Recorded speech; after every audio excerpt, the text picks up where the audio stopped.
reward for performance and contribution. Okay, the code is 5HR03. Okay, it's a 6 credits paper, okay, or module. You have to go through 60 hours total unit time, 25 guided learning hours. Okay, so it is taken by CIPD level 5 associate diploma in people management. You all are ADPM students, right? Or adult students?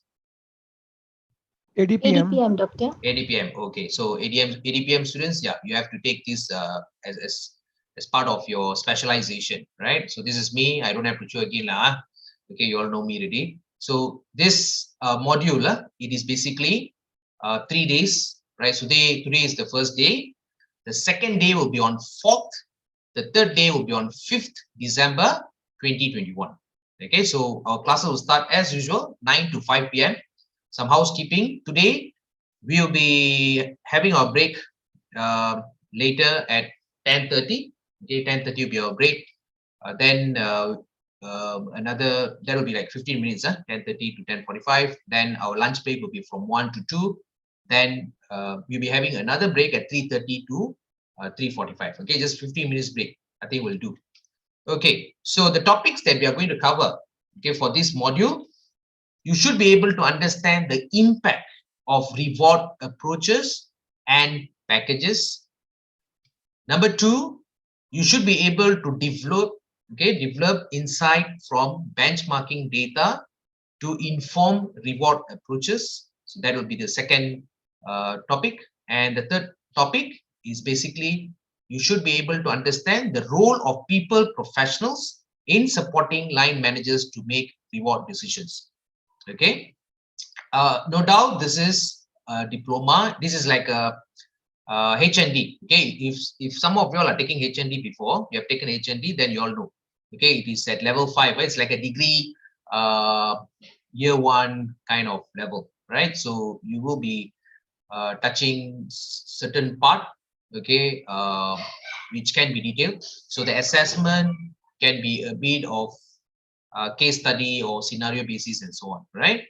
Because if you look at the Bloom's taxonomy itself, understand, so it is pretty much at a lower level, but then we will be assessing you, okay, with the case study and so on, right? So any questions so far? It's one of the I'll say very interesting, okay, and also very rewarding. Okay, the module itself is a reward management. Okay, it's something to do with reward management, and it's very rewarding for us. Okay, because we are able to know a lot of things about benefits, okay, and types of reward that you should be getting in your organization. So if you're a non-HR person, you will still appreciate this module. Okay, all right. So about this unit, so this unit focuses on how internal and external business factors influence the financial drivers of the organization and the impact of reward costs. Okay, so you'll be looking at,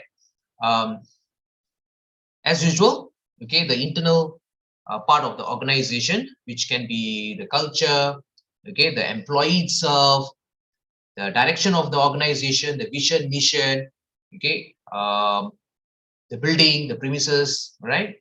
The artifacts. So these are basically the internal aspect of the organization, right?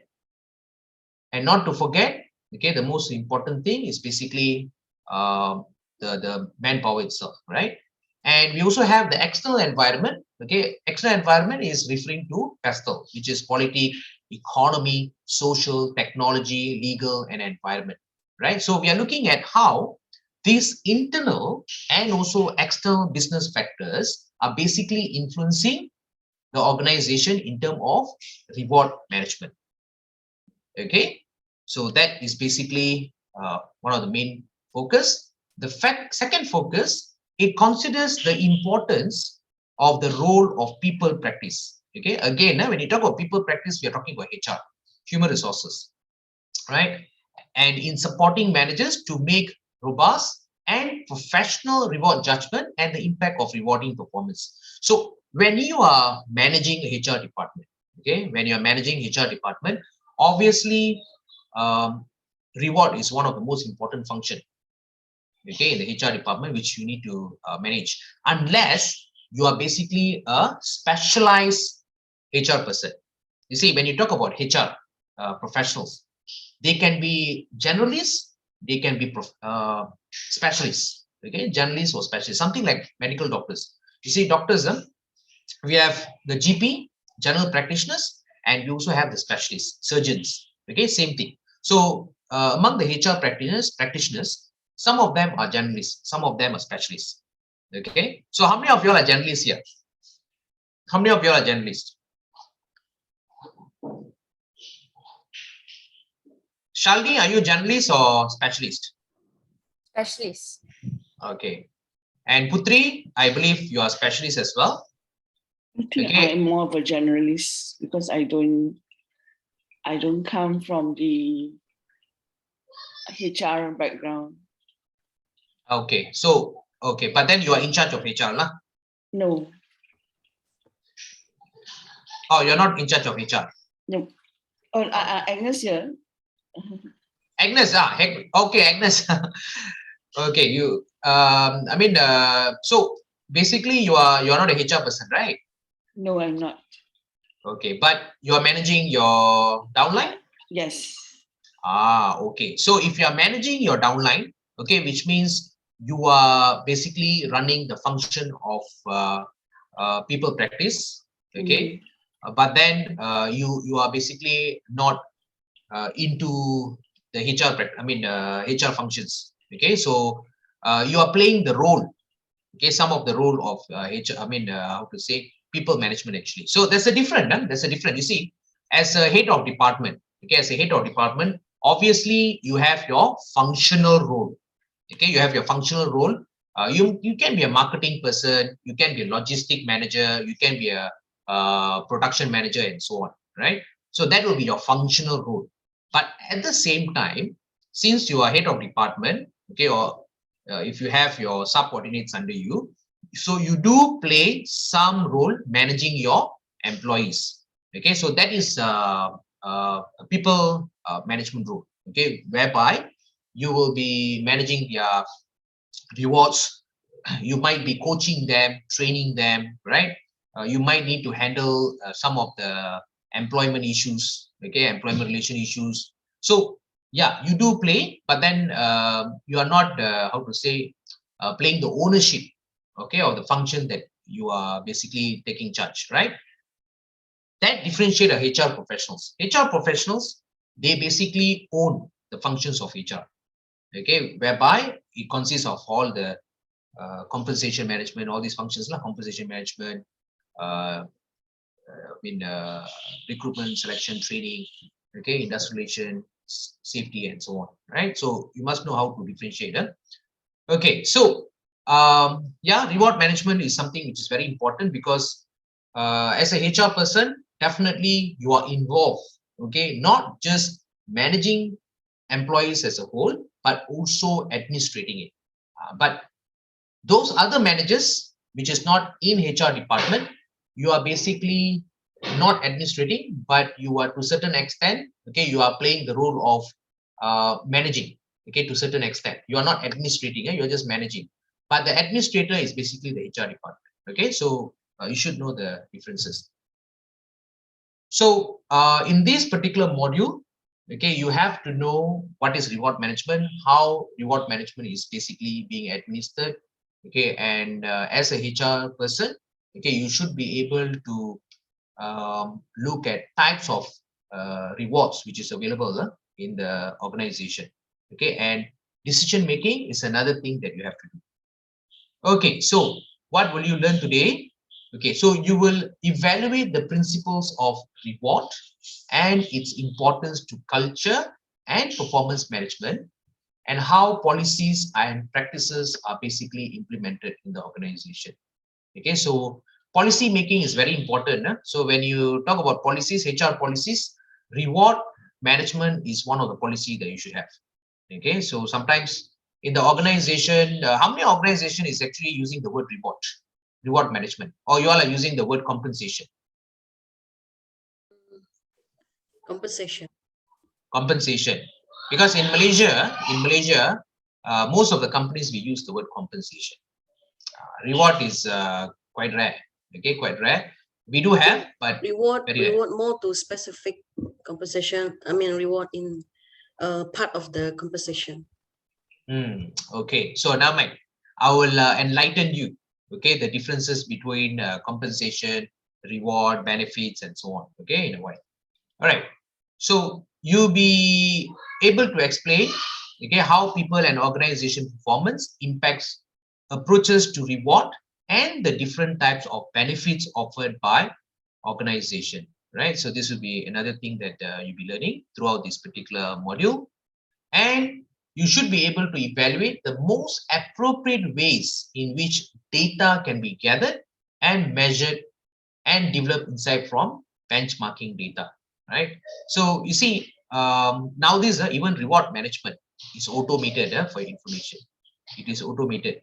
Okay, a lot of HR department are already using to certain extent. They are already using certain automated system, like for example HR softwares, right? HR softwares, there's many, right? Okay, SAP is basically one of the vendor, okay, who's managing HR softwares. So HR software is managing reward management to a certain extent, right? Additionally, you will develop reward packages and explain legislative requirements that impact reward practice. Okay, so if you look at compensation and benefits, they do have some influence from the perspective of legal. Okay, because we have those benefits which is considered as statutory benefits, and we do have non-statutory benefits. Okay, so you have no choice. Okay, companies, they have to give statutory benefits because it is under the legal requirement. Okay, finally, you will review the role of people practice in supporting managers to make consistent and appropriate reward judgments aligned to agreed approaches. Okay, so it is very important for you to align your reward management system that you have in the organization with the business strategy as well. Okay, because anything to do with HR practices, okay, in the current what they call it operation, okay, like not like those days. Those days we look at HR department as a supporting department. Okay, they just support other departments. They become service providers. Okay, but now the role of HR is totally different. So that's the whole reason why we call HR professionals as business partners. Okay, the reason why we call business partners, because they play a significant role in the organization.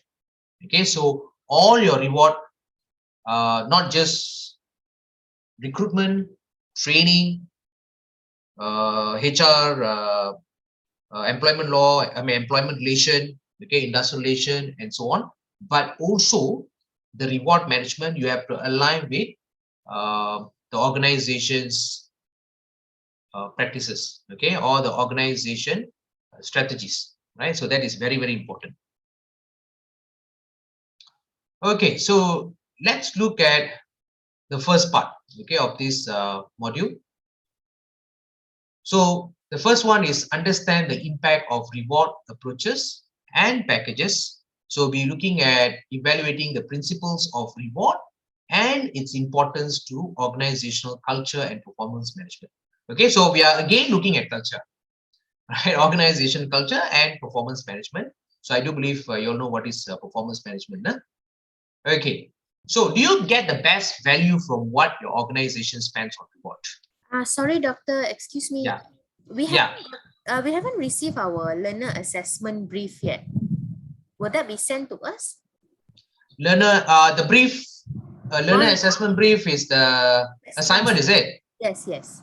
Oh, assignment will be given to you, I think, in the next class. Next Okay. class. Okay, all right, thank you. Well, I was quite shocked. Suddenly you're asking for assignment. We just started. No, we usually get that before the class, right? So we. Okay, okay. Okay, all right. So I mean, usually like in my in my classes, usually, yeah, when I teach my students, usually assignments will be on the second week or third week. You know, we give a bit later. You know why? Because we want to make sure that the students will be able to know at least the first part.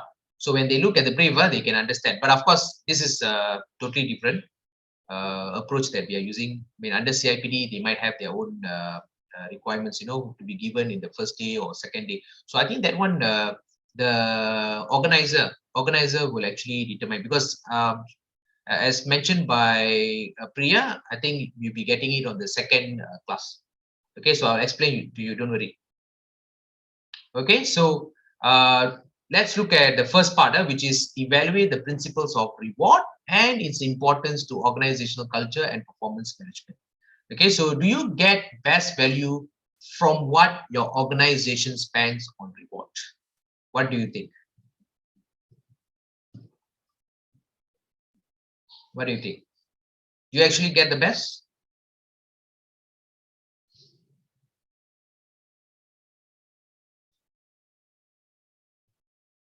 How many of you all are getting credit cards? Credit card, and it's full with currency inside. I mean, basically, it's like a debit card for you all. Okay, for organization might be a credit card, but for you all, it might be a debit card. Okay, because you know, the amount is already been given to you, like 10,000, you can spend the 10,000.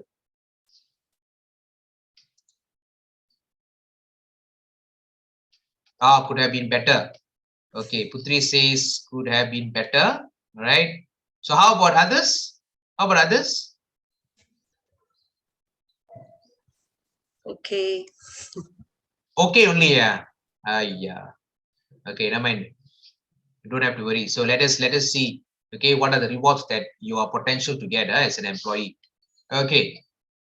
So if you look at this particular picture, you can see that, okay, there's pictures which is showing thumbs up, okay, and with some trophies. Okay, we have credit card. Okay, and then see, you have your colleagues, employees. So do you think this is a reward? Do you think this is a reward? From your point of view, Yes. do you think this is a reward? Yes. Okay, so which of these picture is actually a reward? I'm sure you are seeing the cash behind, huh? that is a highlight, correct or not? Huh? Compared to all the pictures I'm showing, okay, I put the cash behind, you know, because I want to see how many of you all are able to see others as reward. Okay, all these pictures in front, huh? So that's why cash I put it behind. Okay, credit card, I mean, it is a type of reward as well. Okay, or a type of benefits. Okay, or you can assume that something which is very luxurious. Okay, credit card. Huh? So how about other pictures? Okay, like the trophy here. Okay, somebody is getting trophy. Somebody is getting thumbs up. So do you think it is a reward? True, because it is one way of motivating your team member. To recognize Recognize achievement. one way. Okay. So how many of you all give thumbs up to your employees? Team members at least. You all give, huh? Okay. So you see, that's the thing, right? When you talk about reward, okay, it is not always objective. Okay, it is not always materialistic. Okay, it can be non-materialistic as well. Okay, it can be subjective. Sometimes we do believe that compared to materialistic, non-materialistic can actually impact you better to a certain extent. All right. That's why when I did a survey, yeah, just want to share with you, I did a survey in LinkedIn. Okay, my LinkedIn, I have around 22,000 followers.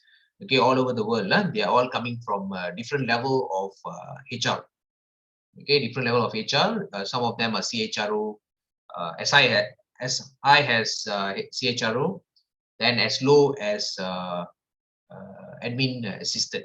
So when I did this survey, okay, I had around 100 of them gave me feedback, 100 plus give me feedback, and from there I can see that most of the employees, okay, they actually prefer something which is more balanced. Okay, something which is more balanced. If I ask you a question, do you do you value more on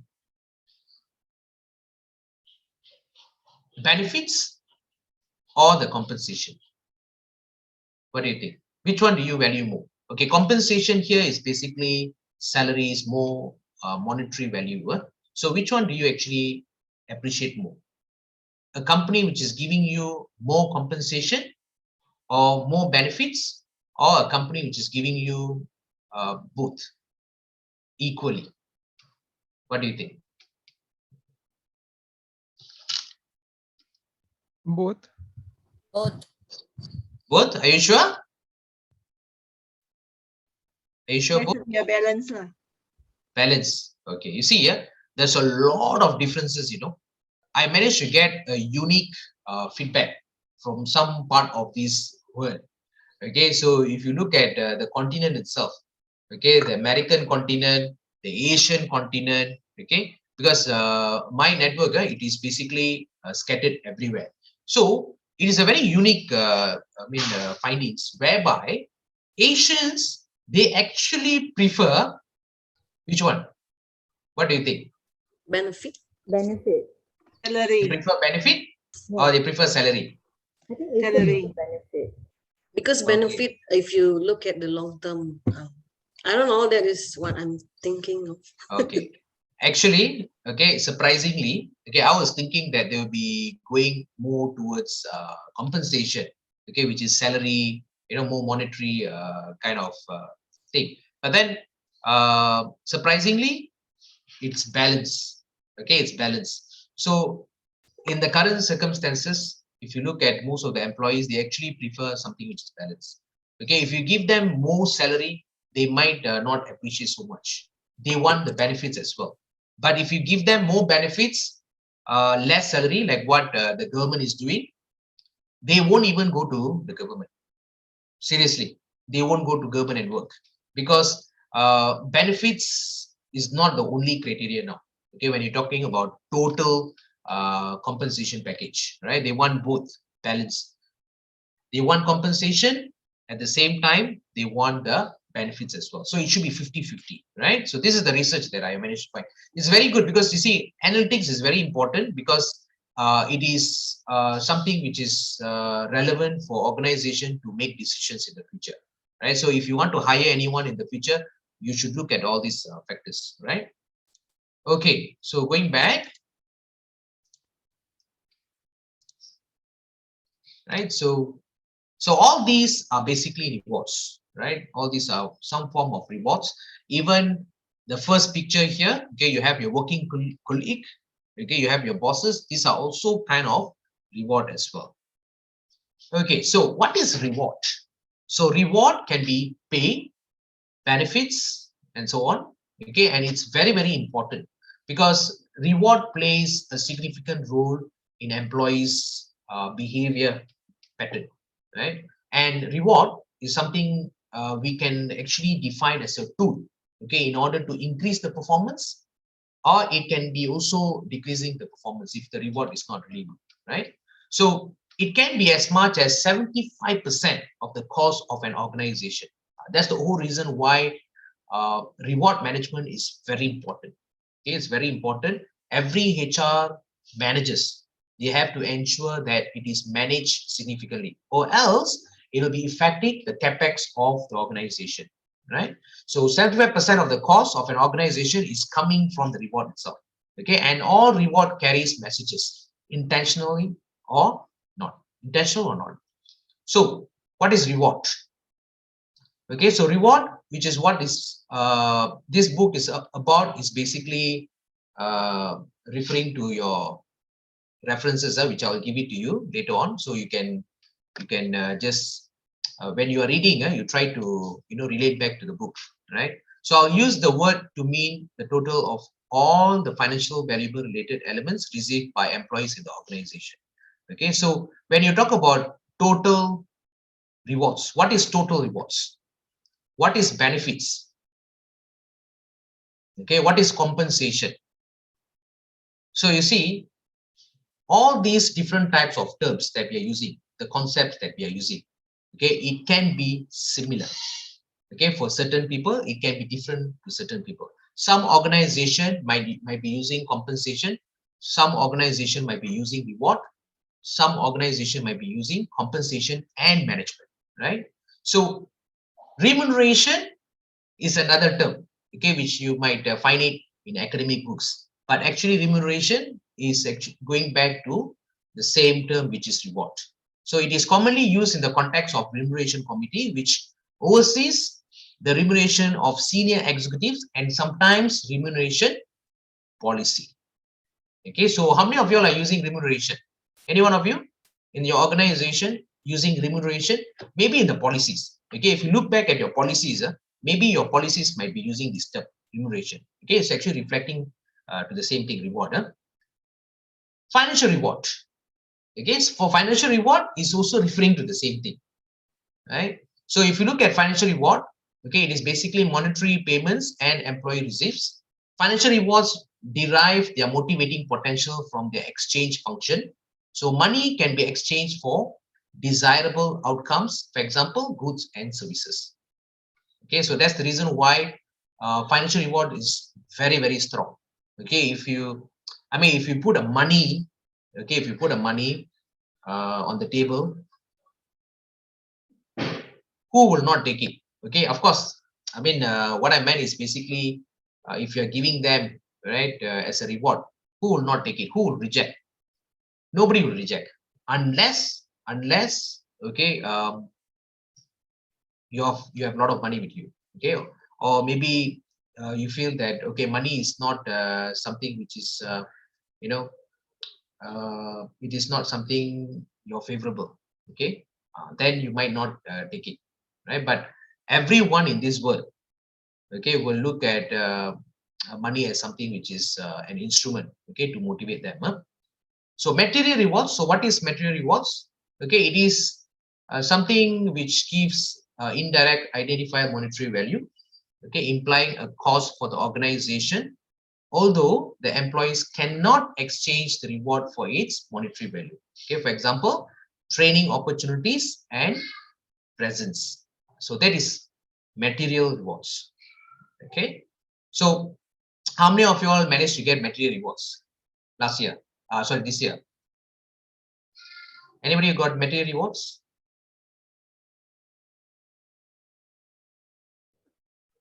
Can put the TCIPD as our training opportunity. Training opportunity. Yeah, I was about to say that too. That's why I was thinking. Okay, I was actually hoping the answer. Right. So when I asked you all, okay, material rewards, I thought maybe you'd be telling about other rewards. Okay, thank God everybody is looking at CIPD training as something which is very important. So this is basically a material reward. Okay, so you all are sponsored or you all are using your own money? Are you all sponsored? Sponsored. Okay, so if you are sponsored, okay, so if you are sponsored, then it is a material rewards. Okay, so if you are not sponsored, then you cannot assume that as reward. Okay, let's look at psychological rewards. So what is psychological rewards? It's something to do with subjective matters, right? So psychological rewards are the supportive and positively evaluated outcomes of the professional interpersonal relationships and employee develops with their supervisor, colleagues, or clients. For example, compliments and recognitions. This is psychological rewards, right? So when someone says that, okay, you are very good, okay, Dixit, you are excellent in your job, okay, and somebody shows you thumbs up, for instance, okay, like what you saw just now in the pictures. So these are all psychological rewards, okay, because it tend to affect your cognitive, your mind, your feelings, and so on. Okay, so let's look at this particular video. Let me share with you. Hold on.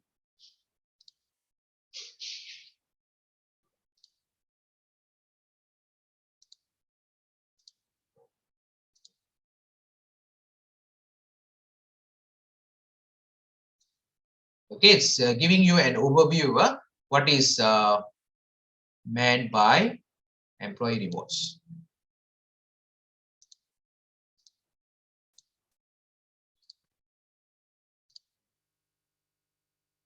Okay.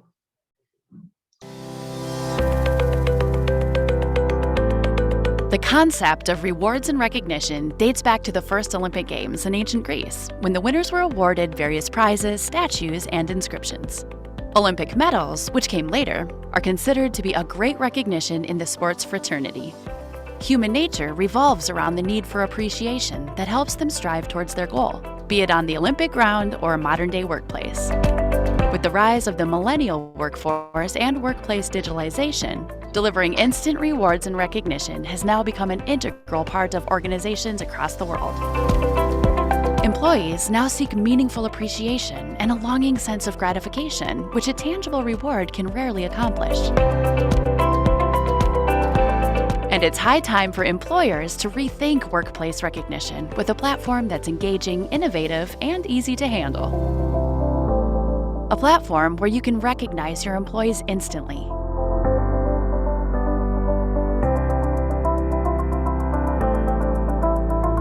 Make rewarding more meaningful.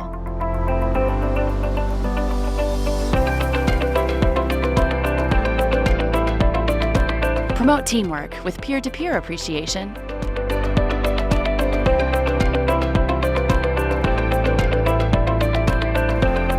And all of these with just a few simple clicks. Make your platform your own, one that fits your company culture. Motivate your employees, promote engagement, and be a great place to work for. Okay, so what did you get from the video? There's a lot of things involved there. What did you get from the video? Dixit? A reward can be in any form. Okay.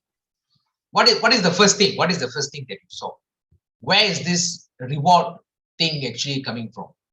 Who initiated the reward system?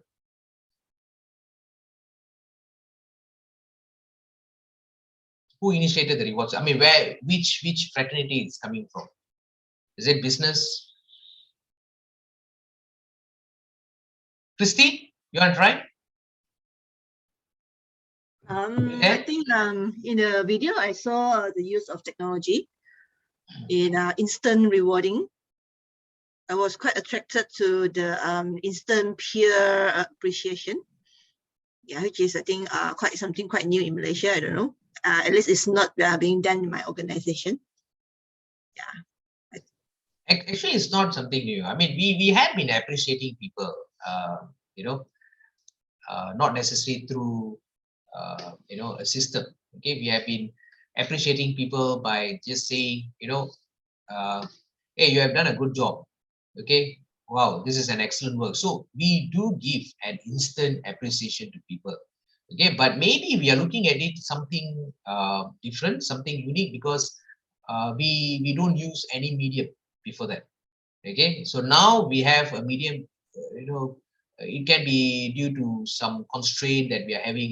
Meeting people, we are not able to meet people, or because of remote work. Where people are not facing us every day. So if you want to reward them, it's a bit difficult. Okay, we are not able to do that unless we use some medium like messages platform, WhatsApp messages, or any kind of platform, right? So it's not something new. It's already been there actually. Okay, the only thing is maybe the medium that we are using is new for us, right? So of course the video is actually promoting their services. Indirectly, it's promoting their services. But what I want you all to see is basically how the whole reward system came into the picture. Okay, so the reward system is not introduced in the business first. Okay, it was introduced in where? Sports environment. Yes, very good. In sports environment. Okay, where they introduce medals. In sports environment they use medals. Okay, in order to reward those people who get number 1, number 2, number 3. So these are the similar thing which they are using in the organization. Okay, so when you meet organization's expectation, okay, when you do something which organization feel that okay, you should be rewarded, okay, then the whole system need to be implemented. Okay, it come into the picture. And you see, reward, okay, in research, we have done a lot of research. Reward system is something which is very significant towards company's outcome. Okay, and it's not just company's outcome, individual outcomes. So what is individual outcomes? Individual outcome is something to do with performance, something to do with productivity, okay, something to do with efficiency, okay, effectiveness of work. These are all outcomes of individual, okay, whereas the organization also have their own outcomes, okay, to meet the company's direction and so on. So by manipulating, okay, manipulating for good, manipulating the reward system, you can actually manage not just the performance, okay, of individual, the organization, but you you should also manage the cost of the organization itself. Okay, so many things can be done through the reward system. So that's why it's very incremental in any organization. Okay. Any questions so far? Any question? Not yet? Okay. Yeah. Can, okay, if cannot, let me know.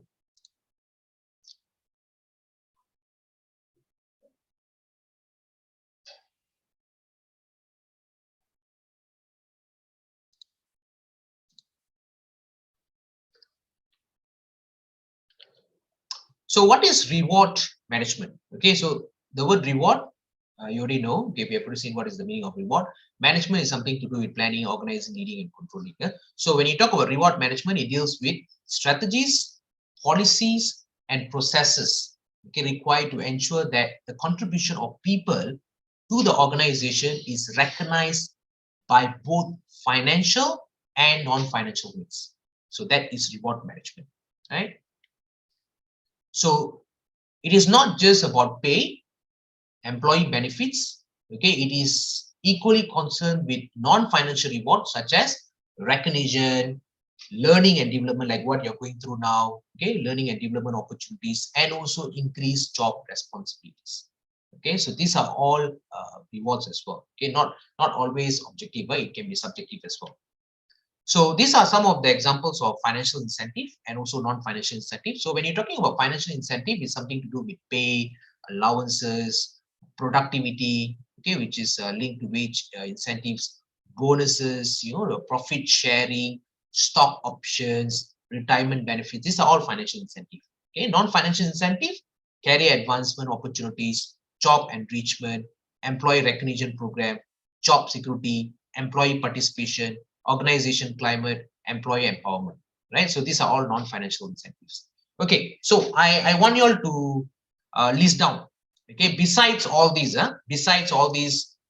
financial incentive and also non-financial incentive, what are other rewards that you know, which is quite unique, you need to implement, especially at this period of time? Can you list down maybe around 5? In your own, try to list down 5, okay, compensation, okay, or 5 rewards that you feel you should be giving now at this period of time in this 21st century. Can you share the screen so we don't repeat the same thing what's on the screen? Okay. So these are general actually. Hold on. Okay. These are general actually. All these are general. I want you to come up with something unique, something different. Okay, where you might feel that, wow, this is something, you know, something not common among the companies. Because all these are common actually. Financial incentive, all these are common. These are also common actually. I'm sure many of you all realize, okay, during this crisis period, there's a lot of new benefits and also new incentives or new rewards came into the picture, right, during this crisis period. So what are those new incentives or new allowances or new benefits that you're receiving?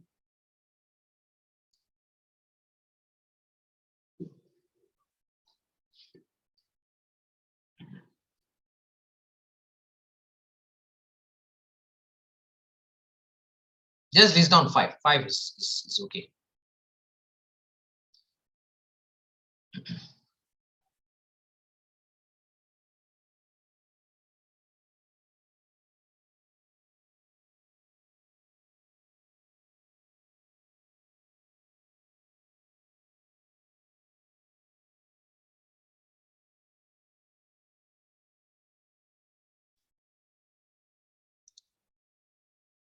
Okay, so Dikshit, I mentioned training, workshops.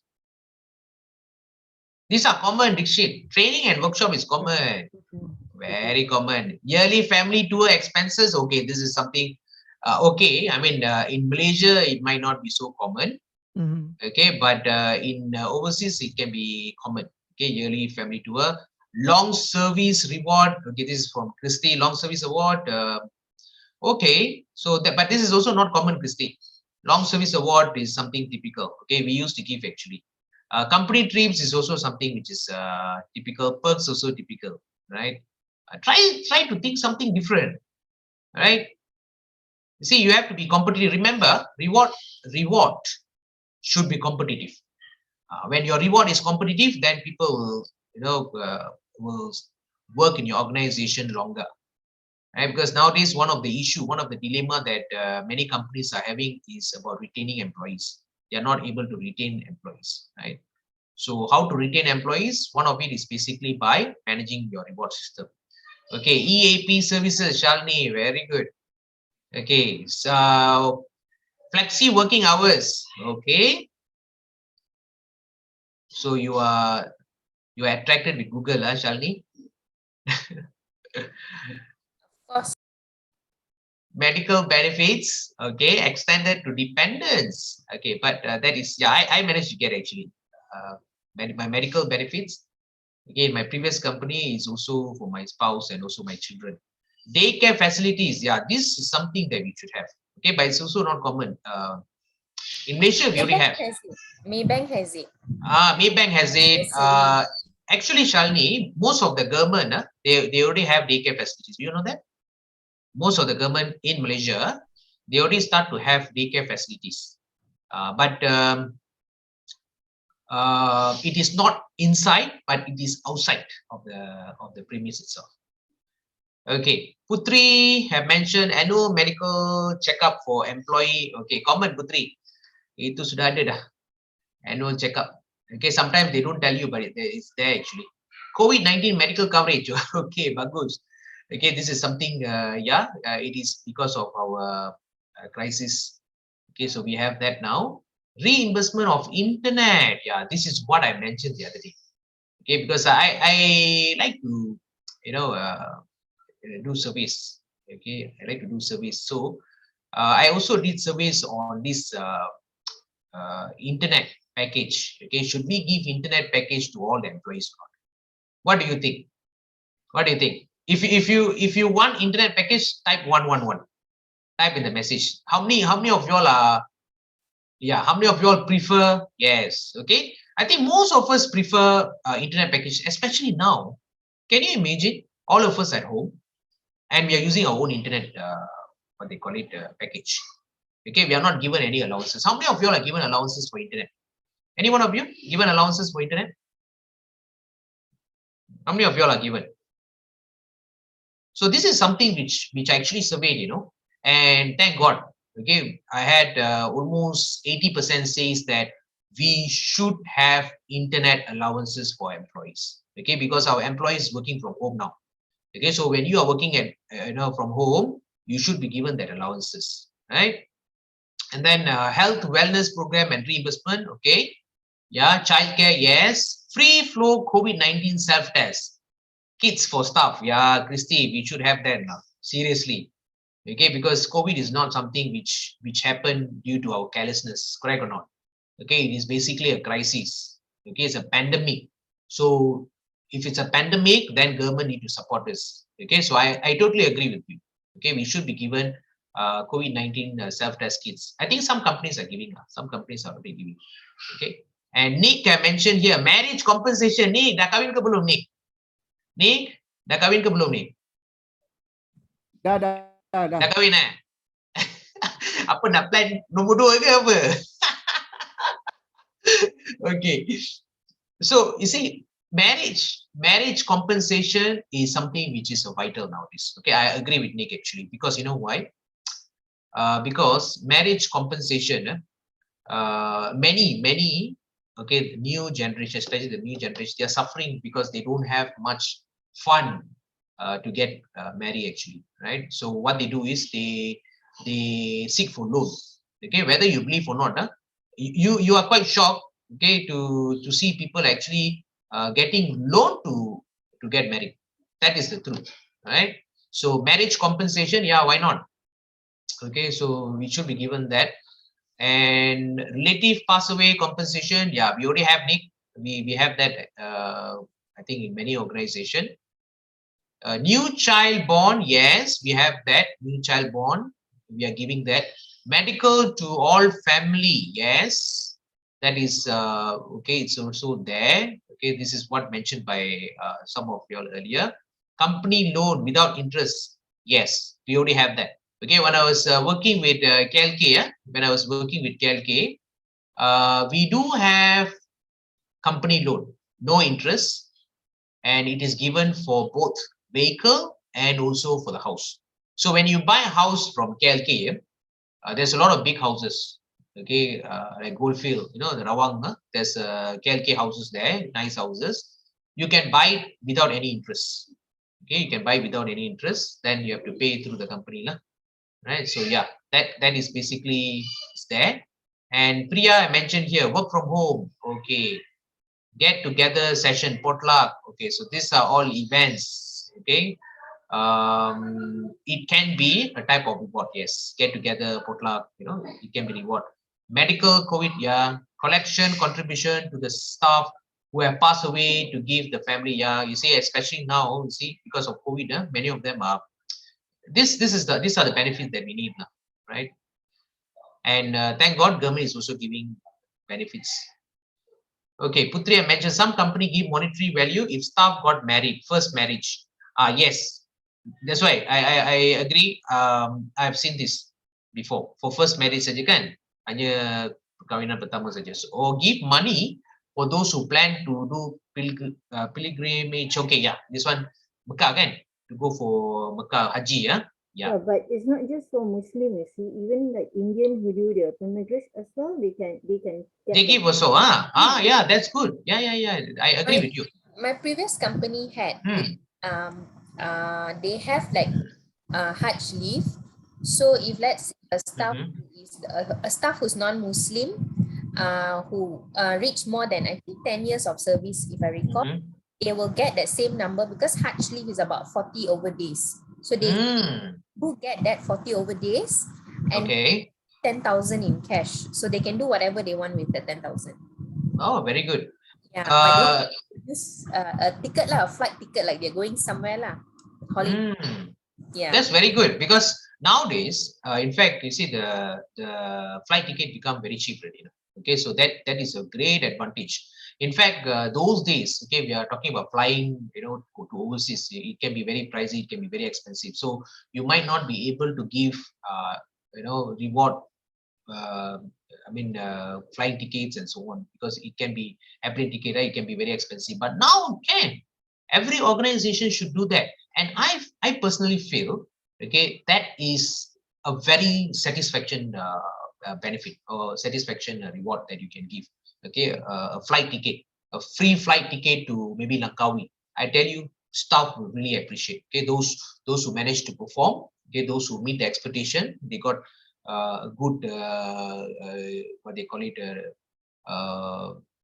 grades, okay, KPI, yeah, they managed to meet all the KPIs, then they should be rewarded. Okay, a free what they call it trip to Langkawi, okay, a free trip to Kuching or Miri, you know, they should go for it, right? So yeah, I do agree, right? I do agree. Putri, this is very good, Putri. Okay, very good suggestion. I'm talking about, yeah, I'm talking about this the pilgrimage. Okay, that is really good. Reimbursement of psychological consultation fee. Christy, you really highlighted one of the most important thing, which I was actually thinking. I was thinking, but now you have highlighted, Christy. You see, now if you look at the recent trend, what is happening? Okay, many employees are actually going through stress. Okay, they are having a psychological impact. Okay, whether you like it or not, they do go through that. So when your staff is actually going through some psychological problem, okay, due to stress or due to any other work constraints and so on, they need this support. Okay, some of the companies, they already have medical doctors standby in the company itself. Those big organization, manufacturing, okay, they already have doctors standby. Okay, of course, usually doctors standby, medical doctors standby for safety issues, but now even for consultation, is for psychological problems and so on. Okay, they do have that, because it can be very serious to a certain extent. If computer rosak, tapi dia punya computer punya screen pecah, tak berapa serius. Tapi kalau the software rosak, finish. Okay, all your input inside there, everything gone. Okay, it is a major problem when your software, when your hardware crash, it is a major problem compared to your bingkai pecah ke, okay, you punya, what they call it, your keyboard pecah ke, okay, you can still replace it. By hardware crash, finish. Okay, the whole computer you might need to change it. So it is that serious, right? Okay, very good. So let's okay, look at the next slide. Okay, so compensation. So what is compensation, right? So compensation is commonly used in the US, US, and refers to pay and bonus. Okay, so in larger US organization, the two functions of compensation and benefits is referring to pensions and healthcare in the US are often separated, right? You see, there's one book, okay, there's one book, one author. Okay, so he actually argues, okay, he argues on all these different terms. Okay, why compensation, why benefits, in fact, he was telling that the compensation and benefit manager, okay, it defeat the purpose, because compensation benefit, okay, it falls into the same category. So why are you separating? So he was arguing to that extent. So let's see. Okay, so what is benefits? So benefits are non-cash parts of reward that are provided by the employer either to all employees or differentiated by level. Okay, so what you see here is all the benefits. Okay, meal breaks, pay raise, social security, and so on. Like Priya was actually highlighting on what they call it, potluck gathering, all that. So these are some part of benefits. So remuneration and reward are interchangeably, whilst compensation, benefits are part of reward or remuneration. Okay, so don't get confused, okay, with all these different terms, remuneration, rewards, so it is basically referring to the same thing, right? So what is the four components of reward, right? So let's see. Okay, we have stock or shares, we have benefits, we have variable pay or bonus, we have basic pay and salary, right? So when we talk about benefits, okay, so this is actually your benefits. When you talk about compensation, these two can be your compensation, variable pay or bonus, or basic pay or salary, right? And all these including stock and shares. So what is stock and shares? What is stock and shares? What is this stock and shares? How do you classify stock and shares? Anyone? Non-cash, right? Stock and shares. Is it part of the benefit? Yeah. Yes, it is. Correct. It is part of the benefit, because stock and shares is basically given as a what? What benefit is that? Anyone? What type of benefit is this? Stock and shares. Retention benefit, I think. Retention, yes, like HSBC is using it as a retention benefit. Is it ownership? But I'm not very clear. Ownership, no. I mean, companies don't give ownership. I mean, they give you to certain extent to be the shareholder, but you, of course, only a certain percentage. If you're a shareholder, then of course you own the company to a certain extent. Okay, but it is basically a retirement benefits. Usually stock and shares they give you as a retirement benefit. So when you retire, like HSBC, when you retire, they give you lump sum, whatever that you have, if you have gathered, so they give you as a shares. They give you as a stock. You can take it, right? So it's a retirement benefit. Of course, you need to earn it. You need to earn it, and you need to have certain duration, okay, or certain period of time okay, in that organization. You cannot be getting it when you are working only for 1 year, right? They won't give you. Maybe more than But 10 years. doctor, Yeah. it's only considered as benefit if the share price goes up, right? If the share price going down in the future, so it will become a liability, maybe. I don't know. What do you think?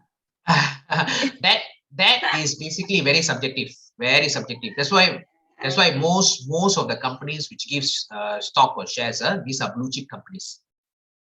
They are blue chip Christy, I companies. can answer your question, Christy.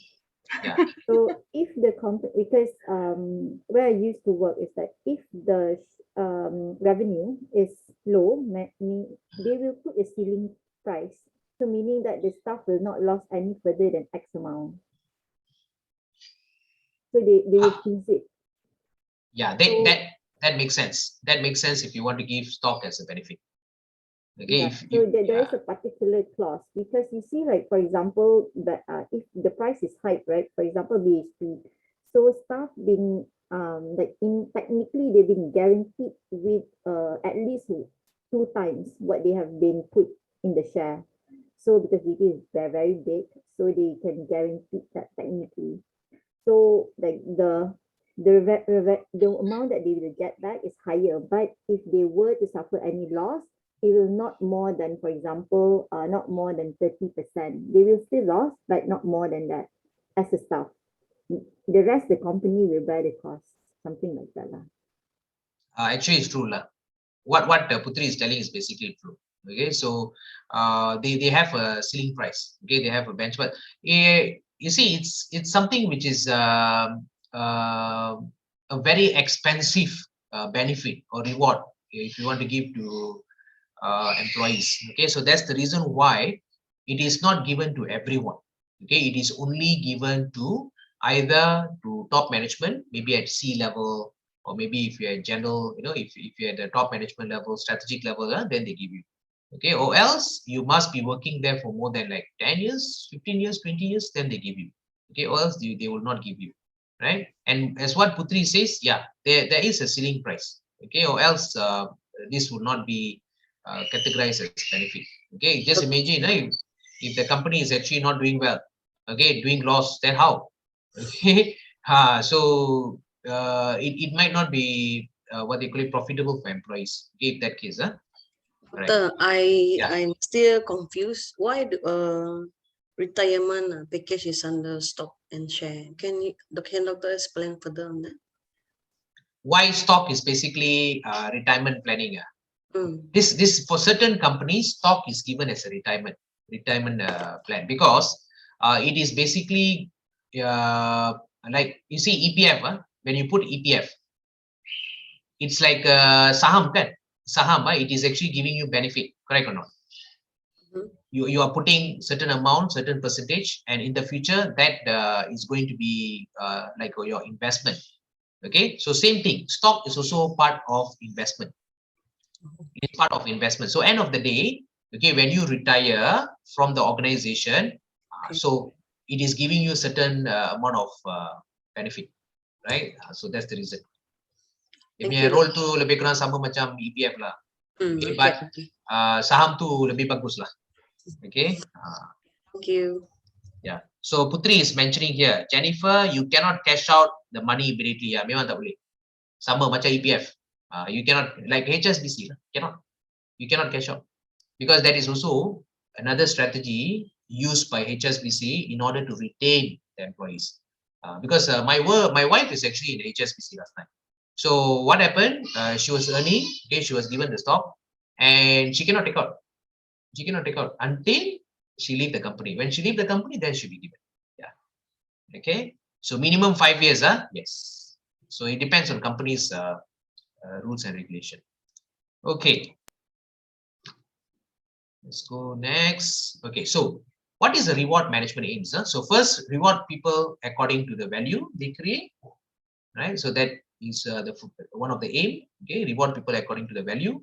Align reward practices with business goals and with employee value and needs. This is what I mentioned just now. So your strategy, your strategy, reward strategy must be aligned with company strategy. Number 3, reward the right things to convey the right message about what is important in terms of behaviors and outcomes, right? So you can actually manage employees' behavior to reward management. So sometimes you can see in companies, I still remember, when I was working in manufacturing, okay, until the bonuses, every employees will be very calm. Okay, they will be like, you can see here, their discipline is very good. I don't know whether you all see or not. Okay, the way they talk to you is very good. Okay, doing the performance management. Okay, you can see they are very disciplined and so on. So once finish the bonuses, you can see all their colors coming on. Right, so this is something which is true. Okay, so reward can actually manage behaviors and outcomes of individual. Number 4, it helps to attract and retain high quality people to the organization. So that's the whole reason why we have to make sure that your reward is competitive enough. If your reward is not competitive, people will not come to your organization. Okay, so it should be very competitive. Motivate people and obtain their engagement and commitment. Okay, so this is another aim, because reward is something to do with employees' level of motivation. So if the reward is higher, level of motivation can be higher, and vice versa. Okay, if the reward is low, okay, or not really competitive, then you can see the level of motivation of people is also low, and the level of engagement or commitment towards the organization or department can be also lower. Number 6, it developed high performance culture. Okay, so what is this high performance culture? Okay, this is what we are preaching. All the HR managers always preach about this high performance culture. They want to make sure that these two are basically there. Okay, an employee who's efficient and an employee who is effective, right? And making sure that they maximize the output. Okay, maximize the level of productivity. So let's look at what is reward philosophy. Okay, what is our philosophy when it comes to reward? So based on a well-articulated philosophy, it is basically a set of beliefs and guiding principles that are consistent with the values of organization and help to enact them. That is our first philosophy, okay, which I feel. Of course, it can change according to companies. Okay, companies might have different philosophies, but it won't run so much. Okay, it should be just around this particular concepts.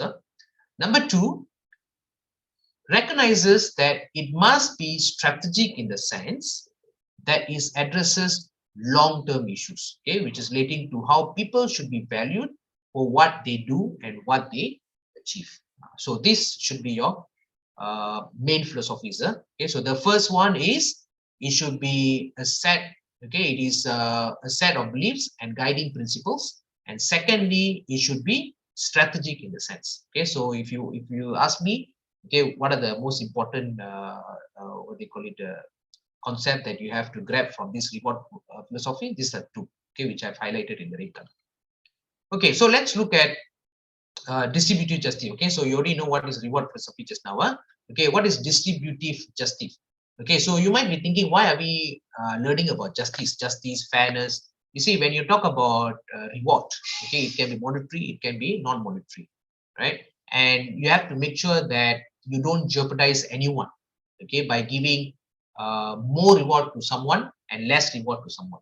Okay, you have to make sure that there's a fairness, right? When you don't create the environment of fairness, okay, there's no equity, then you will see the level of motivation can be low, okay, on certain part of your group of people, right? If you're going to be biased to certain group, then another group will be demotivated. So eventually, the organization will not be able to achieve their strategic goal, right? So that's the reason why we have all these what they call it guiding principles. These are all principles, okay, like the first one, reward philosophy.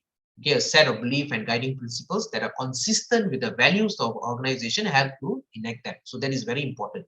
Okay, your reward philosophy must be capturing values of the organization, right? Distributive justice. What is this distributive justice? It refers to how rewards are provided to people, okay, and people must feel that they have been treated justly, right? So when you distribute any kind of reward, okay, you want to distribute maybe in terms of bonuses. Okay, you have to make sure that you distribute equally. Okay, based on the output of each one of them. So if someone have achieved maybe 3 out of 5, okay, I'm talking about the KPI, yeah, 3 out of 5, then you have to give the equal bonus, okay, to the person who also managed to get the same reward with the 3. Okay, you cannot be giving him less, you cannot be giving this guy higher, right? And when you talk about distributive justice, is basically talking about equity, fair equity among everyone, right? So they shouldn't be high or they shouldn't be low, and whatever that they are contributing, they should be getting it, okay, in terms of rewards. Procedural justice, okay, it is refers to the ways in which managerial decisions are made and reward policies are put into practices. Okay, so this is very much, okay, reflecting to top management, top management, okay, when they make decisions, okay, how they want to reward their employees, okay, and what kind of process that they are following, okay, the administrative way of distributing the rewards. So it should be fair, okay, it should be justice. So that is very important. This is very much on policies, okay, policies that the top management is actually doing on reward management. So that is procedural justice. The last one, fairness. So what is fairness? A fair reward system is one that operates in accordance with the principles of distributive and procedural justice.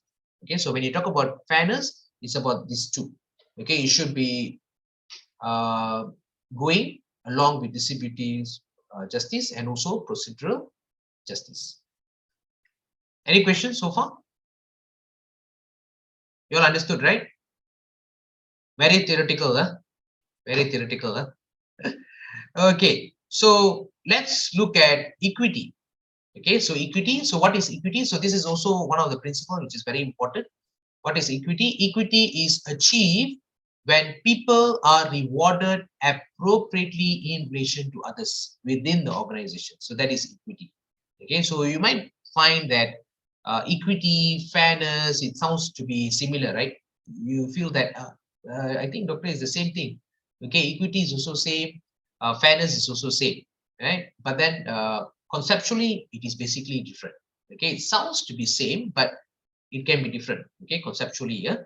So equity is about, you know, when people are rewarded appropriately, okay, according to what they're supposed to get, okay, in relation to others, then we say they are equally rewarded, right? Next is consistency. So what is consistency? It means that decisions on pay do not vary arbitrarily, okay, without due cause between different people or at different times. So it should be consistent, right? So if you are going to use maybe those who achieve 3 out of 5, okay, you're using 2 months bonuses, then it should be consistent for others. Okay, you cannot have different. Okay, this person, even though they get 3 out of 5, you're giving them maybe 1 month bonuses. Another person get 2 months bonuses. So there's no consistency. Okay, it should be consistent. Huh? The next one, okay, the next important thing is transparency. So transparency exists when people understand how reward processes functions and how they are affected by them. So how many of you all, tell me, how many of you all know how you are rewarded? Jennifer, do you know how you are rewarded?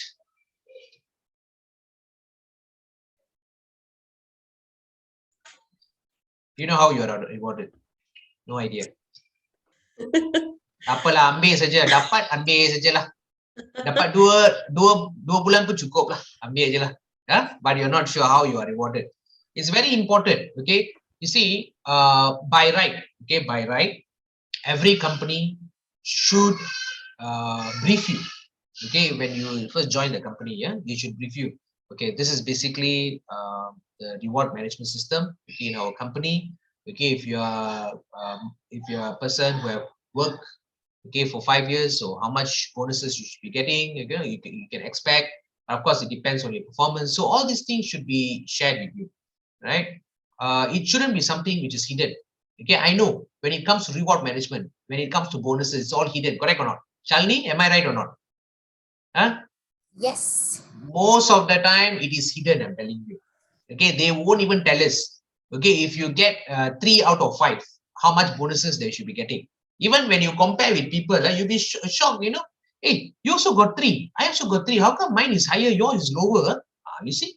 So it's always, how to say, it's a gray area. Okay, people don't share. People don't share. And I remember, okay, when I was working with one of the college, one of my first college, okay, when I was step into education after industry, I remember that certain people, they get ampao lah. Okay, they get ampao at that period of time. Okay, and then ampao, I will be getting, you know, maybe a box of oranges. Okay, some people, top management, they be getting, not top management, they actually same ranking, I would say, they be getting some, you know, some monetary benefits. Okay, hard cash inside ampao can be 500 ringgit, can be 1,000 ringgit. So I was shocked. My goodness, how come? Okay, how come I'm getting different? They are getting different. Okay, so these are things, okay, which we feel that it shouldn't be happening. It shouldn't be happening. We should make sure that we follow all the principles, okay, of rewarding people, right? So this is what I emphasized just now, making sure that all reward distribution should be fair, equally, okay, and it should be clearly mentioned to us, you know, how you are rewarded, right?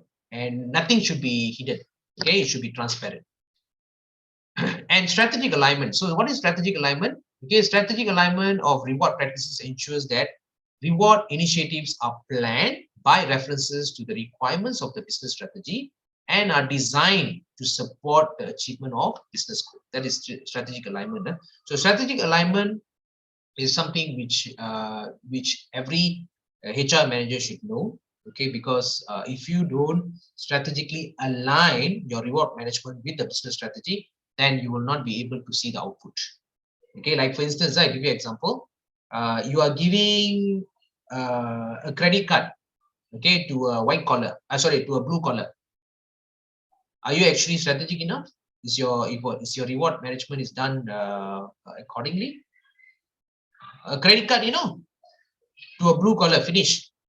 By the time I think on the second week itself, your credit card already pecah already, okay, burst already, right? So these are things, okay, which you have to ensure that it is done appropriately. Okay, end of the day, the outcome should be achieved. Okay, and that is in terms of maybe functional. When you talk about strategy, okay, when you want to, for example, if your CEO, okay, they come up with the action plan, okay, to build a new plant, okay, a new expansion plan. So in order to ensure that the plant finishes at that period of time, so the CEO might be suggesting, okay, why not? Okay, we give maybe extra 1 month bonus for those people who's working towards that particular project. You see, just to increase the level of motivation. So that is strategic decision making. Okay, to ensure that the reward is properly tied with the output. Okay, output of the organization. Contextual and culture fit. So I added these two: contextual, culture fit, and fit for purpose. So what is this? Contextual and culture fit. It is the design of reward process should be governed by the context. Okay, like for example, the characteristics of the organization, business strategy, and type of employee. So this is very important. Okay, when you are managing your reward, contextual and cultural fit is something which you need to look into. Okay, and when you talk about organization culture, it is about value and the behavioral norms, okay, of the employees in your organization. And the last one, fit for purpose, the formulation of your reward strategy. Okay, it should be design of the reward system. Your design of the reward system, it should be based on an understanding of the objective of reward management and should be developed to achieve the purpose, right? So whatever system that you are designing your reward system, the strategy that you're doing, it should fit the purpose. So if it doesn't fit the purpose, if it doesn't have objective, then you will not be able to achieve it strategically, right? Okay, so this is an example before we go for break. So just want to show you. Okay, this is basically how your business strategy and also your reward strategy is basically aligned. Okay, so if you look at this diagram, you can see this is business aim, business values, you have business strategy here, and you have HR strategy here. Okay, so what is this HR strategy? You have reward strategy, you have learning and development strategy. This is TNL, training and development. This one is reward. Okay, so even not just the HR strategy together with business strategy, but among the HR strategy itself, you can actually tie it together. Like the reward strategy, tie together with the learning and development strategy. Okay, when you tie together, then it can actually work much more effectively towards performance management. Okay, so you see reward strategy, you have pay level, benefit plan, reward structure, incentive, cash bonuses, and so on, right? So this thing you can tie together, okay, with the learning and development strategy, which is coaching, mentoring, L&D programs, and so on. Okay, some of you all might be wondering, you know, one of your KPI is basically to achieve 3 days training. 3 training days, sorry, not 3 days, 3 training days. So that is one of your KPI, right? And end of the day, when you achieve your KPI, you get reward. This is how they actually tie together, okay, between the training and also the reward strategy, to make sure that end of the day, you are able to achieve the level of performance that the organization wants. Okay, any questions so far? Any question? No. No question. Okay, if there's no question, okay, we will go for a short break. Okay, and we will come back in 15 minutes. I think, let me see. What's the time now? Okay, it's already 10:13. Okay, we will come back around 11 lah. We put it at 11 lah. Okay, 11 o'clock. Okay, so you all go and take your break, take your tea break, and come back at 11. Okay. All right. So with that, thank you. I'll see you all at 11. Thank you, Doctor. All right.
Hey, welcome back.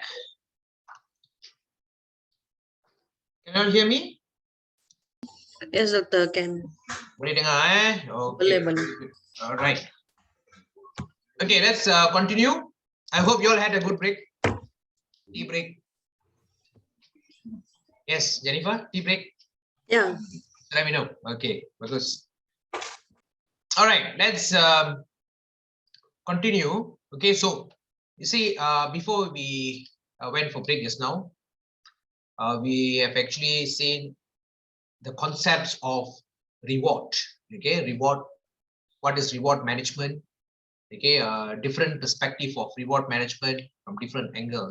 Okay, people might define or might see reward as a different thing. Okay, in terms of its concepts. So some might say it's compensation, some might say it's benefits, right? Some might say it's a compensation and benefits. Okay, so these are all different definitions which is coming from different people, but actually it can be it can be a total reward altogether, right?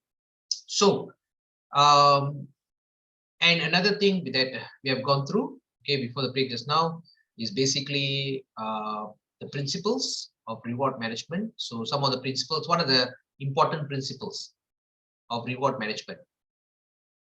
Loheshwari. Agnes, what are the important principles of reward management that you have to follow or you have to take into consideration? You want to try, Agnes?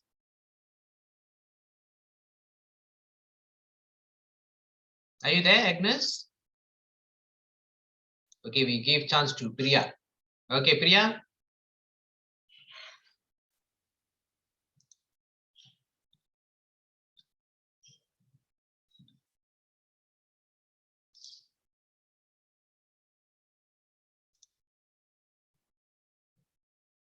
Maybe I can help them, Doctor. Maybe I should wait for another 5 minutes. Okay. Malaysian time good. Malaysian time. Sunday, Doctor, biasalah. Sunday lah. Yeah. True, agree. Okay, maybe you can try, Jennifer. Yeah. So what are the important principles? You as a HR person, okay, when you want to manage your reward management, how do you manage? So what kind of principles that you have to safeguard? Fairness, very important. Okay, besides that, what else? Nick, are you there, Nick? Yeah, there. Okay, what else? Fairness. What other principles that you have to take into consideration? Performance. Performance is not really. I mean, of course, that is basically one of the things that you will look into. But the one that we have discussed, remember principles? What are the principles? Equity, apa lagi? Fairness. Yeah, justice. Remember justice? Distributive justice. Very good. Okay, distributive justice. All right, so this procedural justice, very good. So you see, these are basically some of the important part, okay, of the principles, okay, for reward management that you have to really take into consideration. Okay, so don't forget when you want to manage your rewards in your organization. So these are all some of the principles that you have to safeguard. Okay, so if you don't follow, okay, for instance, let's look at transparency, okay, which is commonly and also widely debated by everyone. Okay, management is not being transparent. They always hide. They won't say how much they actually pay. How much is the profit, total profit. These are things which actually it is very vague. Okay, very difficult for us to understand. As an employee, of course, we tend to hear from grapevine communication. Communication goes around from staff, from union members, and so on. They used to tell us, okay, hey, you are getting 2 months bonus this time. Oh, you are getting 3 months bonus. So is it transparently communicated to us or not by the management, right? So I can tell you almost more than 50% of companies, they don't actually communicate to you on all these matters. Okay, because this is something which is very, like if you want to share Okay, you have 1 million ringgit. You want to share with people. Okay, you want to share with people. Of course, obviously, you won't tell how much you get. Okay, I got 1 million. Okay, from someone. Okay, and I want to share with you, 10%, 20%. So you won't actually tell how much that I have actually earned, I managed to get. Okay, so these are common human behavior, okay, which happens even in the organization, right? Okay, and another important thing, okay, that I have highlighted to you is basically strategic alignment. Okay, so this is another important thing. Okay, besides equity and consistency and transparency, strategic alignment is another important part, which is very important. You have to ensure, okay, end of the day, okay, when you strategize your reward, okay, when you manage your reward, it should be aligned with business strategy. Okay, what is business strategy? Is basically your company strategy. Okay, so if you don't align, then most probably companies will not be able to achieve its vision and mission. Okay, and of course, your learning and development or any other HR activities, okay, can be also aligned with the reward strategy. Usually, learning and development. Okay, that is the closest if you compare with other functions of HR, other strategy of HR. Learning and development is one of the closest to reward. Okay, all right. Next, we would like to see, right, the importance to what are the importance of reward management to organizational culture and also performance management. Okay, so how do you actually manage your performance? Okay, by using reward. Okay, why is it so important? Why is it so important? Okay, and why for organization itself? Okay, in terms of its culture. Okay, the reward should be managed properly. Okay, so if you see reward strategies that support the organization culture and values, right? So this is very one of the most important thing. Your reward strategies, okay, should really, how to say, encourage, okay, encourage, or it should be very much supporting your organizational culture and values, right? So if it's not supporting, or if it doesn't have any element of organizational culture and values, then most probably your reward might not be as attractive as it should be, right? So when you talk about values, so what kind of values you should expect from your reward? What kind of values that you're expecting when you talk about values?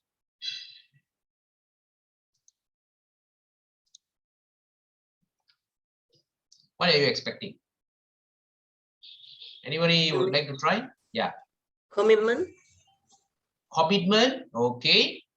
I'm sure many of you have companies' values, correct or not? Companies' values like commitment, quality, accountability, okay, leadership. These are all values, right? And these values, okay, it should be well aligned, okay, with your reward strategies, right? So that is very important. Okay, next. Okay, recognizing and rewarding performance. Okay, so another important why we need to have reward management, because it is basically part of tool, okay, which we use in order to recognize your employees in the organization, okay, and also rewarding their performance, right? Like for example, star employee. Anybody managed to get star employee? Employee of the year, employee of the month, anyone? Anybody? Maybe you don't tell, maybe you managed to get. Okay, maybe you don't tell. Huh? Okay, so if you are recognized, okay, as the best employee, okay, of the year or of the month, definitely I'm sure you will be rewarded much better than others. Okay, I still remember, okay, when one of our lecturers were actually rewarded as best employee. He's not a local, he's a foreigner. Okay, his bonuses was actually 3 months, 4 months, I think 3 months, I think 3 months bonus. Okay, 3 months to 4 months, depending on how much rating that he gets, right? So this is one way, okay, where companies actually recognize, okay, and they reward your performance, right? So that is one of the significant importance of reward management.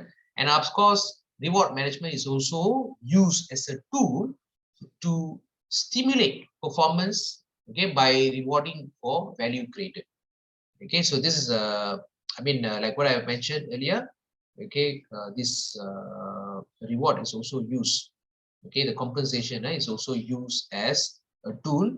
Okay, where they can actually, they can actually manipulate. Okay, I'm telling manipulate because they can increase and decrease. Okay, the performance, but obviously they want to increase it from normal, right? Maybe like for instance, the example that I gave. Expansion plan. Okay, when your CEO would like to expand the plant, okay, from one plant they want to have the second plant and the third plant. Okay, so when they expand the plant, they expect the employees who's working there, okay, to be well motivated, because they have a time frame, because every project the company is actually handling, they have their own time frame, okay, when they need to finish, when they need to start, okay, the project, and so on. So in making sure that employees are basically following, they don't take MCs, they don't take any leaves and so on, holidays at that period of time, they will try to put in all these strategies. Okay, so it's a tool, okay, to make sure that you're able to increase, okay, the performance of employee, maybe from a normal performance to a higher performance at that period of time. Okay, depending what is the expectation from the employer. And of course, another reason, okay, why we have reward management, because it is also a tool to engage employees to drive performance. Okay, engage the employees. So when you see end of the year, for instance, okay, end of the year, okay, when you come up with maybe certain strategies, okay, of course, end of the year, like for next year, I'm sure some of your companies already starting to do your strategy, correct or not? For next year, for 2022, how many of you all are done with your strategies, your HR strategies? Strategies for manpower, okay, strategies for T&D, done already, yeah? Okay. Even for KPI, are you all done with KPI? I can say, because normally ours we go for if there is not so much changes, unless there are some to add on, then there's changes. Depends on the department. Okay, so you see, like in my former company, usually, okay, our strategies is planned at least 3 months ahead. Okay, so if you're going to launch it somewhere in January 2022, okay, by right in the month of August, September, you should have started already. September, October, okay, November should be finishing it. Okay, you should complete all your strategies, okay, plan all your strategies, and you should submit to top management, and top management will get the approval already, right? In terms of KPI, for instance, how many KPI that you need to have, okay, 3 or 4 KPI, how many KPI you need to achieve, and what are the expected grade for each KPI. So these are things, okay, the strategies that you should have done already by now. Okay, because now it's November is going to finish already, yeah? It's going to be December already, right? So when you create all these strategies, so the reward will come, okay, hand to hand, the reward will come, and you have to tie with the reward, okay, especially when it comes to training and development. Okay, training and development should tie together with the reward, okay, and performance should tie together with the reward. So this is basically indirectly it will engage employees to drive performance. Okay, do it now. Putri is saying do it now. For who, Putri? Jennifer? You're telling Jennifer, is it? No, my company, we are still doing it. Oh, you are still doing it. But it's too late. Do you think it's too late? Because it's already end of November? It depends, doctor. Depends on the because our company is drive based on projects. So if you've got like a new project or things like that, you might need to add 2 more. Okay. Because I was quite shocked, because usually, I mean, if you want to complete with your strategies, by right, it's supposed to be before December. You know why before December? Because December, most of them will go on leave. Okay, so everything should complete by October or November. Anything more than November, it is basically due already. It's late already. Okay, because many managers, especially top strategic level managers, will go for holiday. They go for Christmas holiday, they go for vacations and so on. That's the whole reason why, for approval's sake, we have to do it early, right? So yeah, so engaging employees to drive performance is another reason. Okay, why you need to manage your reward. Okay, so let's look at your compensation strategy. Okay, so your compensation strategy, okay, you should have these three elements. Okay, it's very important. You have to make sure that your compensation or your reward strategy is affordable for the company. Okay, because you can have many rewards. Okay, you can propose many rewards. Sometimes you'll be wondering, hey, I propose this strategy, but then it is not approved. Okay, why it's not approved? You have to ask yourself. Okay, because every reward is basically budgeted. Okay, it's like headcount. Okay, your manpower is also budgeted. Okay, and your training is also budgeted. Okay, same goes to your rewards. Okay, all your rewards are basically budgeted, right? And compared to all the other what they call it strategies, okay, like training, recruitment, and so on, compensation can be very expensive. Okay, as what you saw just now, the analytics, it shows more than 75%. Okay, it actually reflects, okay, to your capex. So that's why you have to make sure that it is affordable, and you have to make sure that it's structured, okay, to ensure employees' efforts are directed to achieving the company's goal, okay, which means aligned, and it should be reasonably competitive. Okay, it cannot be diluted. Okay, your rewards cannot be diluted. Okay, you might be thinking, okay, Nama, it's okay if I give just 1 month bonus, or I give half a month bonus. Next year, you see that particular employee might just run away. Okay, best employee, they might just resign and go to another company, right? So that's the reason why your compensation strategy must be attractive. Okay, it must be competitive. All right. Okay, so we will try to attempt for quiz. Okay, we will try to attempt for quiz. Are you all prepared for quiz? Okay, so by now, quiz aja, quiz. No, quiz is basically very good. It actually triggers your mind and keep your knowledge, right, intact. All right, so we will, as usual, okay, we will use the same platform, okay, Kahoot, and I'm gonna give you the number. Just give me a second.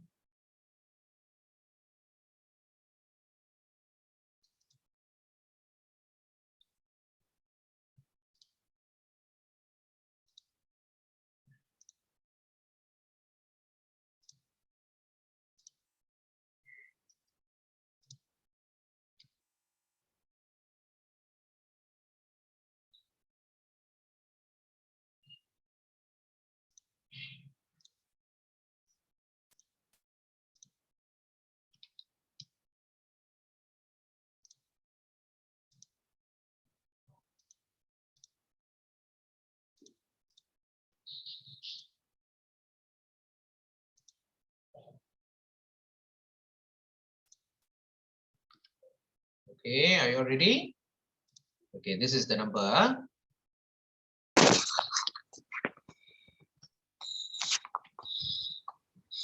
Okay. All right. Doctor cannot see the number. Yeah, I have not posted. Okay. Okay.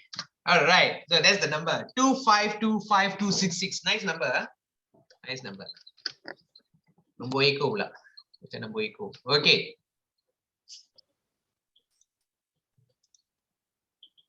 Okay, let's wait for everyone to come in. Putri, please join Putri.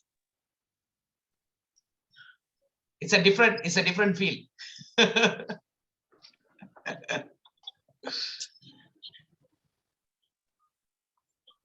Juara bertahan Putri.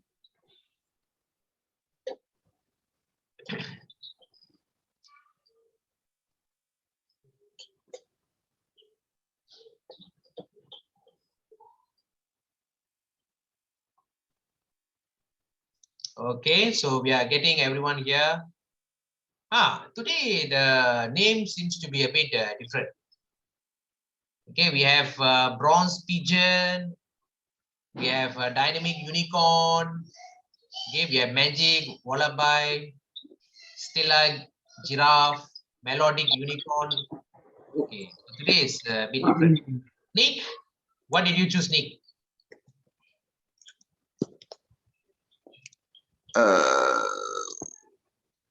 I choose magic. Not I choose this random name. Oh, random. Okay, okay, randomized. Okay, because you can also choose. Okay, I think maybe the setting is random, in the random mode. Okay, we have six of y'all. Let's see how many of y'all. It's supposed to have 9, 8. 1, 2, 3, 4, 5, 6, 7, 8, 9. Putri is rejoining. I think she got some network issues. Yeah, who? Putri. Oh, yes, Putri got issue. Okay, never mind. Yeah. Then we go ahead. Okay, we go ahead. Let us start. Okay. All right. So let me just lock it. So we have five of y'all. Hey, how come 5? It's supposed to be 6 just now.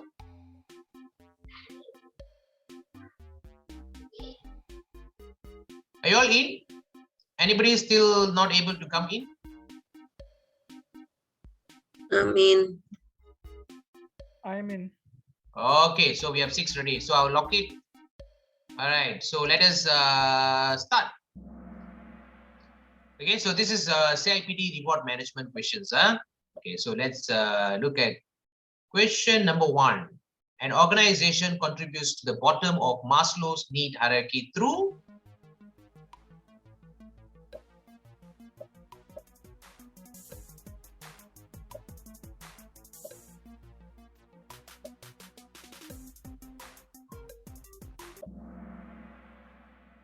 base salary. Okay, so that is the answer. So don't worry, those who did not get, okay, you go through it, okay, after this, right? So you will know what is Maslow, okay, why Maslow is important.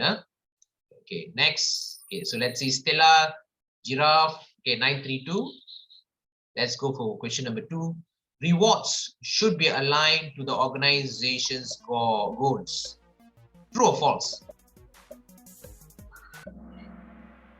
Okay, very good. So all of you managed to get correctly. So learning outcome achieved lah. All right. So Stella giraffe is still number 1. Next question, question number 3. Okay, a set of mechanisms for distributing tangible and intangible returns is called as what? Reward management, bonus scheme, poor management, learning opportunities. Easy question. Huh? How come CIPD is giving so easy questions? Okay, the answer is yes, reward management, right? Okay, so we can see bronze pigeon is leading now, right? Okay, question number 4, intangible returns. Okay, in a reward system can include, is it recognition and status, employment security, learning opportunities, or pay rise?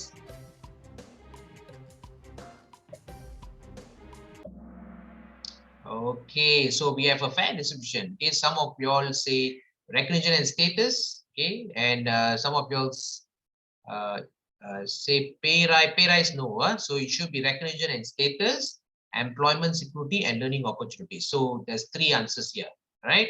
So pay rise, no. Okay, we can see Stella is number 1 now. All right, very good. So competition is in. A reward strategy is about short-term policies and processes. True or false?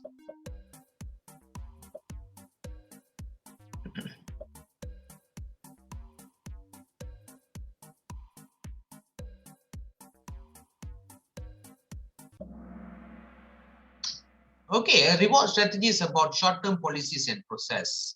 Wrong. Okay, it's supposed to be long term. It's supposed to be long term. It's not short term. Okay, so let's see. Okay, bronze pigeon. Oh, not bad, huh? Everybody is competing each other. Very good. Okay, next question. All are financial rewards except for part-time off, career advancement, bonuses, incentives. Easy question. Okay, so the answer is career advancement. Okay, part-time, of course, bonuses, yes, incentives. This is all financial. Huh? Okay, next. So bronze pigeon is still number 1. Question number 7. Okay, all are non-financial rewards except for work environment, training, retirement plans, autonomy.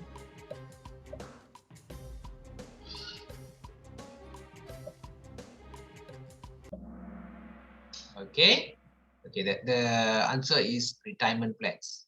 Okay, they are asking about except. Okay, except for retirement plans. That is definitely a financial plan. Sorry, financial rewards.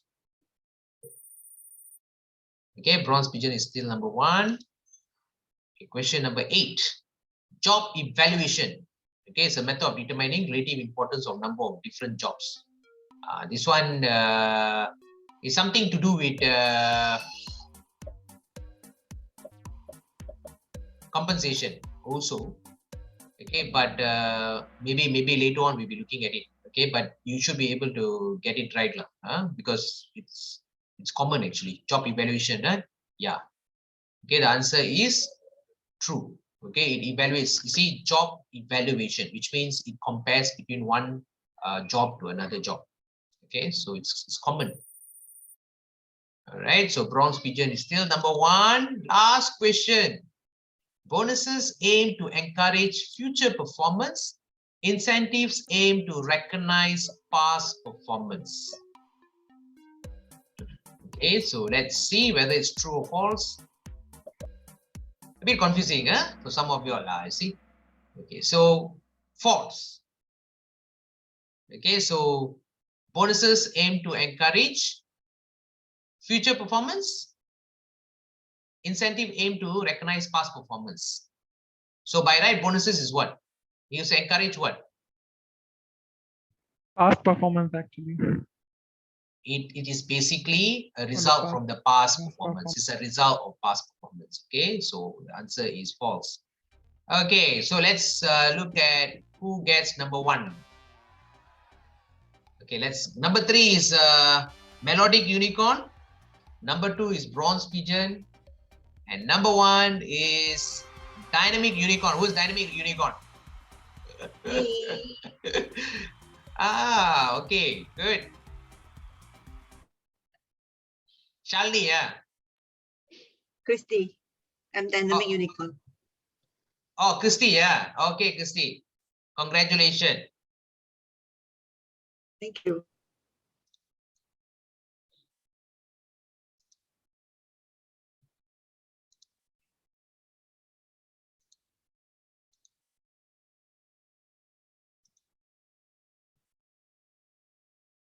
Putri, you did not go for purposely, right, Putri? You did not go purposely, right? No, I got network problem just now. Okay. I was thinking maybe you try to exit purposely. Actually, you want to give chance to others to meet. Okay, but it's a good fight. Okay, it's a good fight because there's a competition between all of them. Okay, so but we miss you, Putri. You know, it's okay, no problem. We hope to see you again in the next quiz. All right, so let's continue. Okay, so I think most of you all did an excellent job. Okay, maybe a bit of confusion there and here. It's okay, not an issue at all. Huh? Like job evaluation, okay, we'll be looking at job evaluation in much more detail in the next coming classes. Okay, and then we also have Maslow. Okay, these are all motivational theory, which we'll be looking at it in a while, right? Maybe in the afternoon, okay, once we finish with our lunch. Right, the next part of our discussion is going to be very interesting. Okay, we are going to look at each rewards, okay, which is given by organization. Okay, this is going to be the next topic that we are going to look at it. Hold on.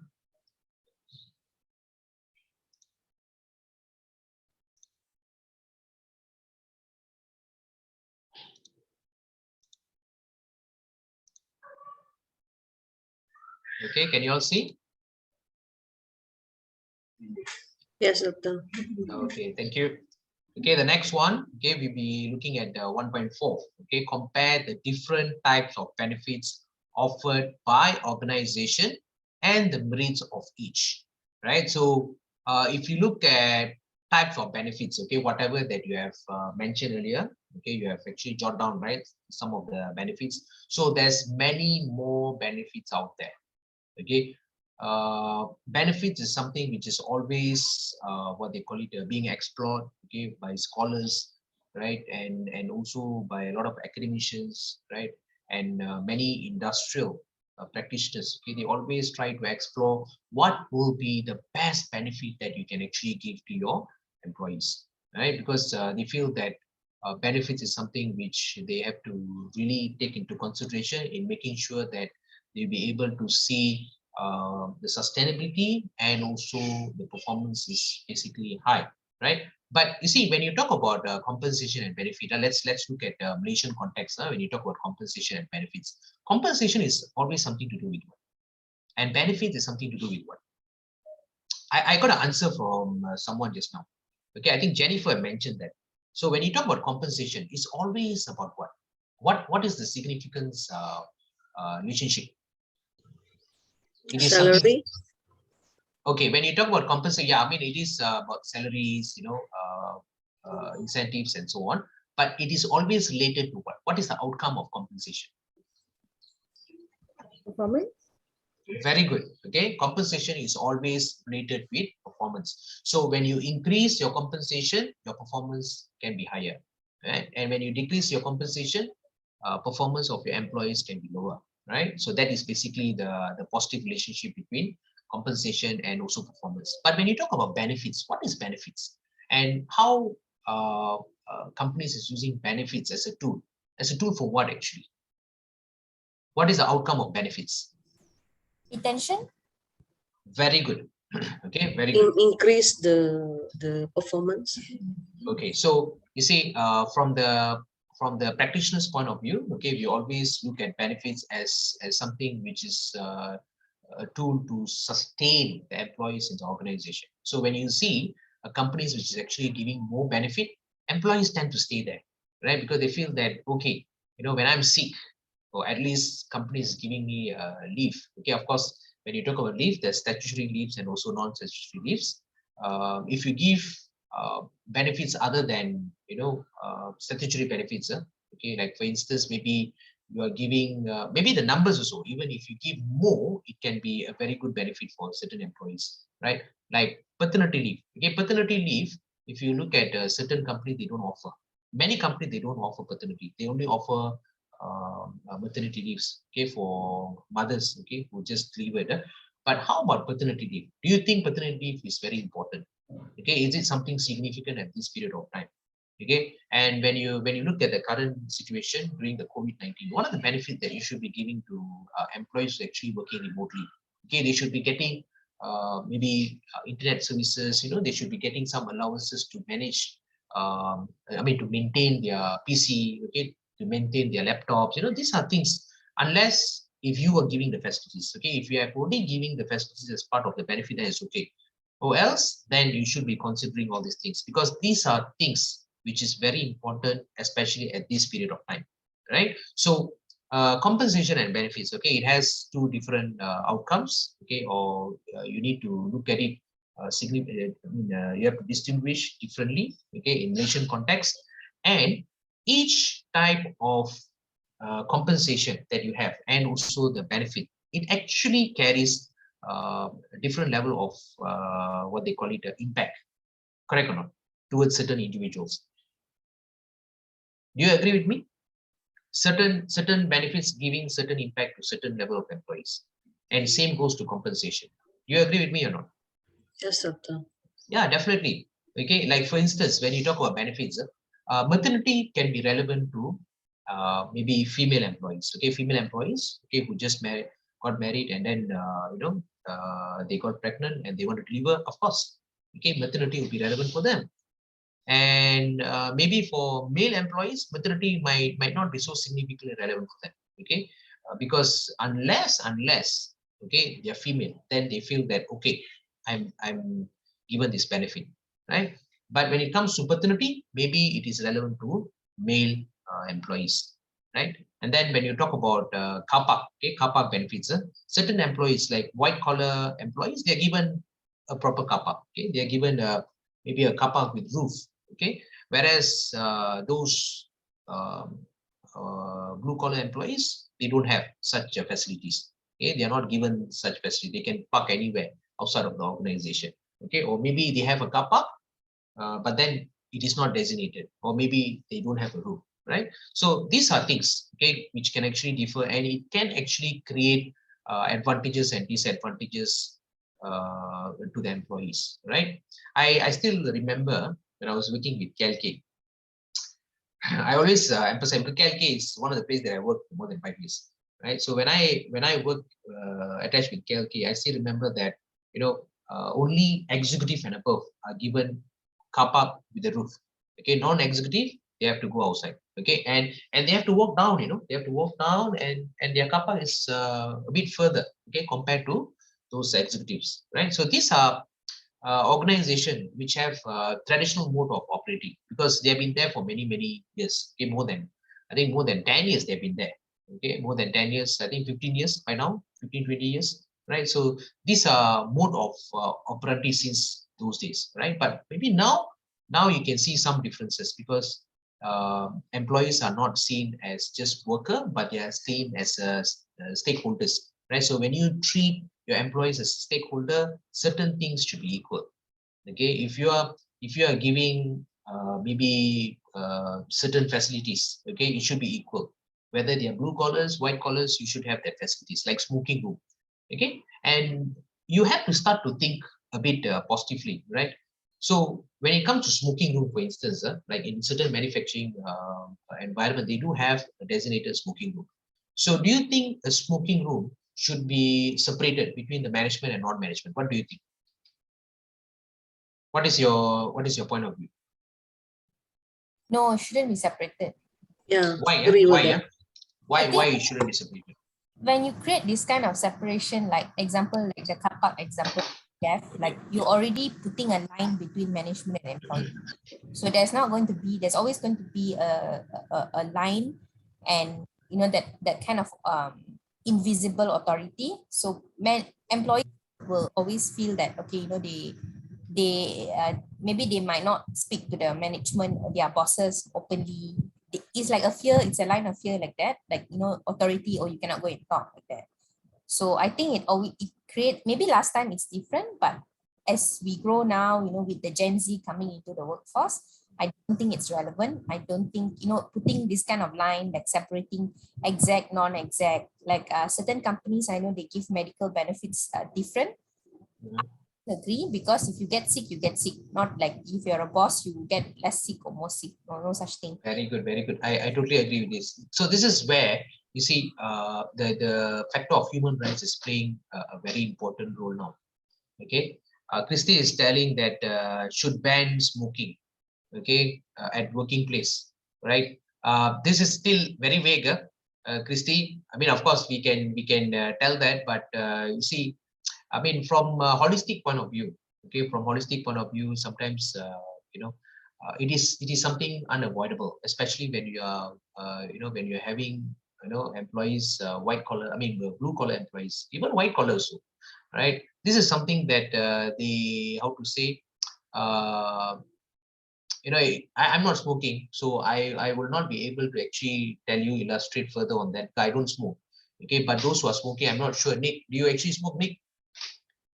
So if someone smokes, okay, they know better about themselves. Okay, it is basically a type of, maybe they'll say, I tend to hear, okay, from my employees those days, when we try to argue, okay, we do have an idea to actually abolish smoking room, we have that idea before. But then again, what the management says, what are the bosses says, they are working so hard. Okay, they are coming from poor families. Some of them are actually, they're from remote places. They come down, okay, and then they work for us. So these are some kind of, benefit that you can give them. At least they are not smoking inside. And when you talk about manufacturing, we are dealing with, hydrogen gases, nitrogen gases, and so on. Can you imagine?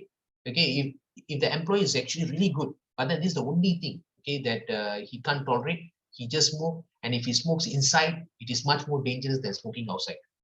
Okay, so at least if you have a designated place, when they want to smoke, they'll come outside. They will not be hiding themselves inside and smoke inside, which can be very dangerous.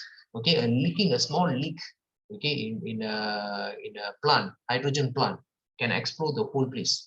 Okay, it can even affect the houses beside, right? So it's that crucial. So we have to take into consideration all these things, right? Not just one particular thing. We might feel that, okay, we should like liquor, what is past is basically trying to defend themselves. Okay, why we should have liquor, liquor should be banned, no entertainment centers. So you have to think back again, right? So these are form of socialization, okay, aspect that we are bringing inside to the organization, and we try to cater to certain extent. Okay, of course, when you go to the office, you cannot smoke, lah. Okay, smoking in the office working environment is forbidden. Okay, but outside. Okay, so that's why these are certain how to say facilities that we are giving, right? And certain advantage that we are giving is also part of the benefit, right? So like what Shalini was actually telling, okay, about smoking. Okay, we shouldn't be separating. I totally agree. Okay, in fact, if you look at the current generation, if you scold them, you as a parent, you try to scold your child and see. Okay, those who are having children nowadays, Jennifer, you scold your children, what will happen? Not like those days, when our parents used to scold us, we will just keep quiet, we'll go one corner, okay, sorry, mom, I won't do that again. We are very afraid. I still remember I was shivering when I faced my father those days, But now, I'll tell you, my children can actually, go against. You scold you back. You hit, you'll hit you back. Okay, at this age, So these are, I won't say that it is something to do with what they call it, current generation, but it is basically how things are happening now, right? Because they are being exposed with many things and so on. Of course, we as a parents, we can tell them, okay, what is the right thing and what is the wrong thing.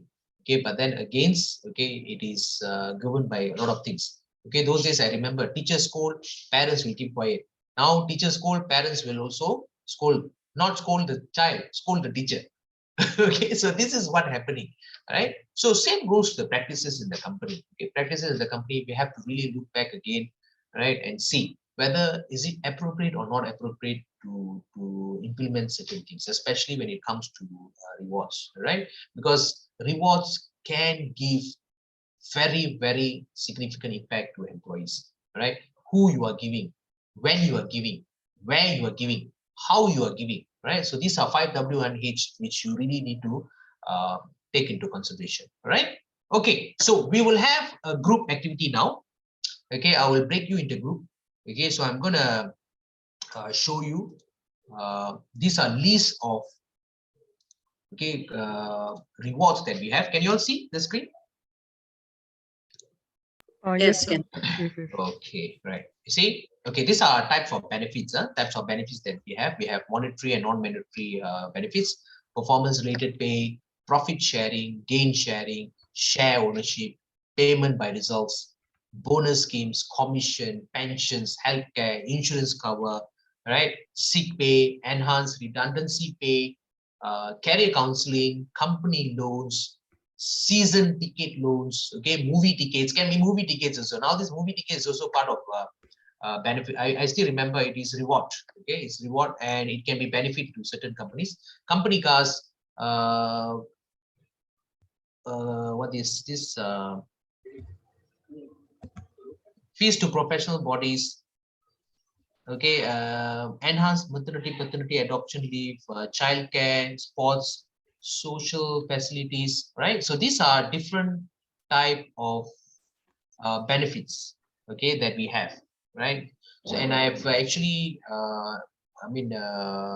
color, okay, I have used a different color, okay, to differentiate the 5 distinguished benefits. Okay, if you see blue, we have 5 different types of benefits, and then green is another 5 different types of benefits. So I'll be separating you into groups, okay, into groups, and I want you all to discuss specifically looking at different type of rewards, and I want you all to see the advantages and disadvantages, okay, for each. So I want to see the merit, okay, of each rewards, okay, whether they are giving advantage to certain group of people or to certain individuals, or it is actually giving disadvantage to certain group or to certain individuals, right?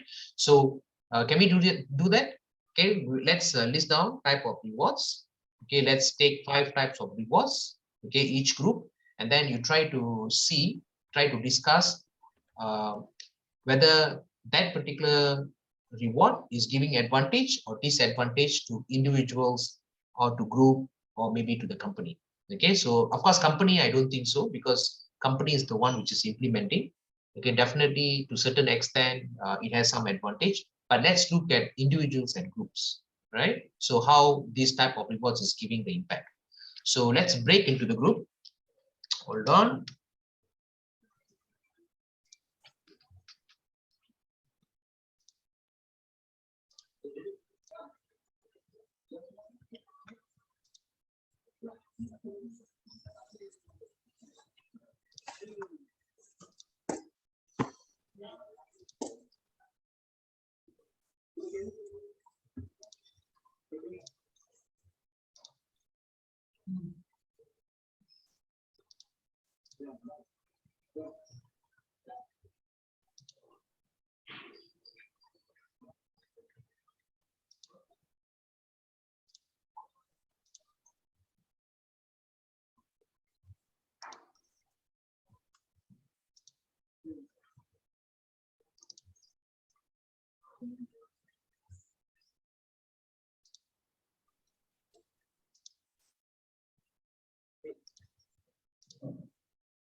Okay, we have one group with additional 1 staff. One member, additional 1 member. Just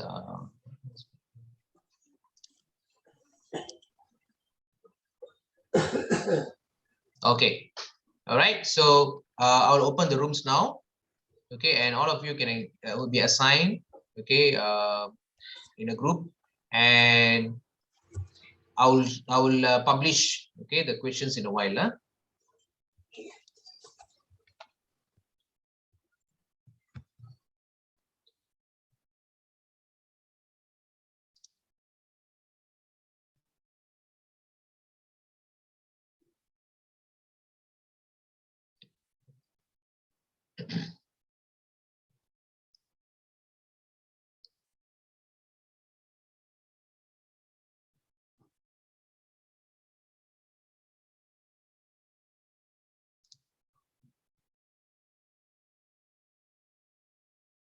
Christy, are you there? Okay.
Okay, supposedly we do the elaborate for 5 sick pay as financial company loan ticket loan. You should assign us back. Don't worry, yeah. You'll be going back to the group. Don't worry.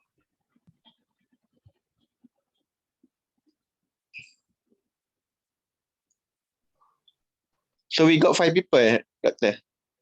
No, 4. 4 people. Okay. 4 of you all, yeah.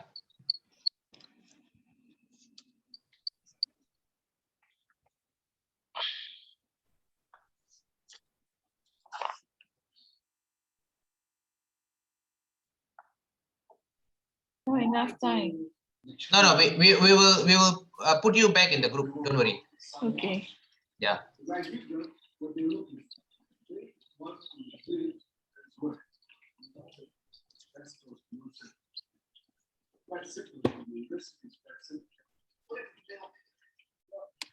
Doctor, our benefit was taken, doctor. We got short-term benefits. Given back. The benefits is given back. Don't worry. Wait, you will join back to the group. Hold on. Okay. Yeah. Very good way to describe benefits. This is what they call it, reinforcement theory. Yeah. Negative reinforcement.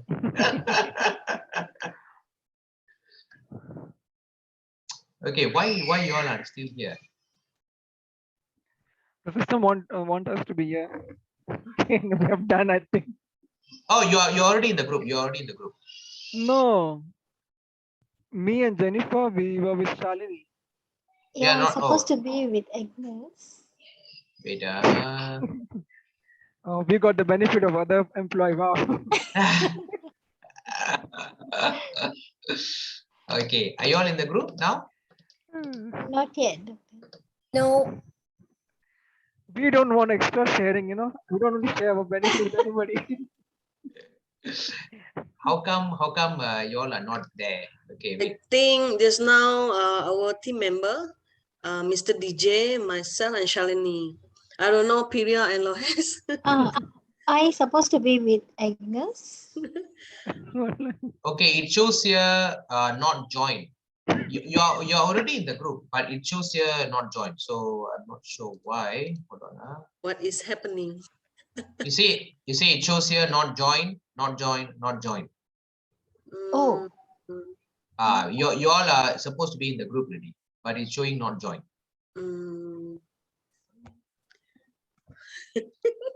Okay, yeah.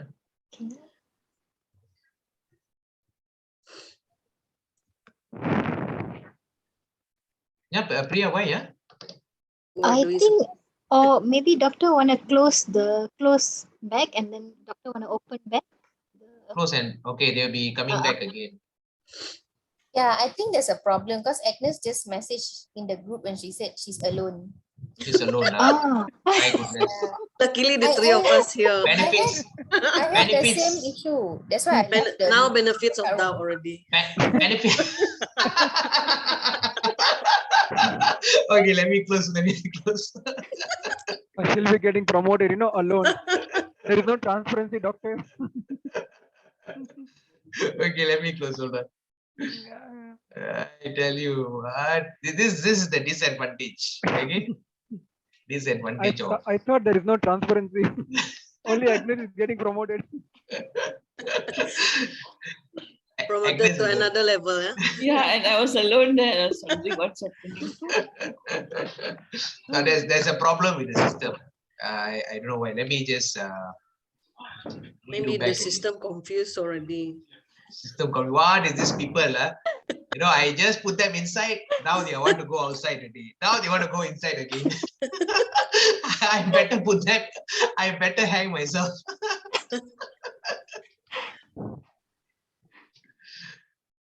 Okay, wait. It's closing.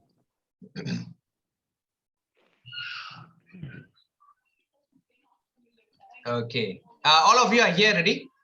Are you all here? Okay. So Priya and Agnes in one group, right? Then Dikshit, Jennifer, Shalini is one group. Okay, Lohishwari is not there. Christy, Nick, and Putri is one group, correct? Okay, so I will open it again. Make sure that you all are there. If you are not there, let me know. Then you need to do something else here. Doctor. Yeah. Okay, just wanted to confirm one thing. Like we need to add advantage and disadvantage to each and every benefit, right? Okay. Yes, each one of it. Yeah, thank you. Okay. Okay, thank God. Priya is together with Agnes now. Okay, all right.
Did I take away the benefits? Or I've given... But actually, you have given us enough time to enjoy the benefit. Okay, very good, very good. We did a promotion now.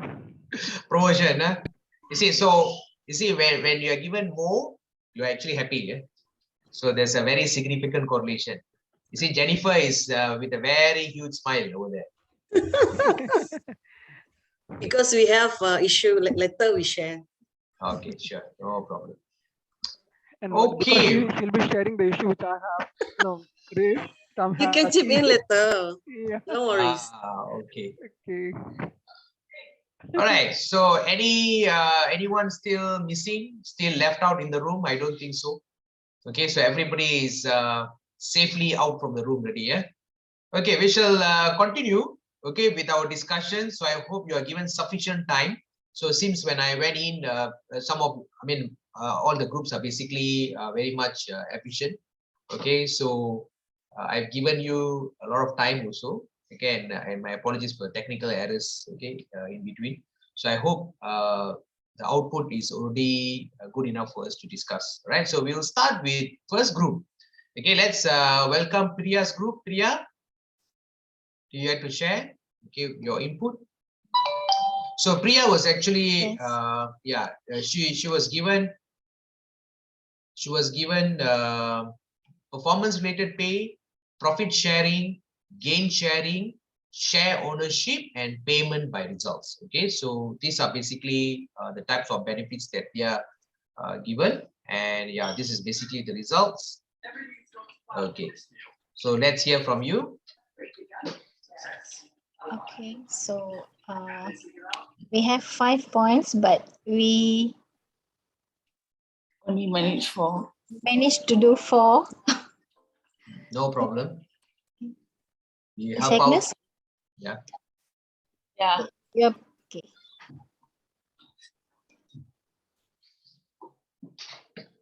Miss Agnes, you will present or you want me to? Can you present, please? Okay, sure. All right. So the first one, we have a performance related pay. So we have a few advantages and disadvantages. Advantages will be it motivates staff to do their job, and also it increases their employee performance and efficiency. Disadvantage will be the employee expectations will be focused more on the same person and other staff who did not, the same person, and the reward will be given to the same person, and it will be demotivate the others who did not receive their performance related pay. And next disadvantage is employee leaves after obtaining their rewards. Example, once they have received bonus, then they might leave the company. Okay. Certain employees, yeah. Okay, very Next. good. So, okay, so hold on, Priya. So you see, performance-related pay is one of the most common. Okay, it happens in every company, all right? Because we believe that when we focus on the individual, right, and when we reward the individual, eventually it actually affects the department because it works with the KPI, okay, that we have given to all the employees. So of course it has disadvantage, like what Priya's group mentioned, right? You have to make sure that it is rewarded equally. That is the mantra. Okay, if you don't follow, okay, that principle, then obviously you will see some might just resign and go. Right? Okay. Next, Priya, profit sharing. Next is profit sharing. So advantages will be brings employees together, work together on common goal. And employees' motivation level will be increased due to extra financial gain. And the third advantage will be they feel as part of the company. And fourth, employee focus on profitability to work as a team. Okay, very good. Profit sharing is one of very strong reward. Okay, next. Disadvantages will be salary of individual employees are not equal based on merit of promotion. Okay. Next, all staff get profit sharing regardless of their performance.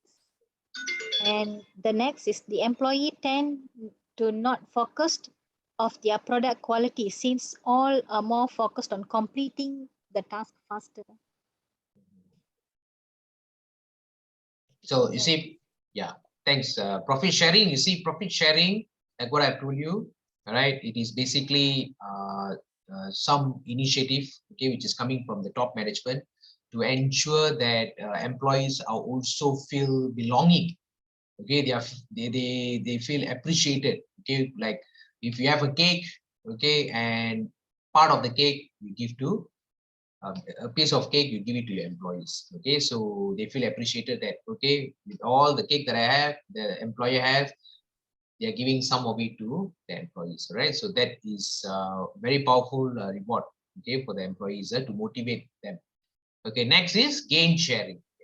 Okay, gain sharing advantages will be improved productivity and increase output, increase the staff loyalty, and the third one is improved communication and cooperation between the team members. And disadvantages will be added cost from gain sharing plan can be high. And next is a staff go through pressure to achieve the target. Okay, so you see, compared to profit sharing, gain sharing is a bit, it can be a bit troublesome, okay, in terms of administrating it, and also it can actually give hard time to employees, okay, because the the there is, I mean, in order for you to achieve, it can be a bit tough, right? So not easy for gain sharing, but of course reward is big, right? Okay, next. Okay, next is a share ownership. Advantages will be align staff interest on a financial reward towards achieving the common company goal, increase shareholder values, and increase job satisfaction. And disadvantages will be time commitment and financial risk. Very good. Financial risk, that's for sure, right? Share ownership, okay, is something which is given by those blue chip companies, like blue chip companies, those big companies, okay, when usually Berhad, okay, Berhad, so they will share, okay, their ownership, okay, by giving dividends and so on, okay, to the employees, okay, who have shares, right? So usually big companies, okay, right. Next. The last one, we are able to do payment by result. So this is basically, I can say that advantages will be the staff will be feel motivated because they are being paid for what they have produced, and it might also increase their commitment to do their job better, so that they know that they will be getting the payment when they do their task better. Disadvantages will be it might not motivate the other employees. Okay. You see, payment by results. Okay, it is usually it is implemented in the sales side. Okay, of course, sales, they have commissions all there. Okay, but this is another type of benefit. Like, I mean, it's a type of so-called as incentive. Okay, which can be given to the salesperson. Okay, of course, it's not that easy, yeah, because you have to produce the results. Okay, and if you don't produce the results, then you will not be able to achieve it. Okay, and there is a different okay, there's a different payment by result, and also the top one, what is the on top one? Sorry, Performance related pay. Okay, so there is a different, okay, you shouldn't confuse between these two, right? One is by result, another one is by performance. So the one which is a result is very much minute. Okay, it is tackling what they call it based on maybe weekly, or it can be a monthly basis and so on, right? So that's the differences. And besides sales, productivity is also another place where you can actually implement this type of reward system. Okay, so thank you. Any questions from others? Okay, no question. We go to the next group. Okay, next group will be presenting. Thanks, Priya. And also, yeah, Priya and Agnes, thank you. Your group is the only one, because I was thinking Lohi should be inside. So I was taking her into consideration just now. I see. Yeah, sorry. Yeah. Okay. Next group. Okay, next group will be talking about sick pay, enhanced redundancy pay, career counseling, company loans, season ticket loans. Okay, so let's hear from the group.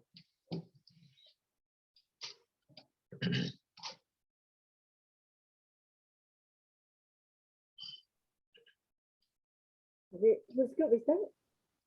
Putri's, is it Putri's group? Or is it my group? Okay.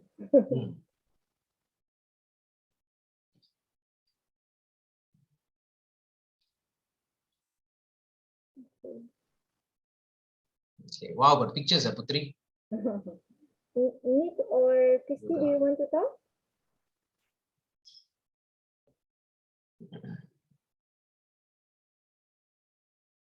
Okay, I will present then. I lost you. Do you want to present? You can go ahead. Okay. So for us, we have received 5. The advantages for the sick leave would be it gives independence to staff, less absenteeism, and better morale. But the disadvantage is that people might abuse it. So I share to the team is that normally in oil and gas, it is common to give like 1 day for 1 day sick leave in which you do not have to present your MC. So if you're not feeling well for the second or the third day, then only you have to issue your MC. But on your first day, no need. So moving to the second point will be redundancy of pay. Advantages here. Job security. People feel that they are more secure even if they were to be terminated or being given with MSS or VSS.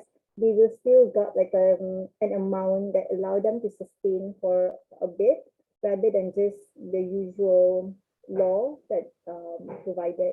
So company reputation also will be maintained, will not tarnish them even if they remove significant numbers of employees.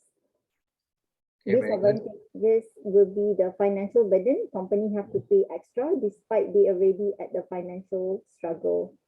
So it might affect people performance as well because they feel demoted. A lot of people is leaving, and some employees might also volunteer themselves. They might purposely not doing well because they wanted to be in the list for them to get the redundancy pay. Redundancy pay, especially during the crisis period. Okay, yes. So there's a lot of companies suffer actually. Okay, by paying because they have no choice. Okay, they have to, like for example, Asia, they suffered. Tony Fernandez, bluntly he was telling, okay, they were suffered, but I think now they are getting a bit better. The share also a bit higher now. Okay. But Asia's practice is not the best. They live is at the bare minimum. So yeah. I'm not sure how other industry works. Is that as a company, we also have to be conscious whether the amount is right or is fair or unfair. Because imagine if you were to terminate a pilot, the person cost of living alone definitely going to be 5 figures. You can't simply say that, hey, goodbye pandemic, and I give you like the minimum of 22 days paid of redundancy pay. It doesn't make sense. As a company, there's a lot other way for you to get the means for you to survive. So just by saying that here I pay you minimum, to me doesn't make sense. I mean, compared to their competitor like Mars or other airline, at the very least they give more. So that's just my take though on this. No. Actually, you're right, because these are also a gray area. These are gray areas as well. Because in fact, even the government did not actually see all these things. Okay, they did not look into this aspect as well. Because for them, okay, as long they are following the the so-called as generic rules and regulation, okay, they are good to go. Okay, but like what you say, employees, they have different level of employees. Okay, some employees might be earning more, some employees might be earning less. So when they go out, it is bounce back to the commitment level, okay, that you have in your home, or as a whole, your household income is something that you have to take into consideration. So pilots might definitely, you see, I think one pilot suicide. Is it one pilot? They have a pilot suicide. There's one pilot suicide, right, last year. Yeah, because of that, because it was so last Asia. minute, the amount of so Yes. little. Yes, So I'm not correct. He sure. cannot bear. He cannot bear with the expenses that he had, because you see, they used to earn around 30,000-40,000 per month. Pilots, Asia pilots, they used to earn that much of money here. And suddenly, when they are given, peanuts, and then you have to go back, the commitment is too huge, right? So they cannot bear. And apparently, that particular pilot, he suicide. Okay, he from Asia. Okay, he suicide. So yeah, I think you're right, Putri. That is a gray area. Yeah, you have to really look into it. Thanks. Continue. Continue. Next will be for the career counseling. Okay. So, for example, provide them with a career goal, be able to know where they will be in the next maybe 5 or 10 years. It will also allow them to develop their strengths and weaknesses more, and also weaknesses something to improve, of course, and then develop the right strategies for the company. For example, you want to put them on the right succession planning plan. So this can be done through the career counseling. However, the disadvantage would be they would realize that, hey, there's not much option available in this company, so I might as well go somewhere else. So that will be the con. So, and also there will be an unqualified career advisor, because sometimes company would engage a third party, but then the person is don't have the best of qualification technically, or maybe staff would feel pressure that they have to meet the management expectation in which they would expect him to be in the next 5 years. So in a company, sorry, Putri, in a company, who's supposed to do the career counseling in an organization? Who's supposed to do the career counseling? HR department, head of the department? Depends. For me, it's a mixture of both. So it is advisable for you to have a session with your manager, because but then your manager will ask you what is your feedback, and then you can bring it back to the HR, like what you can do in order, what trainings for you to explore or being provided by the company for you to meet that goal. Because you can't, for example, imagine if the person is maybe IT expert. Like you say that you wanted to do this and this type of software. As a HR, I didn't even know what that is. So you need to tell your manager, like, hey, I wanted to be, for example, product manager of this particular initiative. So the manager will put the person on the right track and HR support by providing a training. And yeah, you are right. And I always wonder, okay, is performance appraisal is where they do the career counseling? What do you think? Or they should be separating it, because you see, most of the company, this is what happens. Career counseling is actually a separate service. Okay, it's a benefit. You see, career counseling itself is a benefit. Okay, it is not part of performance appraisal system. Okay, do you all agree with me? So when it comes to performance appraisal, okay, most of the managers, most of the head of department, they take this opportunity to actually counsel their employees. In fact, reprimand their employees if there's any kind of correction need to be done. But that is not career counseling. Career counseling should be different. It is more into looking at, okay, how can you actually improve, okay, in terms of your career in this organization. It should be separated. It shouldn't be put it together. But most of the companies, what they do is they will put it as an appraisal process. Okay, so when you go and meet your supervisors, this is where they will reprimand you. At the same time, they will also counsel you. Okay, so this shouldn't be happening, right? Okay. Agree with your as well. Yeah. Okay. Next, company loans. Company loan, it will ease the financial burden of the staff. For example, they wanted to buy something or maybe do a house deposit, so company can help. But the disadvantage would be like, what if the employee resigns? So the amount will just be wasted technically, and also there's the additional financial cost to the company. And there's like paperwork as well. What if the person haven't signed the paperwork and then you already release the payment? So you might not be able to recoup any of the amount back, or maybe you just suffer from loss. So for example, if the staff salary is just 5,000, but then he took a loan more than that. So if the person resign, you're unable to get the money back. You just yeah. Next is season ticket. So advantages is people with a car, they can reimburse the amount. But those without car, they not able to enjoy this privilege. So that will be from our team. You guys, if you want to add on, please feel free to jump in. Season, what is that? Sorry, Putri? Season ticket. For example, you give a X number of amount for the car park. Season ticket is for the car park. Yeah. Yes, for the car park. Are you referring to something else when you give it to us? Sorry, I can't hear you. Is it something else? No. It is basically talking about car park. Season. Okay, yeah. Season, yeah. I mean, it can be different also. It can be different, but let us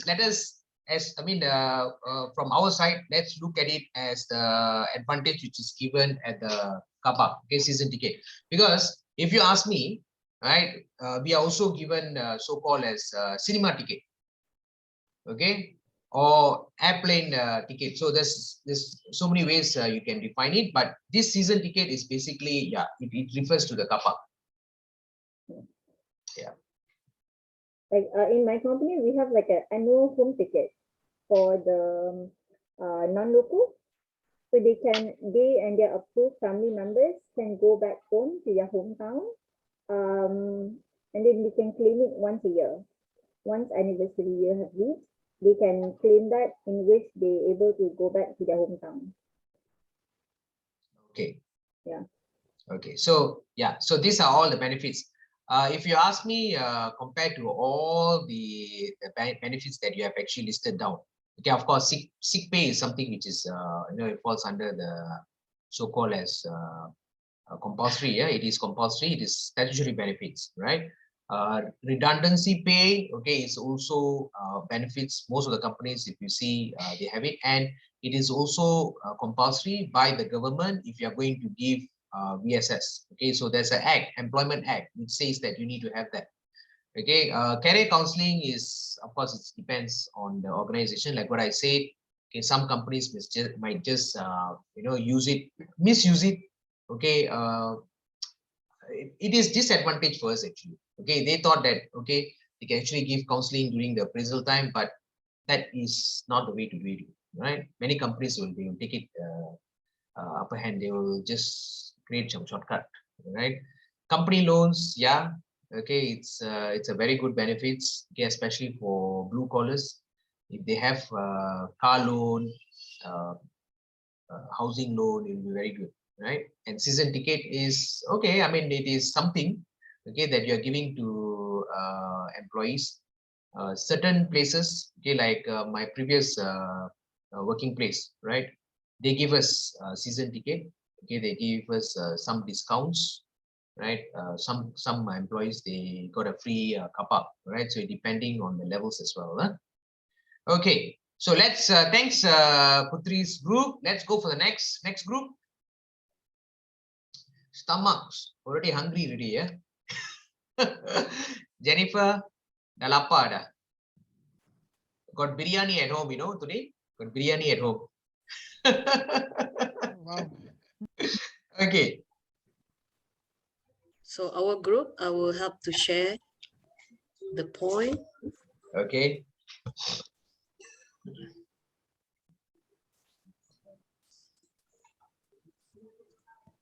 You have a nice background. You can really choose, Jennifer. Seriously. Are you having some background? Yeah. Do you actually having some background on graphics, or are you expert in designing and so on? No. Natural. Mine is, I just Wonder. See? See? Okay, go ahead. Okay, I will Melanie, present. Yeah, I'll present for our group. I just Okay. that the group's name got DJ Shajan. We look like Very good. Yeah, I mean you should have it. So what is DJ as agent? So it's a combination of all the names, is it? all our yes, names. Yeah, the team member. sounds so so cool like that. Yeah, it is. So we kind of discussed more than we actually wrote down, but let me go point by point. So for company cars, it is more of we looked at it in two ways. It's either providing a company vehicle, as in the vehicle itself, or also allowances. So it could be, a certain level gets a certain allowance where they can buy their own car. So it's either one. So, well, everything that was listed, all the 6 points are attractive retention packages. So that goes without saying. And then company cars, if we are looking at having a physical car in the office, it eases the company business, because if let's say there's something that the employee needs to go to a certain office, they need to go to a different place. If there's a vehicle in the office, it reduces, they can just take that vehicle instead of getting a Grab or something like that. And then disadvantage is, of course, there's a possibility to misuse the company vehicle. You can always take that for your own personal purpose. The second. Hold on, Shalini. I want to tell this. I want to share with all of you. I remember that we actually had a driver. Okay, so he was actually commuting. Okay, taking our staff from one place to another place. Okay, and we caught, at one particular day, we caught him. He was actually commuting what? Because he has his own business. He has a market, okay, and he sells vegetables and so on. And we managed to catch him commuting vegetables from market to his house, right? And we terminate him. Okay, he had so much of his. Of course, we give him warning letter 1, 2, and so on. But he keep on doing, so we managed to catch him. So yeah, this is one example of misusing company's property.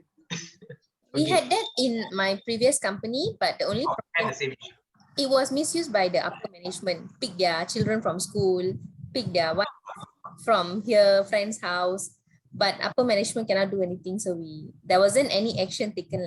So yeah. I mean, for upper management, you see, strategic managers like GM and so on, to certain extent, like bringing their children and also using the car for vacations, all that, it is also part of their benefits. Yeah, unless you have stated very clearly, okay, this is only for the usage of company visit and so on. Okay, nothing to do with family visit. Then it's a different story. Okay, like in my place, this is part of the benefits which is given to them, company car, and they can actually use it for vacations and so on. And they are paid. The petrol is paid. Touch and go is paid also, fully paid. So it depends, right? Yeah, the one I was referring to is the company vehicle is specifically for business. Like they have their own car, but they don't want to use their car. They have company car, but they don't want to use. So they get the office drivers to go and do all their personal errands. So for me, I think that's a misuse, because that is meant for office purposes. Yeah, that's how I look at it now. Anyway, the next point is fees to professional bodies. Of course, it's an attractive retention package, and it's also a chance for you to an employee's professional development. Like what DJ shared earlier, if being a lecturer, the more professional development, it kind of improves your ranking. And also professional developments are not cheap. So if the company reimburses the allowance or the fees, then people would want to stay. And then the advantage is sometimes the cost that you are taking. The cost that you are taking. Yes. Jennifer is going to be promoted soon. Hopefully all of us are promoted. All of us take Man. Cost effective is important in every. Yes. So disadvantage, unnecessary expense is if let's say there is no limit to this, and then an employee might just go and register for anything and everything. So they might not even need it, but just because it's there, they use it. Enhanced maternity, of course, it promotes well-being, and also that a supportive environment. Disadvantage is if, let's say, the person is on a very long maternity, because you cannot terminate someone when they're on maternity or anything like that. You need to find a replacement, and finding replacements are not always easy, especially temp for a certain number of months are not easy. And also along with that, it comes about, passing over the job, teaching a new person. It's also a lot of cost and might be a bit difficult for the company. But on a personal note, I encourage enhanced maternity. This is just for assignment purpose. Personally, I do maternity and adoption leave. You can suggest to your management. Let's see whether they will consider or not. Okay, paternity and adoption leave also is pretty much the same. Our points were same for enhanced maternity. But disadvantages, there could be a potential abuse, because in maternity, you cannot lie because the mother is delivering a child. But in paternity, you can, a person can abuse the leave they can take, but not necessarily being there for their wife. Not all men, Shalini, yeah, DJ, don't get offended. Agree. Am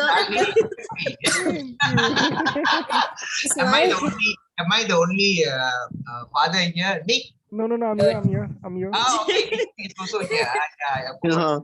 Nick is also here. Okay, I totally agree. Okay, because it is about direct implication, right? Of course, those who are a mother, of course, I mean, you can physically see, okay, they deliver and they need leave.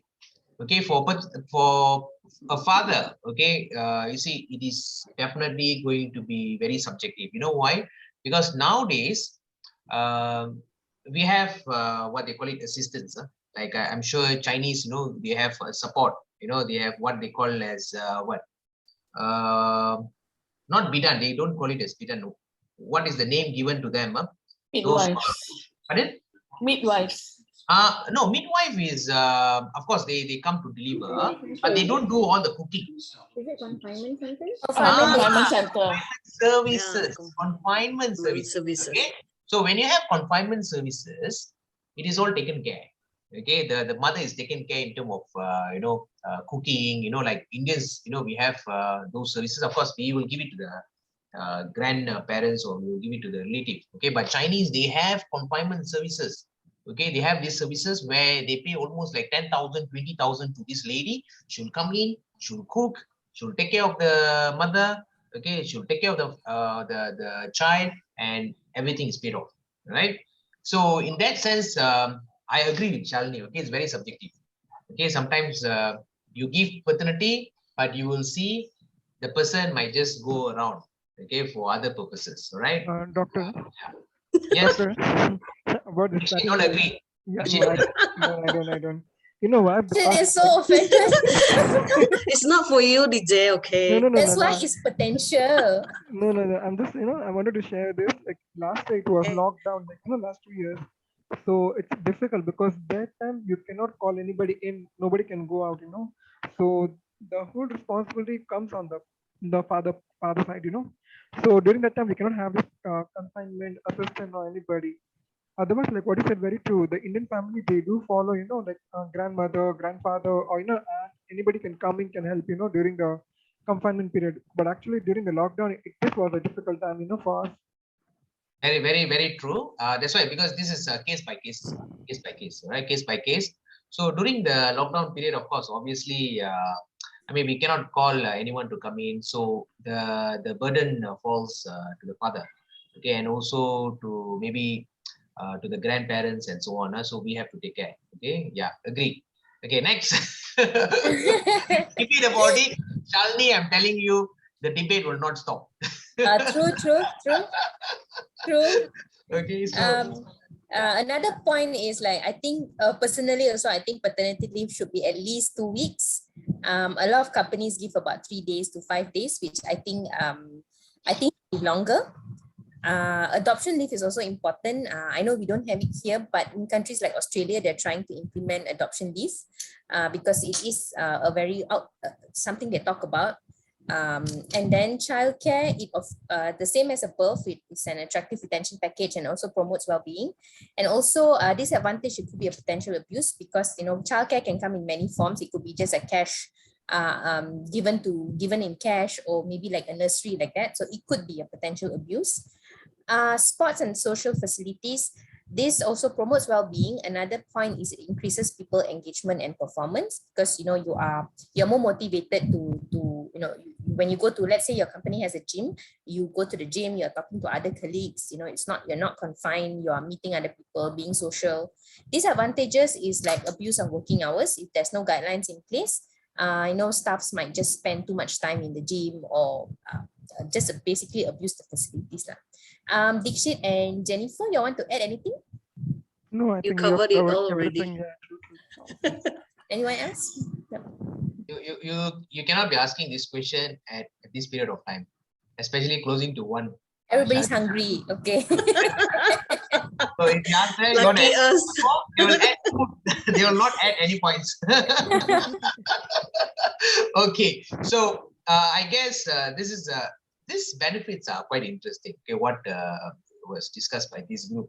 Okay, especially when it comes interesting in the sense of there's a lot of debate you can actually do when it comes to paternity, when it comes to childcare centers. So you see, childcare centers is also very subjective. Sometimes parents, the mother also sometimes, okay, they tend to spend more time with the children, okay, at the childcare center. So that can be also misused. Social facilities, sports centers, if you have it in the company itself, I'm telling you, you'll be wondering, where is this guy? He have been missing for 1 hour. See, he'll be working out there.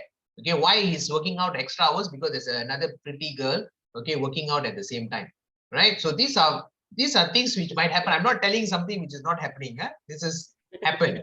Okay, it happened. We caught people, okay, who have been spending more time at the gym, right? So these are things that we have to really look into it, whether like the location of the gym itself or the location of childcare. Okay, should you actually locate very close to the working place, or you should actually locate in some other place, or you can just outsource it. Okay, you can outsource to any other gym centers, let them to go and get some discounted rate, or get their subscription fee paid by the company, right? So it's all depending. Okay, very good. Anything else that anybody would like to add besides, Almost one. Almost one. Okay, so let's take a break. Okay, so before we go for a break, let me just share with you one little video. Okay, very short period of time. Don't worry, yeah. Okay, it's just to give you some excitement on rewards, right? And some eye opener. Okay, for some of y'all. Let me just share with you this. Okay, hold on.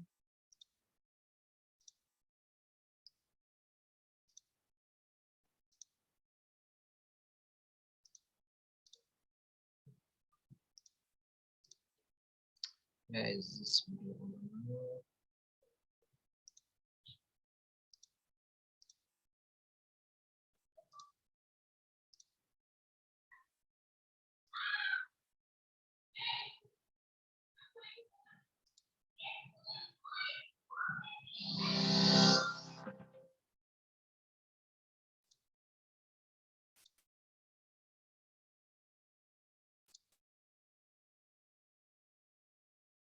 Okay.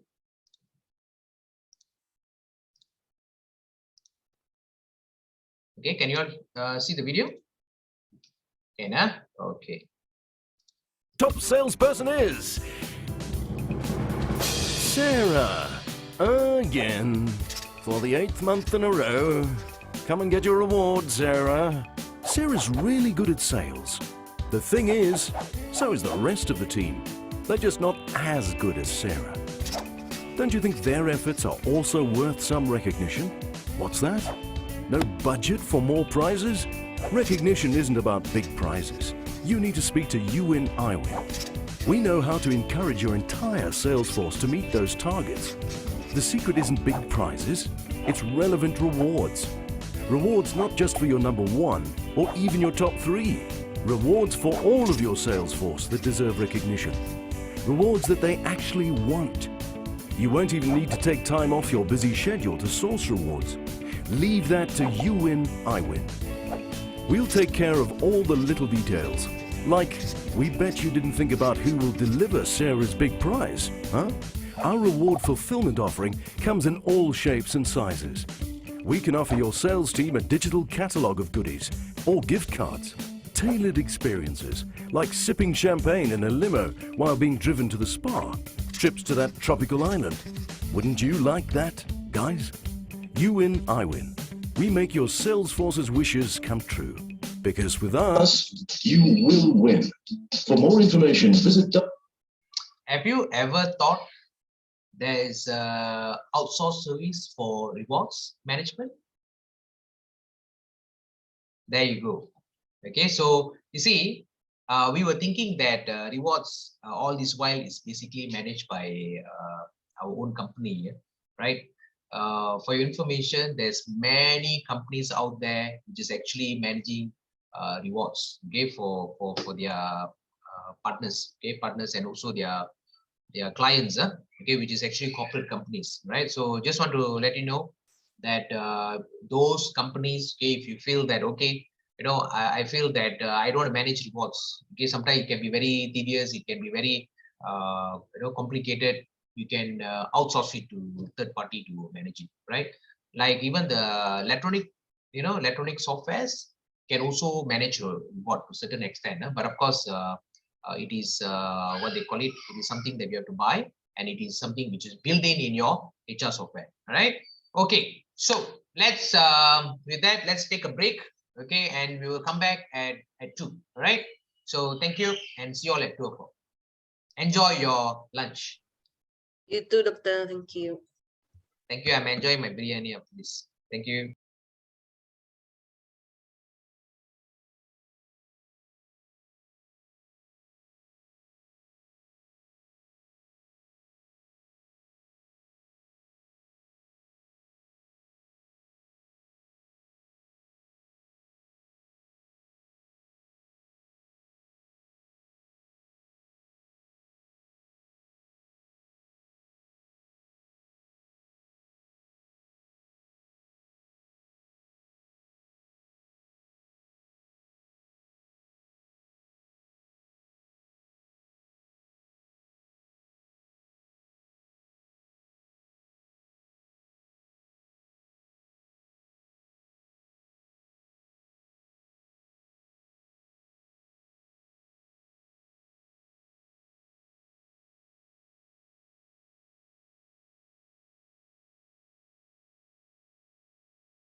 Hi, welcome back. Jennifer, you had a very good lunch. What you had for your lunch? Simple one, very simple. Very simple. Don't tell me Maggie Goreng. See, for me, Maggie, simple. For Maggie me, soup. simple means Maggie. Maggie curry soup Maggie curry soup, huh? For me, with telur. simple means with telur lah. Okay.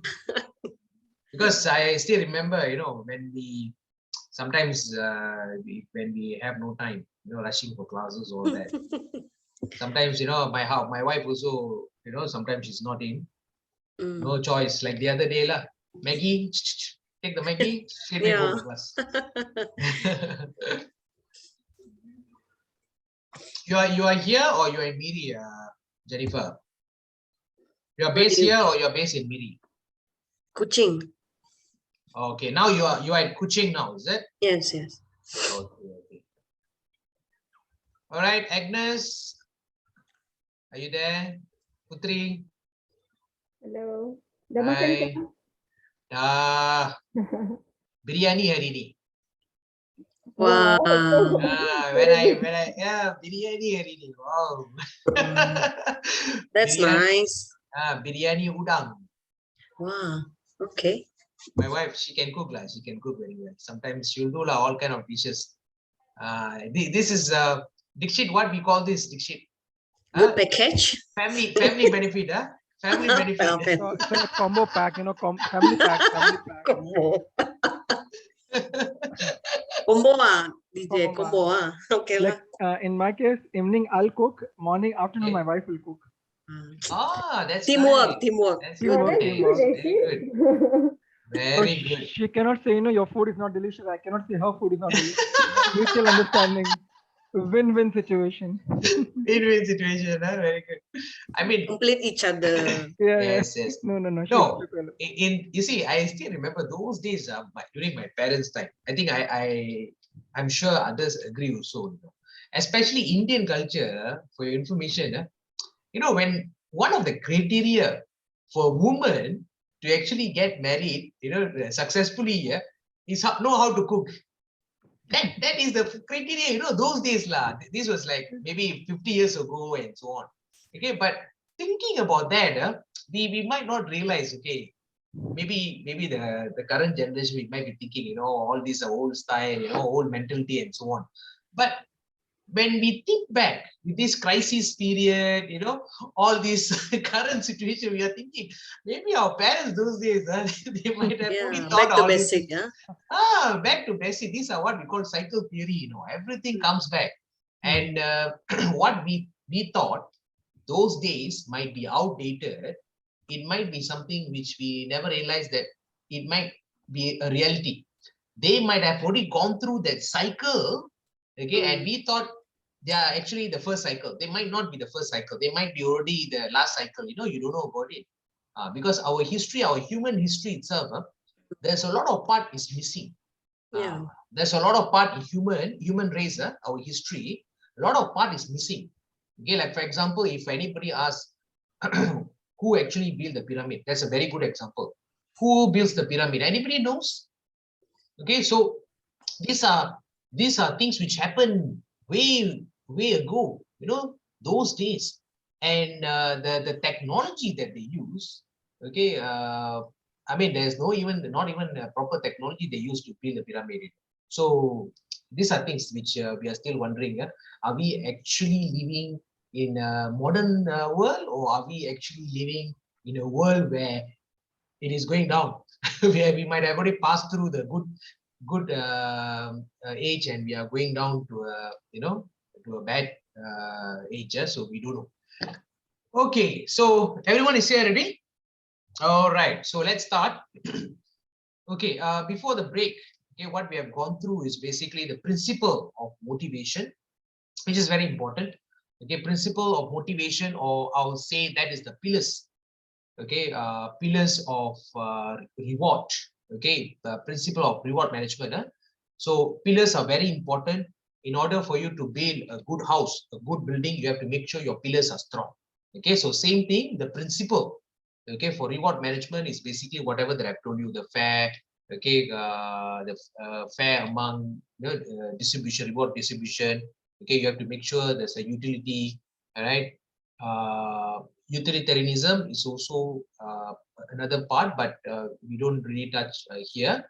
Okay, and in terms of justice. Okay, so all these things are basically very important. Okay, it is very strong principles that you need to safeguard, right? So that's one thing. And the second part, we were actually going through different types of benefits. Okay, all different types of benefits. Okay, that which is categorized as financial benefits and also non-financial benefits. Okay, so these are another part that we have gone through. The bigger context. Okay, I'm touching about the bigger context. And another important thing, okay, which all of you should know, the basics.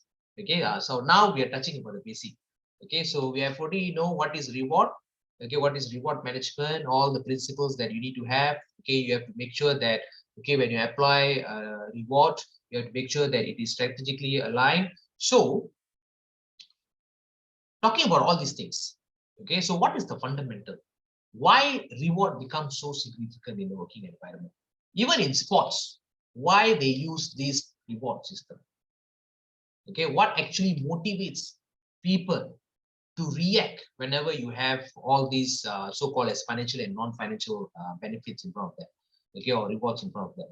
So what actually make them to react, right? So what is inside us as a human being? Okay, is it something to do with our thinking? Okay, is it something to do with our emotion? Okay, is it something to do with our influence, right? Something is influencing us, right? Internally or externally. So this is what we would like to see. Okay, so we are going into a bit theoretical, right? So before this, we were talking about practical part of reward management. Now we are going into the theoretical part, looking at what is the fundamental which creates the whole reward system, okay, to be placed in many different institutions, right? So let's look at this particular video, right? It is touching about some of traditional theory, okay, of motivation. Okay, we believe that the element of motivation is basically the one which trigger, okay, ourselves to react, okay, to certain way. Yeah, okay, if you see why when you give certain reward to employees and they are triggered, okay, they are what they call it, being motivated, okay, to react, okay, to certain level, whether it is positive or whether it is negative. Okay, so it's all about your motivation, okay, inside you. So what is motivation? Even, okay, like today's class, okay, all of you are attending today's class, okay, it is due to certain level of motivation. So what is that motivation? Okay, and what are the theories of motivation? Okay, what are the concepts of motivation that we need to know? So these are things that we are going to go through now. Okay, it is very theoretical, but I will try to make it as interesting as possible by showing you all the videos, relevant videos, diagrams, pictures, okay, which is going to quickly let you to grab those incremental information. So let's go into the video. Hold on.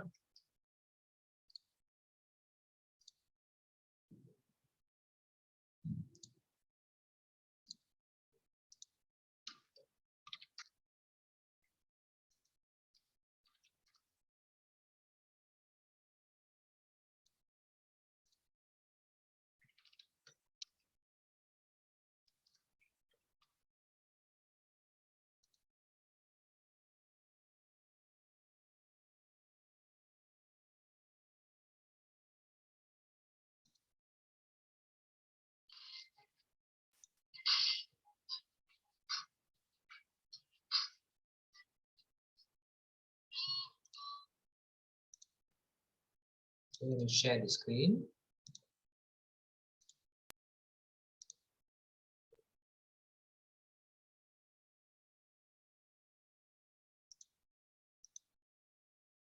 Okay, so what we are going through now, okay, is basically 1.5. We are going through 1.5, which is on, okay, on assessing Okay, assessing the contribution of extrinsic and also intrinsic reward. Okay, to improving employee contribution and sustain organizational performance, right? So just to make sure that you all know what are the areas that we are going to go through, right? So the first part that we are going to discuss is basically the element of motivation. So what is that motivation? Okay, so I've given you some overview what is motivation. So let's see this video, okay, on what is meant by motivation.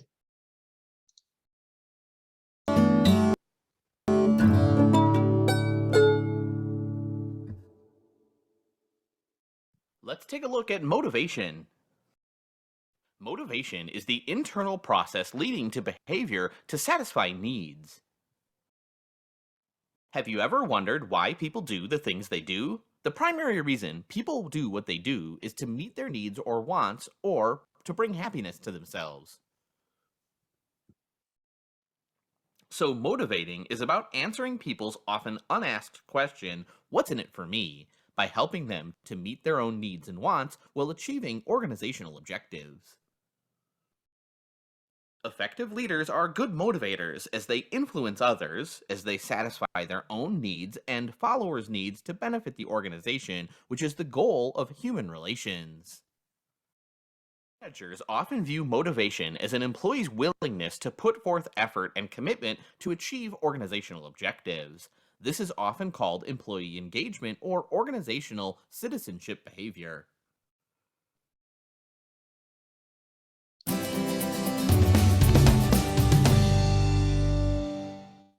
Okay, that is basically just to define what is motivation.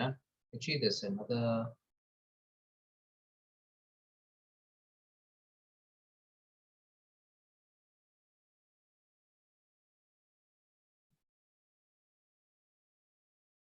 Okay, now I'll show it to you later on. So let's look at the first model, okay, which is very popular. I'm sure all of you know about it.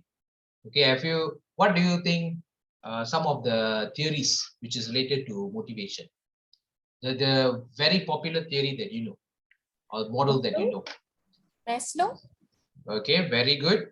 Okay, so Maslow is basically might not be the initiator, okay, of the motivation theory. Yeah, he might not be the initiator because there's a lot of other scholars, okay, other scientists which identify what is motivation by using some experimental what they call it, lab experiments, and they manage to see what is the effect, okay, within animals. Then only they go beyond the animal, they look at human being, right? So you might have heard about Maslow, okay, but Maslow is not the first person, okay, who talks about motivation. So there's another two more gurus. Okay, this is something which you might feel a bit new for you. Okay, Herzberg, no, not Herzberg, Putri. Herzberg is after Maslow. Herzberg is after Maslow because Maslow have created the 5 different levels, right, of need. So from there, Herzberg have actually break it into 2, higher and lower. Okay, one is motivator, another one is hygiene factor. So Herzberg is basically not the one. Okay, there's another 2 more person. Anybody can guess? I learned this when I was in university, yeah, in UPM. Okay, I learned this. That was like what, when I was 18 years old. Okay, now I'm already 40 plus already. Okay, can you imagine? But I still remember the theory. It is so impactful. I can still remember the theory. You know, what is this the 2 theory about? Because when I was studying about this motivation, I still remember I went to the library. I took 5 or 6 books on top of my table, looking through. What is this theory about? I can't understand at all. Okay, these 2 theories, but it gives so much of impact. Okay, and it was actually one of the incremental theory that everybody should know. Okay, because everything starts with the basic. Okay, everything starts with the basic. You know, human are also a form of animal. Okay, human is also a form of animal, and we have certain instinct like an animal as well. Okay, so with that as a basis, they come up with all the other theories, right? So the first person, okay, who have actually identified, okay, motivation. You see, motivation. No, McClellan is not. McClellan is all new. McClellan is all new. McClellan, Herzberg, okay, the theory X and Y, all these are very new. Okay, new in the sense of not new now, but after this, these two scholars, okay, who have initiated that. Huh? So let me just, McClellan is theory X and Y, right? So let me just show you, okay, who are those people.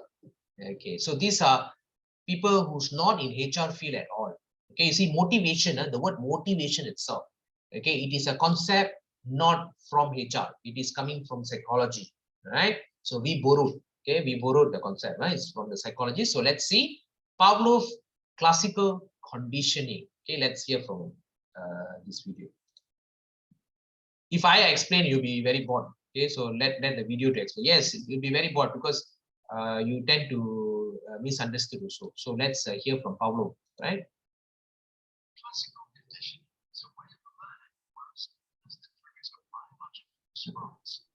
Doctor, can I see the video? You haven't shared, doctor. Oh, okay. Sorry. Wait. Yeah. Sorry. Yeah. Okay. Now, can you all see? Yes. Yes, can. Okay. On. Classical conditioning is a way of learning where a stimulus that triggers a biological response is paired with a new stimulus that then results in the same reaction. The most famous work in classical conditioning was done by Ivan Pavlov in the 1890s.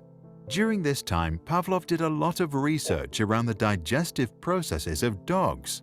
One day during his research, Pavlov noticed that the dogs began to salivate in the presence of the technician who normally fed them.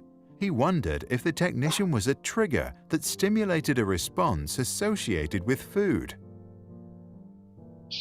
To find out, he constructed an experiment that would allow him to measure a dog's output of saliva. First, he served the dog food. Then, he served food while playing the sounds of a metronome and repeated the process a few times. Finally, he removed the food and only played the metronome. The dogs began to salivate in response to the metronome alone. Pavlov concluded that if a new stimulus was present when the dog was given food, then that stimulus became associated with food and caused salivation on its own.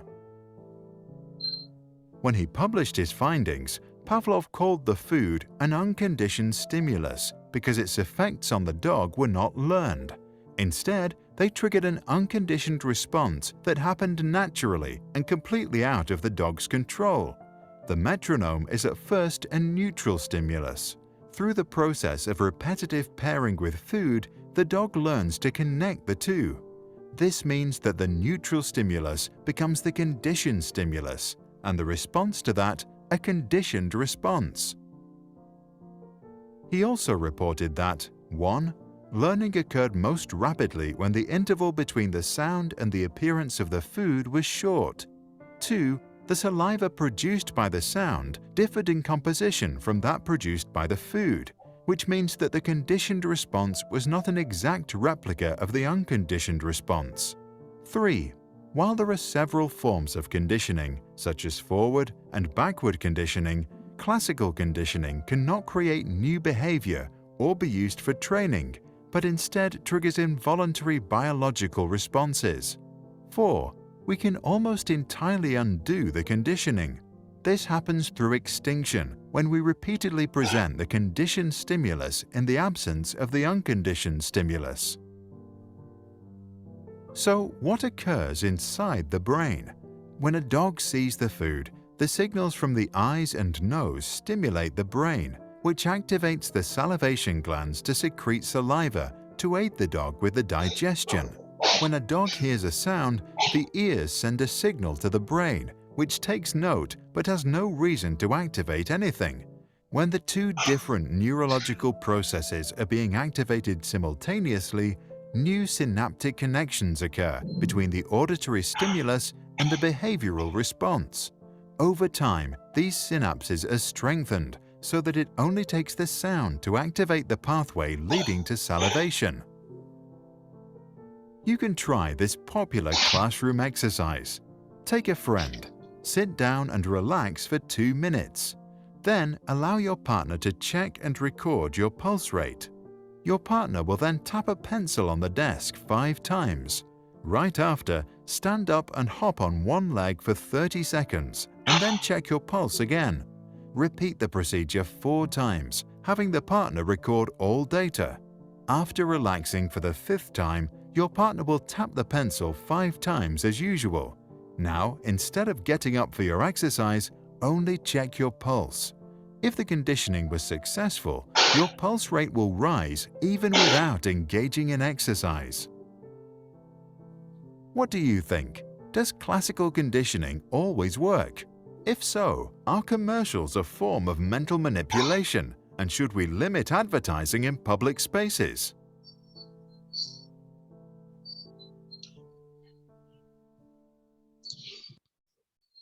You saw that?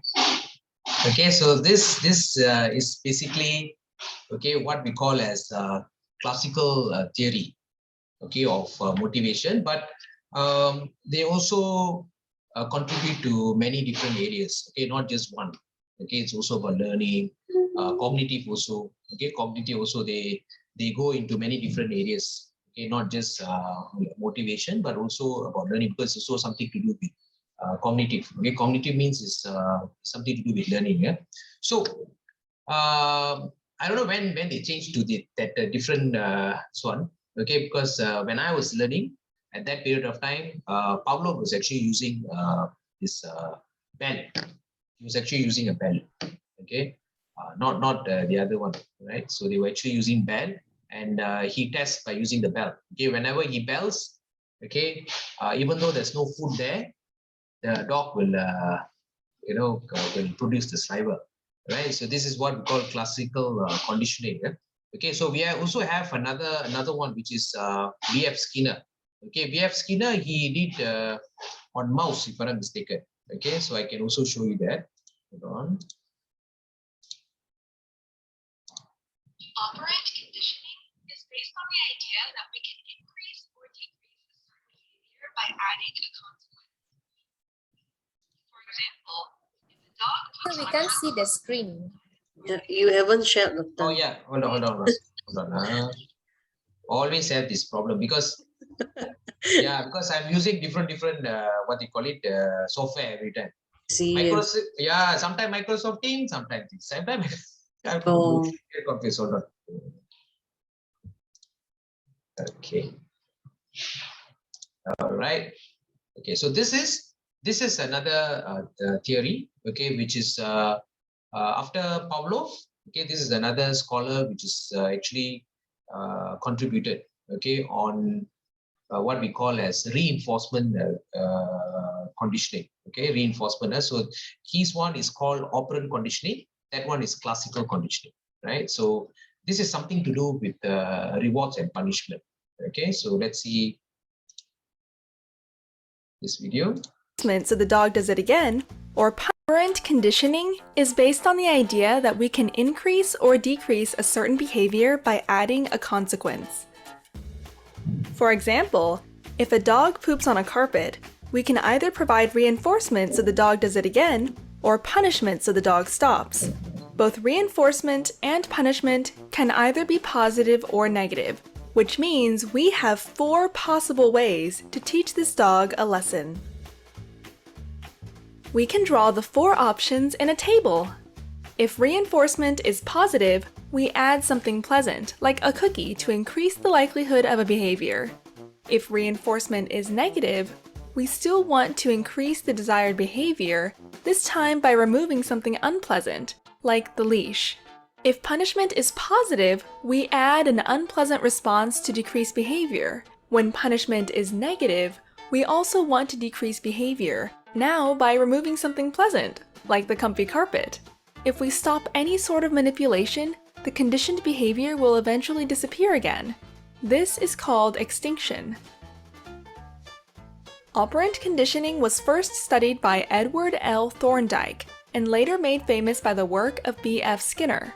Skinner believed that organisms are doing what they do naturally, until they accidentally encounter a stimulus that creates conditioning, which results in a change in behavior.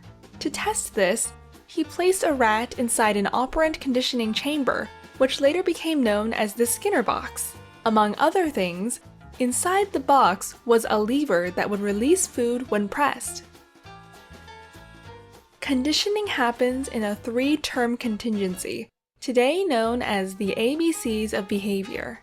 A stands for antecedent. The rat accidentally hits the lever that triggers the release of food.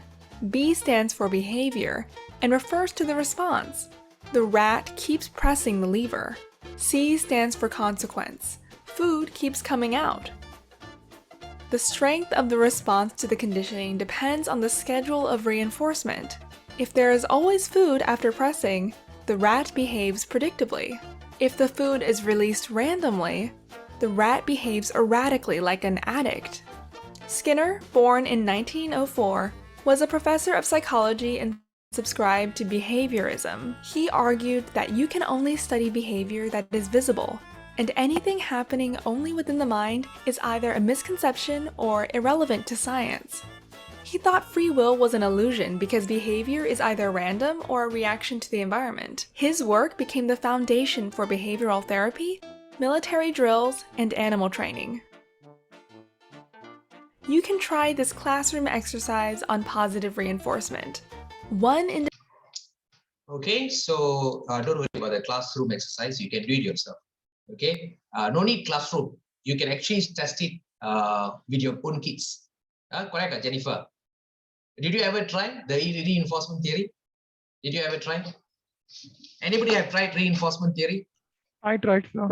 You tried, huh? Okay, Yeah. so those who have learned what is reinforcement theory, if you know, okay, then you might have already tried on top on your kids, okay, because I have tried many times, okay, many times, because I've learned it, and my degree was actually in human development, okay, so I learned about psychology, all these anthropology, everything, okay, so sciences, right, all these human sciences. So I tested on my own kids, right? So what I did is basically, I did tested on reinforcement, okay, reinforcing certain behavior and trying to eliminate certain behavior, right? So what you can do is, like, for instance, if you want your kids to actually improve their performance, okay, in studies, so you can actually play around with the rewards and also with carrot and stick theory. You know carrot and stick? So you can use that as well. So whenever they are not doing what they're supposed to do, then you can actually use maybe a negative reinforcement. Take away something that they like a lot. For example, toys. You can take away. Tell them that, okay, you don't study, I'll take away this. If you study, okay, I will allow you to play as usual. So that is negative reinforcement. Positive reinforcement is rewarding them. Whenever they manage to score, okay, in their exams and so on, manage to give you the result that you want, then you give them reward. Okay, punishment you don't. Okay, whenever they do something which is not according to what you want, or something which is like, for example, misbehaving, then punishment. Okay, extinction is like what? Putri, have you tried? Putri pula. Yeah, Putri. Sorry, Putri, have you tried extinction? No. No. No. You might have tried. You might have tried, but you don't know. I might have, but I didn't realize. You might don't know. Okay, that you have actually tried. Extinction is like whenever your children is actually misbehaving, you buat tak tahu. You buat tak tahu. You just walk away like that. I still remember my kids. When they want something, okay, and we tend to ignore. About he wants something that we don't want to buy for them. Okay, at that period of time, so we just buat tak tahu lah. We just go like that until they stop crying. That Jennifer is smiling already, so I think you might have used it. Okay, so that is basically what we call extinction. Eventually they will stop behaving like that. So all of these theories, right, by B.F. Skinner, okay, Sigmund Freud, okay, all these theories very important for us to study about motivation. Okay, what actually motivates, okay, what they call it, human being to behave in certain way. Okay, like for example, Pavlov.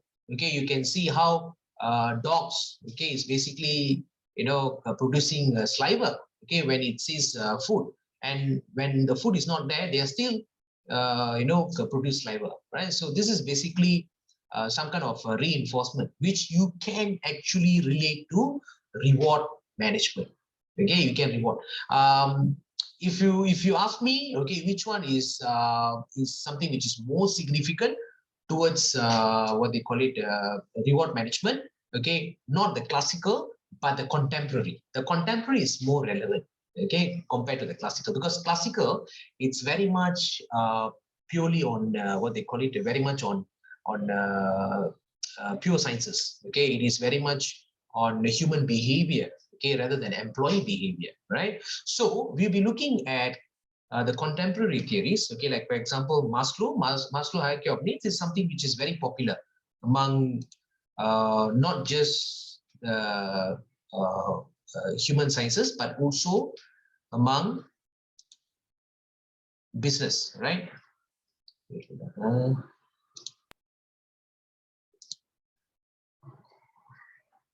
Okay, so we will be looking at the first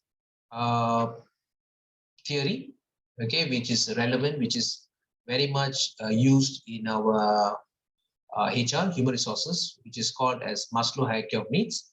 Okay, but this one, okay, this one is basically showing you a very, how to say, a more simpler form, okay, of Maslow. Actually, Maslow got 5 different levels. Okay, later on I'll show it in the video. Okay, so if you look at Maslow, what is the lowest need? Since you all know what is Maslow, what is the lowest need? Physiological. Physiological, okay. After physiological? Safety. Safety, okay. After safety? Social well-being, social belonging, then self-esteem, then self-actualization. Okay, social need, okay, then self-esteem. After self-esteem is self-actualization. Okay, so these are basically the 5, right? The 5 very important need a human should have, right? And Maslow, okay, actually emphasized that every human being, they have to go through one level by one level. So this is the dilemma, okay, that many scholars, okay, some scholars, they are not agreeing with that, because they believe that it is not necessary for human to go through one level by one level, okay, at certain period of time. They can actually get everything at one time if they want. Okay, like for example, they can get physiological and also safety at the same time. Okay, they can get physiological, safety, and social need at the same time. All right. So what is the implication in HR? Okay, in human resources, especially under reward management. So what is the implication? So if you look at this theory, yeah, this is a simplified theory. You can see it is on the left hand side. You can see 3R. 3R means rewards, recognition, relevance. Okay, that's why I'm choosing this diagram to show you, because all of you know about Maslow. Okay, so I don't have to show you again. Okay, but what I'm trying to emphasize here, okay, how is it related with HR? How is it related with reward management? Okay, so you see the lowest part, okay, the lowest part is called physiological and also the safety need, okay, which is the survive. Okay, that is the survival part, okay, which is very important. So rewards falls under that. Okay, so in order for you to ensure that employees will be able to fulfill the 2 important part, which is the safety and also physiology, you have to make sure that your reward is competitive. Okay, you give them reward. Okay, any organization without reward will not be able to sustain, will not be able to survive. In fact, okay, it is going against the statutory requirements. So you must have compensation and benefits, right? So the higher that you go, okay, if you go from physiological and safety, if you go higher, that will be your social need and also self-esteem need. So here also the same thing. Okay, reward plays a very important function. Okay, because in order to ensure your employees will feel that, okay, they are belonging to certain group of people. Okay, they have the superior, they have the subordinates. Okay, they have a room, okay, room where they have all the working colleagues at the same place. So this is also part of the need, right? And this need can be also a type of reward, compensation, or benefit as well. Okay, but rather than compensation, it's basically the benefit that you're giving them, right? And if you go higher than that, okay, which is self-esteem and also self-actualization, which is the highest need. Okay, so this is also another need which is very important for employees. Okay, because if you want to manage their career, definitely the employees would like to go higher and higher. Okay, they would like to take the what they call it ladder and go up. So for that level also, you have to create a system, a compensation system as well. Okay, a benefit system as well, to make sure that they'll be able to fulfill their need at that level, which is self-esteem and also self-actualization. So our question here, okay, our question here, to whom and what type of need I mean, what type of reward system that all these employees need. So that would be our question. Okay, so if you're talking about there's so many types of rewards that you saw just now. Okay, when you did a group discussion together with your members just now, there's so many different types of rewards. So which rewards actually fulfill which level? Right, so that's basically our question. Okay, so let us take one of the reward that we have discussed earlier. Okay, let us take, for instance, okay, we have pension. Okay, pension. So let's take EPF. Okay, EPF or even pension. Okay, so these are basically what type of reward at which level of Maslow hierarchy of needs? Anybody?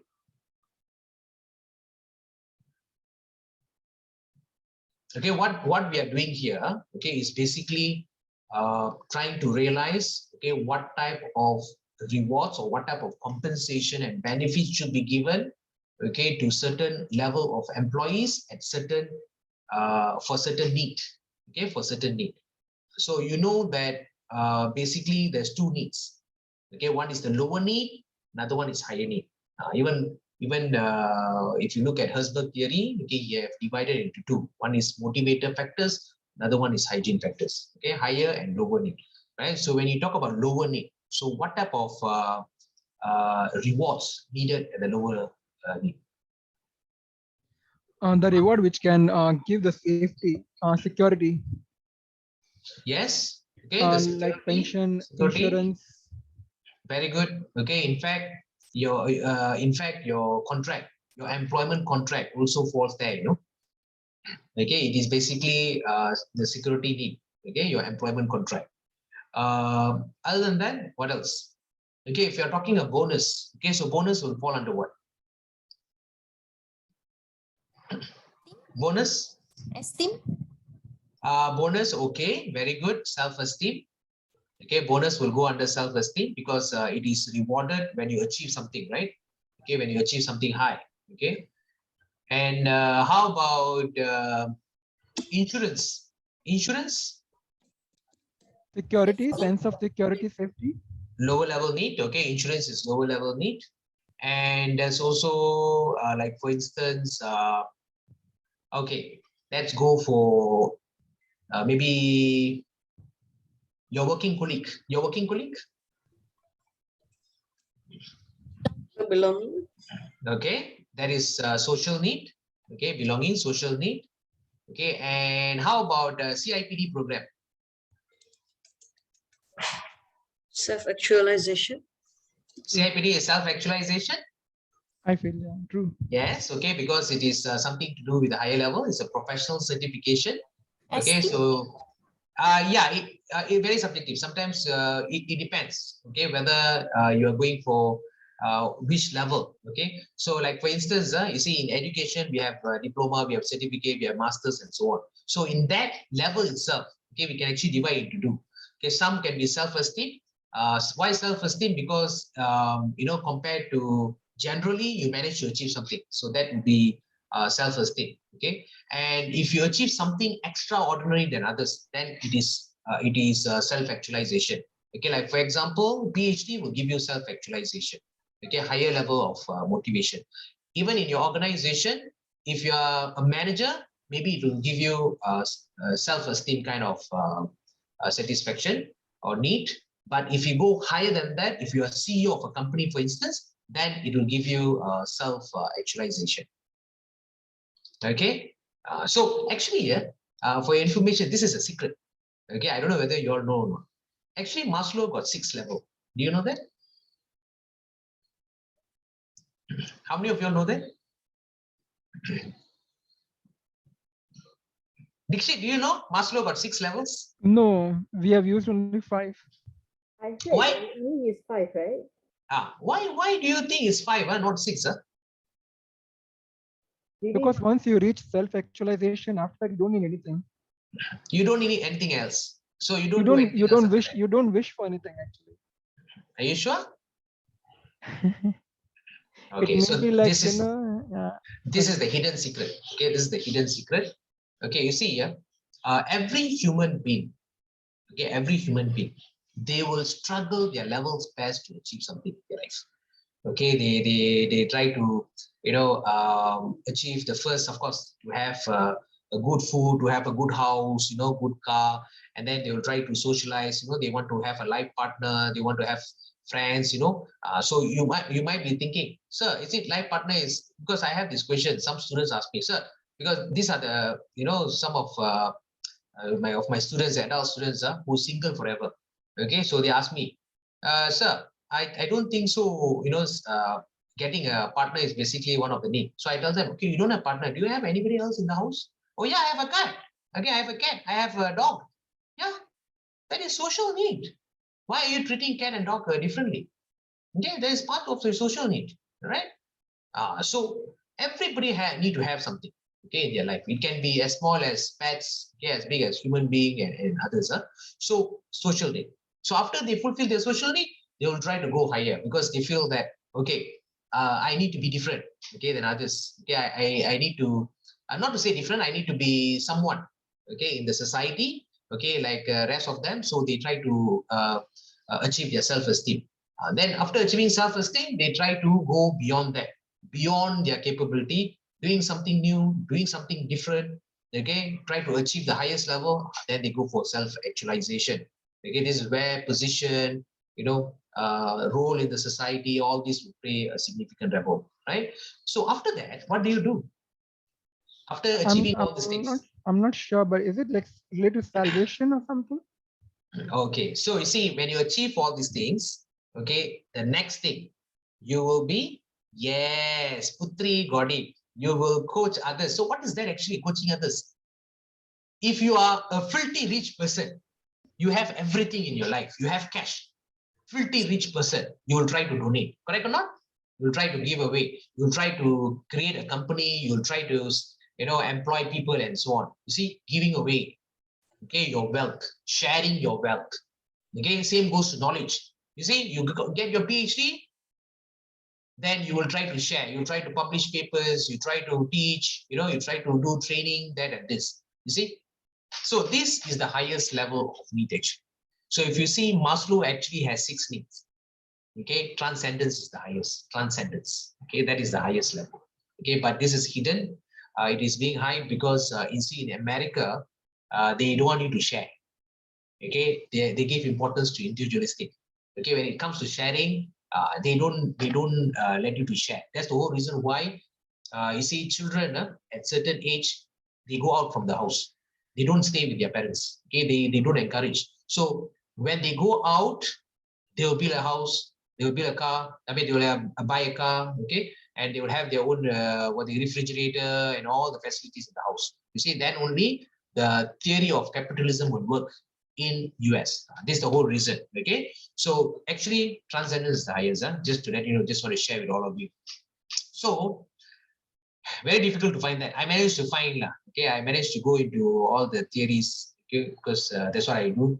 I go in, I managed to find that, and I publish in my LinkedIn. Okay, the last part, which is the top. Okay, sharing.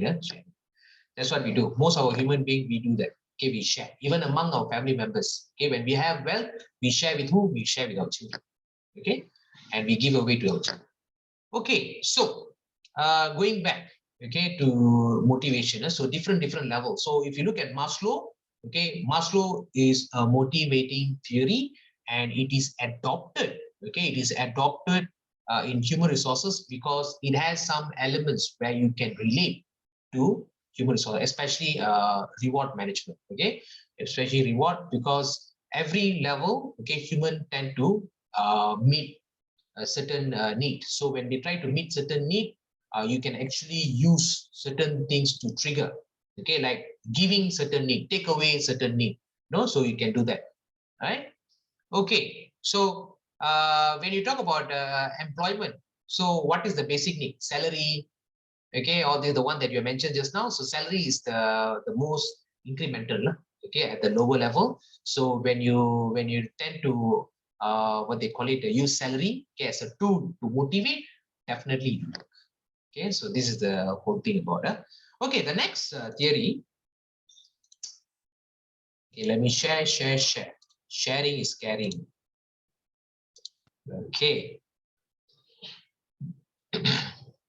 Okay, the next theory is basically Herzberg two-factor theory.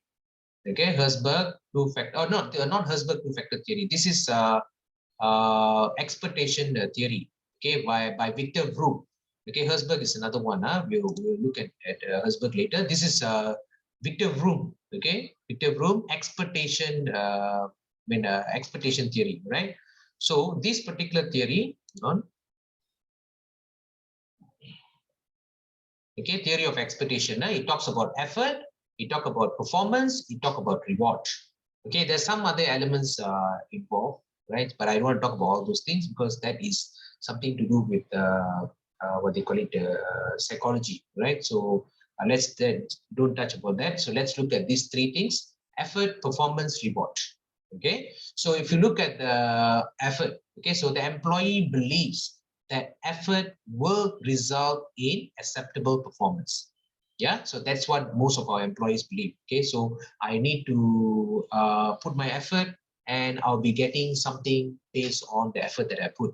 Okay, so that is basically the understanding, the mutual understanding between the employer and also the employee, right? So when it comes to performance, the employee believes that acceptable performance will produce the desired reward.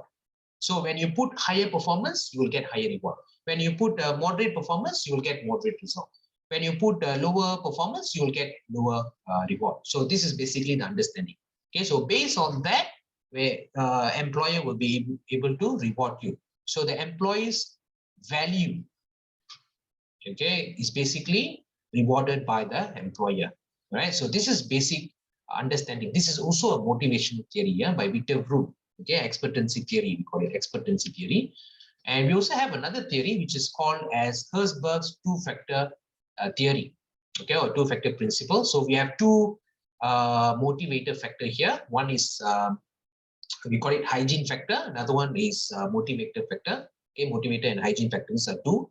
Okay, one is related with job satisfaction. Another one is related with job dissatisfaction. Okay, so you might be asking me why job satisfaction, why job dissatisfaction. So this is his findings, right? So he believes that the motivating, the hygiene factor will not be motivating someone forever. It can be dissatisfied. Okay, it can be dissatisfied. So that's the reason why he found what we call as motivator factors. Okay, the hygiene factors will not be able to motivate someone forever. All right. So here, if you look at hygiene factor, okay, it is all related with the lower level of need. Okay, if you look at Maslow, he have actually created 5 levels, right? So there's a higher level and lower level need. Okay, so Herzberg have actually extracted from there, and he have identified that hygiene factor is all the lower level, which is working condition, core worker relations, policies and rules, supervisor quality, base wage, and salary. Okay, whereby motivator factor is the higher level factor, which is achievement, recognition, responsibility, the work itself, advancement, and personal growth. Right. So if you look at the hygiene factor, okay, it is basically improving the motivator factor and increases job satisfaction. It is basically improving the hygiene factor, decreases job dissatisfaction, whereas the motivator factor, it improves, improving the motivator factor increases the job satisfaction. So how does it actually apply, okay, in the organization? Okay, let me tell you. Okay, let me give you an example. Okay, when you look at white collar employees and also blue collar employees.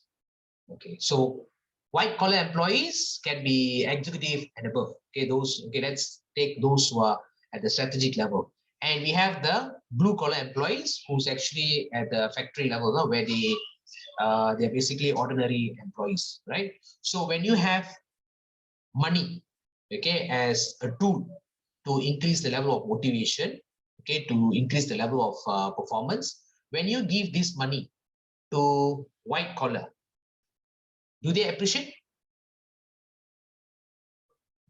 Or let's go for blue collar. Do they appreciate money? Yes. Definitely yes. Yes. Okay. Definitely yes. How about white collar? No. Do they appreciate? No, no. To certain level. Depends. It depends. Definitely they will appreciate. Nobody will say no to money. I think they want more of leverage, you know, benefits more of, because they are already getting that much of salary, you know? Okay, so okay, maybe Dixit is already thinking the next level already. Okay, so I've not touched that, but you have already touched that level. Okay, now mind. Okay, so what I meant is, of course, okay, both white collar and blue collar, they want money. You see, if nobody appreciate money here, you see what is happening in Malaysia? You see what happening to all the politicians? They are all filthy rich. What? Billionaire? What? Why they still need money? You're all billionaires. What? You see, how come it is not what they call it? This particular theory doesn't really applicable for them. So ethics is also another part. Okay, you have to see at the ethical part as well. So we assume that okay, all the variables are basically neutral, right? All the variables are neutral. So when we talk about white collar and blue collar, okay, obviously for blue collar, when you give them money, they will appreciate. Okay, it will motivate them. Okay, but if you give motivating factor, like for example, if you give them any kind of maybe blessing lah. Okay, Jennifer is giving blessing to Putri. God bless you, Putri. Don't worry, you'll be okay. You know what Putri will say? I don't want blessing, I want money. This is what will come from a blue collar employee because they don't appreciate all those things. Motivator factor for them might not be really incremental. I won't say that it's not, it will to a certain extent, but it might not be incremental. Okay, this is what Herzberg have said, right? He had mentioned in his theory. But if you, the other way around, okay, if you give them money, they will take it. How much money you give them? Thousands and millions, they will definitely take it. Okay, even a small amount, you give them 50 ringgit, ampa money also, they will take it. So this is the level of staff, okay, will appreciate the hygiene factors because for them, they need the hygiene. That is what lacking for them. Okay, that is what lacking for them. But then when you talk about white collar, okay, white collar is consists of maybe executives and then managers and then CEOs, you know, top level and so on. So for them, they might already have the money. Okay, like CEO, they already have the money. They are earning 100,000 per month sometimes. Okay, 80 minimum what? 50,000, 60,000 per month. Okay, they already earning. Okay, 100,000, right? CIMB CEO, how much is earning? You can buy a house every month, buy one house. 12 house you can buy. Okay, so these are basically people who already have the basic need. So what they need is the higher need. If you actually besides, rather than giving them the hygiene need, if you give them a motivator need, okay, a motivating factor, if you give them all these, okay, the best CEO, okay, the best CEO of the year, they will appreciate. That will be a motivating factor for them. Okay, best CEO, best managing director, okay, of the year, for instance, that will be a motivating factor for them, right? So this is basically what we need to know, okay, what we should understand in order to reward certain level, okay, with a certain level of rewards, okay, certain type of rewards at certain level, okay, in the organization. Okay, so this is basically the one of the popular theory as well. Okay, so let me just okay, put you to another theory. Okay, so this is basically equity theory. So equity theory, okay, is basically a balance, okay, fair balance, okay, between the input and also the output. So if you look at the expectancy theory, okay, expectancy by Victor Bloom, you can see that whatever that you put, okay, you should be getting the outcome, okay, based on the input that you're putting. Equity theory talks about balance. Okay, it's basically talking part of what Victor Bloom have done. Okay, so when you talk about input, okay, it's about loyalty, hard work that he's putting, commitment that he's putting, and also the trust that he's putting. So he should be getting the output similar with the weightage that you have actually included, right? So he should be getting the salary, he should be getting the benefits, the recognition, and also the achievement. Okay, so this is equity theory. Okay, so any questions so far on the theories? On the theories, so you all know how the theories is very important to understand how the whole system works. Okay, so you might be wondering, okay, why do we need to learn about all these theories? Nothing to do with industrial, nothing to do with industry, nothing to do with practitioners. These are all academic education. Okay, these are all fundamentals. Okay, without education, there will not be any practice. Okay, so education, okay, all these are the fundamentals that you need to understand. Okay, especially the theory, because those people who's more into practice, okay, of course, they can do it everyday basis.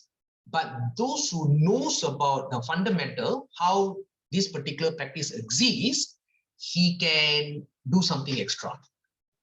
He can do something extra. He can do a more efficient or more effective.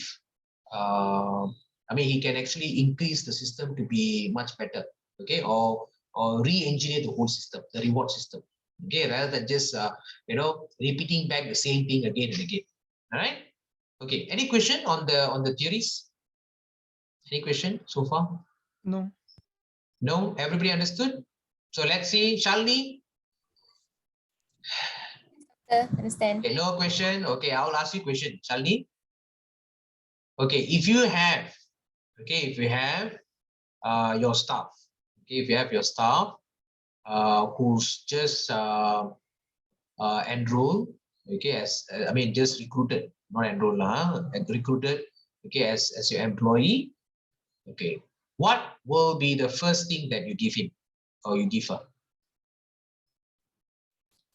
You mean the staff newly joined the company? Yeah, staff who's newly joined the company, okay, assuming that he already go through, the so-called as all the process of coming into the organization, like screening, x-rays, all this medical checkup, everything's done. So what will be the next step? I will introduce the staff to the team because I will want the staff to feel included in the team, to make them feel at home, like not a stranger. So for them to communicate with the team, because they're still getting used to it. So I'll make them feel pretty much feel at home first lah. That's the first thing I will do to the system, to the company processes, to the people. Yeah. Okay, very good. Okay, so that will be what need is that, Priya? What need is that? So whatever mentioned by, hello Priya, are you there? It will be on onboarding and also induction processes. Okay, so what need is that? Whatever Shalini had mentioned just now, what need is that? Social needs. Okay, social need. Very good. Okay, so that is basically social need. So Christy, if you want to, okay, after all the orientation, okay, socialization, all that. So when you go to the next step, okay, by rewarding him, okay, by rewarding him or her, okay, with salaries and so on. So that would be what type of need is that you are fulfilling? You mean paying the salary? Paying the salary, hygienic factors, right? Hygienic factors at the lower very rank. good. Okay, very good. Okay, and those aspect which is touching about any maybe any complaints which is coming from the staff, so that would be what? This is employment relation, this is employment relation. Okay, if you facilitate any kind of complaints from the staff, so that would be what type of need is that? Self-belonging, because if we address those complaints, it will be like sense of belonging. Okay, so if your staff is having issues, okay, with your boss, okay, is having issue with your boss, and he comes to you and he say, okay, you as a HR manager, he comes to you and say that, okay, my boss, Jennifer always told me, I cried every day. Okay, so can you please help me? So what will you do? Dixit, what will you do, Dixit, as a HR manager? Okay, in that case, I'll set up an inquiry. I'll call the boss and I'll ask him, okay, but I won't name the person, who has complained against the boss. So I'll inquire like, okay, is everything is okay with your department, your faculty? Okay, is there any difficulty, or did you come across any kind of complaint, or any kind of rejection from your team members, something like that. So if I find any key or any clue to that, then definitely I'll go into more detail. But I won't be biased, whether he's the boss or the employee is complaining. I won't do that. I won't be the bias. No. Okay, so Putri, if you want to apply the concept of reward benefits, okay, so how do you actually apply this reward and reward system lah? Okay, I won't confuse you with compensation benefit or that, just reward system. So how do you actually apply this in the company? Sometimes we have this thing whereby in which if they're able to perform in the time given or maybe less than that, a reward will be given to them. It could have been a spot bonus, or spot bonus is something like a specific amount being allocated to those who are able to meet it. For example, things that should be done, that can be done in 2 months, they can only complete it for half of the time. So we give them the reward. So the long hours and everything, it will be something that is reasonable in their settings. Yeah. Okay, so in this case, okay, you as a HR manager, just now Dixit was actually telling that, okay, I will entertain, okay, the staff, right, complaints by having inquiries and so on. So how this reward and benefits, how this reward system is going to play the role? How is it going to play the role? Because we always think that reward is something to do with performance, it's something to do with productivity. No, so how about employment relation? So means like when you speak out, you should reward the person too. Because because Asian culture, we always like keep it to ourselves. So this, regardless of nationality or whatever, Asian just keep it to ourselves. So maybe by giving an appraise or maybe recognize the person who speak up, say like, hey, DJ, thank you for highlighting. That one is already a reward, technically. The person being recognized. Yeah. Very good. Putri, you become one of the best HR manager, Putri. Seriously. Okay, so you see, these are the... I'll be bad. These are the niche area. No, because not everybody, you might be thinking that your answer is basically an ordinary answer, but let me tell you, not all HR manager will do that. Okay, not all HR manager will say that, okay, thank you for coming and complaining about another manager. Okay, very good. Can you have a seat? Okay, let us talk. Not everyone will do that. You know what the HR manager most of the time will do? They will tell you that, okay, can you please solve it within your boss, and also, can you settle? Okay, or what they'll do is, okay, now mind, don't worry, you go back first. I will get back to you as soon as possible. Okay, so these are answers. Okay, some of the HR manager will actually give, right? Because they fail to understand that. You see, remember the word HR, human resources. Human comes first, then only resource management. Okay, so but unfortunately, many HR managers are not becoming a human. Okay, they always become so resourceful only for the employer. Okay, not the employee. Okay, you fail to understand that you are basically like a meat between the two, what they call it, bread. Okay, the burger. You are basically supporting both sides. Okay, so when it comes to certain issues, which is very much employee oriented, so you should be a person who's employee oriented. Okay, you should support your employees. Okay, if it's something to do with the employer, then you're supposed to support your employer, right? So you are basically a service provider, right? So you cannot say that, oh, okay, I think you are wrong. Sorry, I think, because I'm getting salary from my employer, so I have to support him. Sorry, I have to, do this because my employer say like that. You cannot do that. Okay, then you will not be respected by the employee. Okay, even though they are not paying, but you become a bad HR manager. you become bad HR manager. Okay, and when you will have problem, when there's a union in your company, when there's a union, organization in your company, you will have a lot of problem with your trade union leaders, okay, and union leaders, right? They will not like you. So that's why you need to balance up. Okay, not easy to become a HR manager. You need to balance between both sides. Okay, you need to balance between the employer and also the employee, right? Okay, so Doctor, yeah, sorry to disturb. no Okay, problem. like what Putri has shared, it is the ideal situation, but I don't think like it's what we can do, right? Being HR, because suppose if we reward the employee, definitely the relation between the employee and the manager will be spoiled. More. They will have more conflict because if the boss comes to know that my employee has been rewarded because he has complained against me, definitely the situation will be out of control. No, I think what Putri is trying to say is basically reward here. That's why you must know what type of, by saying, okay, thanks, okay, for highlighting this. Okay, the word thanks itself, okay, is a type of reward. That's what Putri is trying to highlight. Okay, in fact, okay, to make sure that there is facilities given, okay, to those who have what they call it. Issues, okay, with their bosses or issues at their workplace, okay, within the organization, you should facilitate them. So the facilitation that you are giving itself is a benefit actually. Okay, the facilitation itself.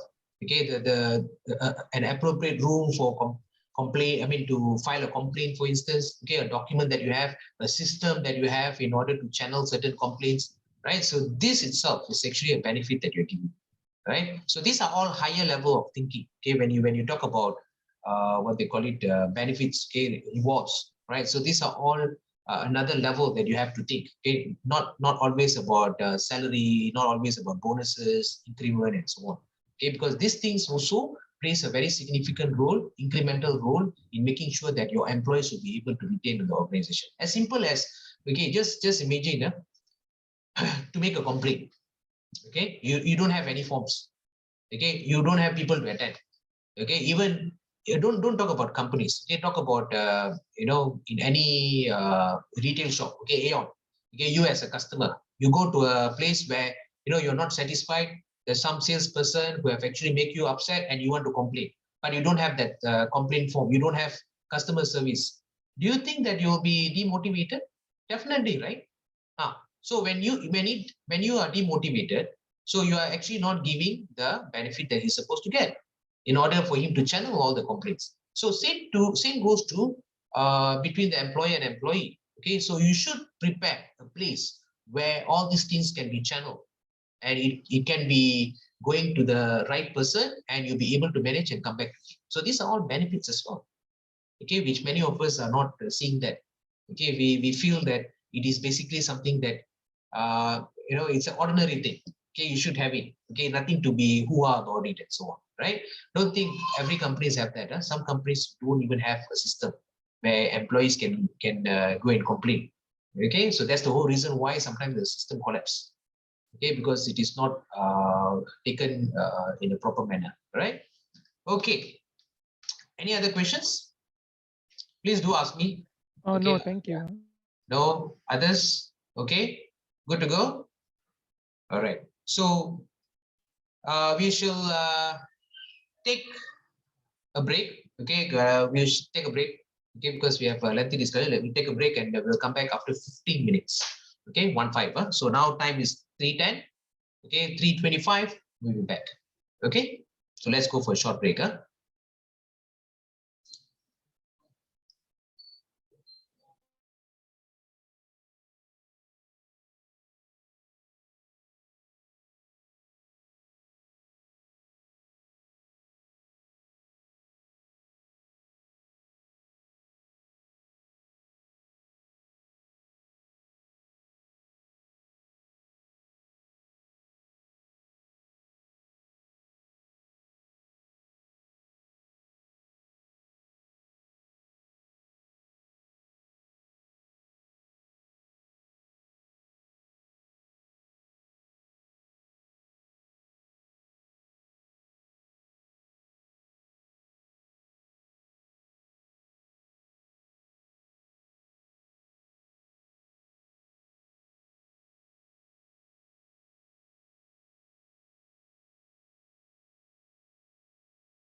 Okay, everyone is here? Okay, let's continue. It's only 15 minutes, Jennifer. I don't want to take away the benefit. Is it 15 minutes already? Cannot hear you. I'm not sure when we stop, and then I just Okay. follow. I don't want. Then later Dixit said no, I've taken away the benefit. Then the performance will be reduced. Take away benefit, performance will be reduced.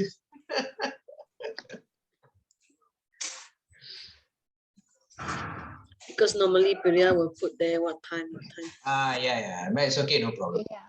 We have 1 more minute to 3:25. That's No the problem. guardian. Let me see. Lucky I checked, Lucky I checked. You see, when I was talking about Dixie is not around, you see? You saw that or not? Dixie not around. I'm around. I'm here only.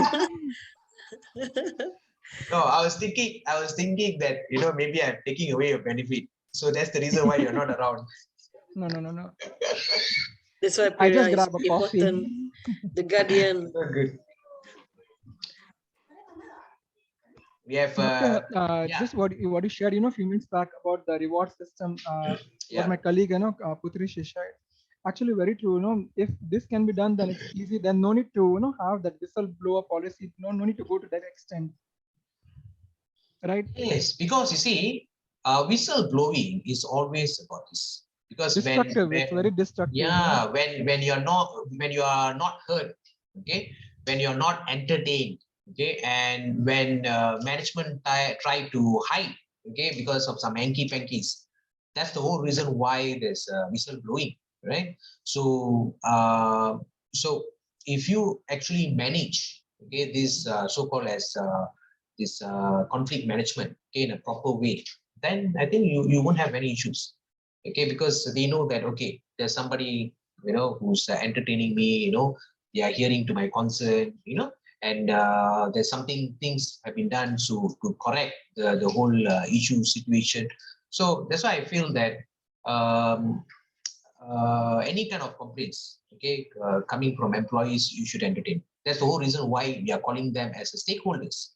Okay, they are also our internal customers.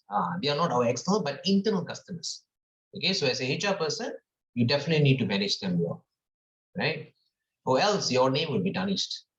Your name will be tarnished, right? So we don't want our name to be tarnished. So we have to make sure that, we fulfill, okay, whatever dissatisfaction that the employees have. So sometimes the issue might be bigger. Yes, correct. Okay, what Putri is telling is true. Okay, it might be, for us, it might be very small, but if you further investigate and see, okay, what is the root cause of the whole issue, it can be very huge, it can be very big, right? So sometimes employee might not be the one who's the so-called as the troubleshoot. I mean, the one who's giving trouble. It can be the employer.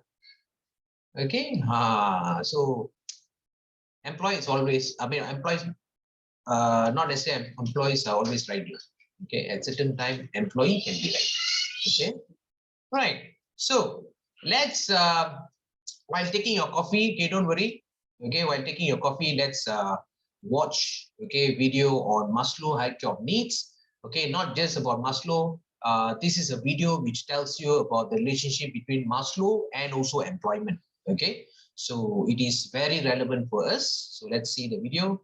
Hold on, let me share.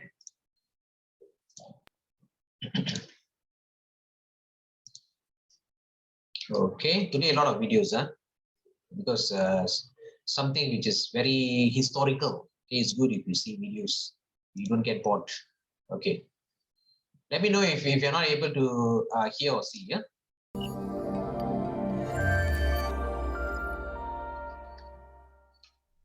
Let's explore Maslow's hierarchy of needs. Abraham Maslow was a psychologist and professor. He wrote 2 very interesting pieces that shaped his pyramid. The first was an article in 1943 in the journal called Psychological Review. And in 1954, he wrote a book called Motivation and Personality. And his thinking quickly became part of the human relations school of thought. His pyramid had 5 basic levels, and you've probably seen this in numerous textbooks. It's in organizational behavior, organizational communication, management, psychology, of course. And his thinking had 2 premises. The first is that people have a variety of needs that motivate them, and he saw these 5 needs as the primary ones.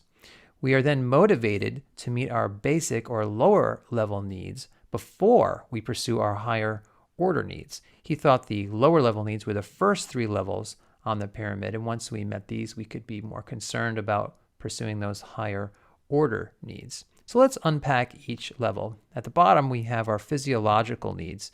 This is our need for food, water, sleep, air, shelter, and clothing. And if these needs aren't met, we are going to make this a priority. We're going to pursue these things so that that need can be met.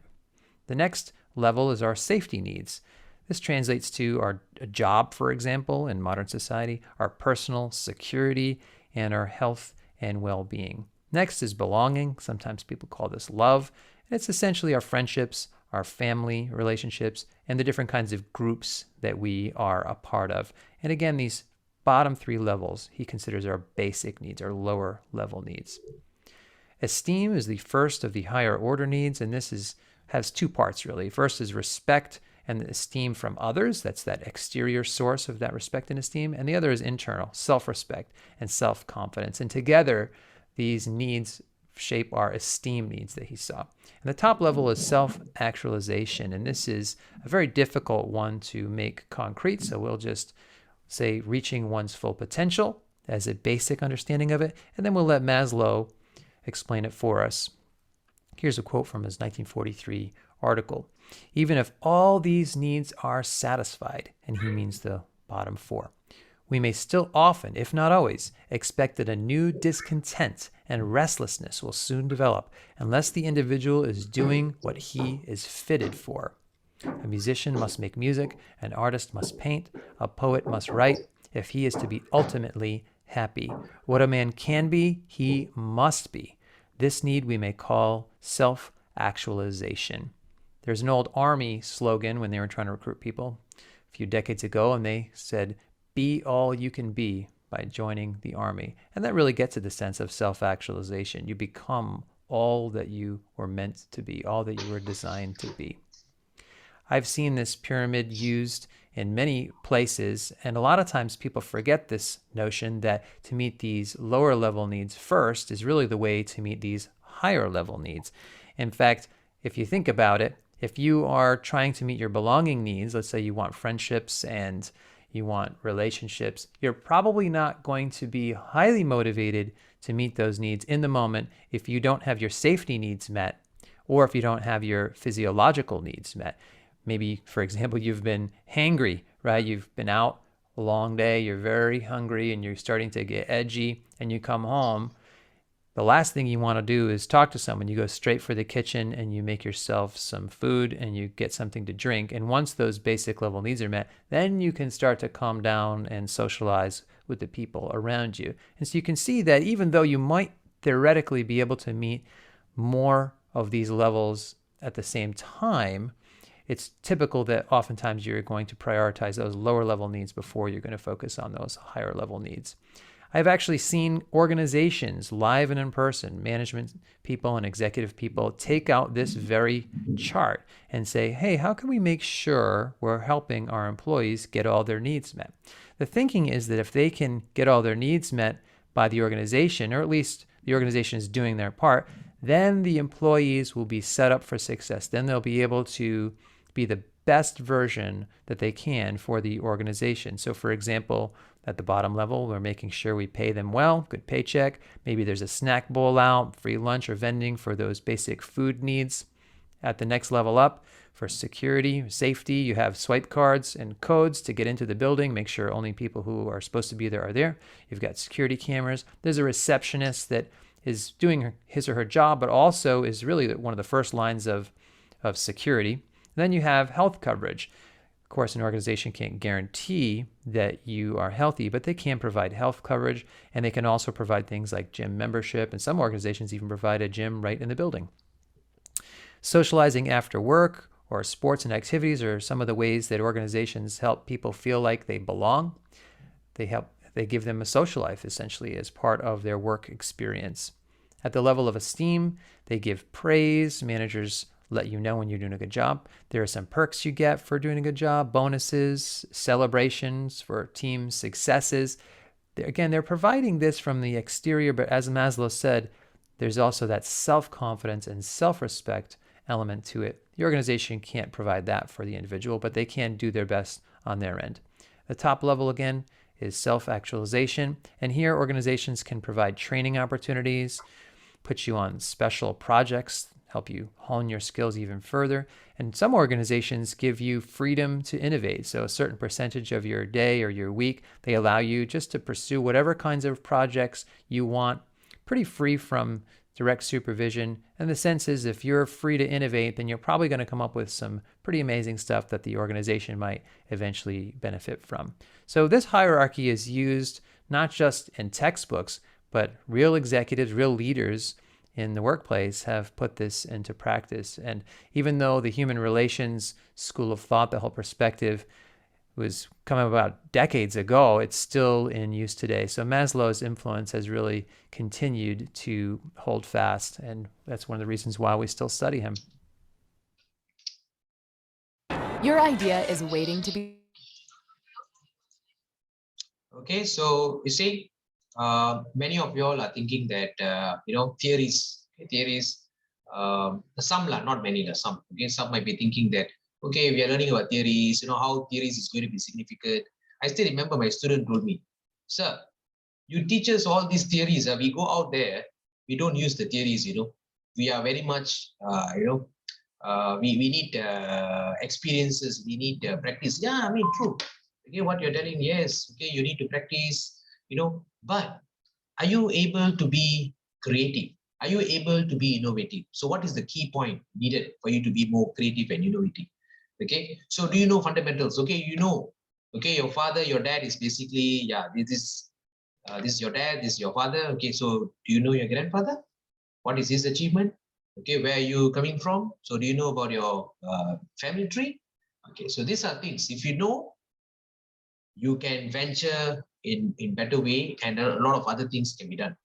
Okay, because these are all resources. Information is what they call information is can be wealthy, something to do with wealth, right? Information can be something to do with wealth as well. Okay, it's all how you're going to explore, right?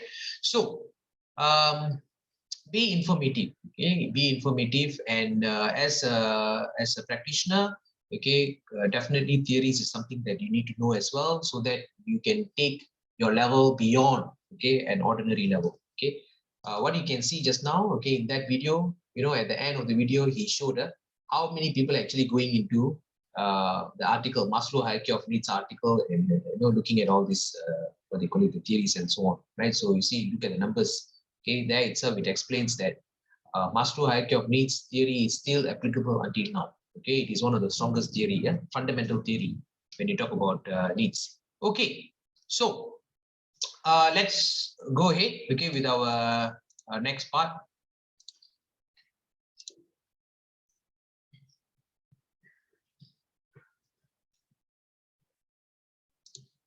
Okay, we are going to look at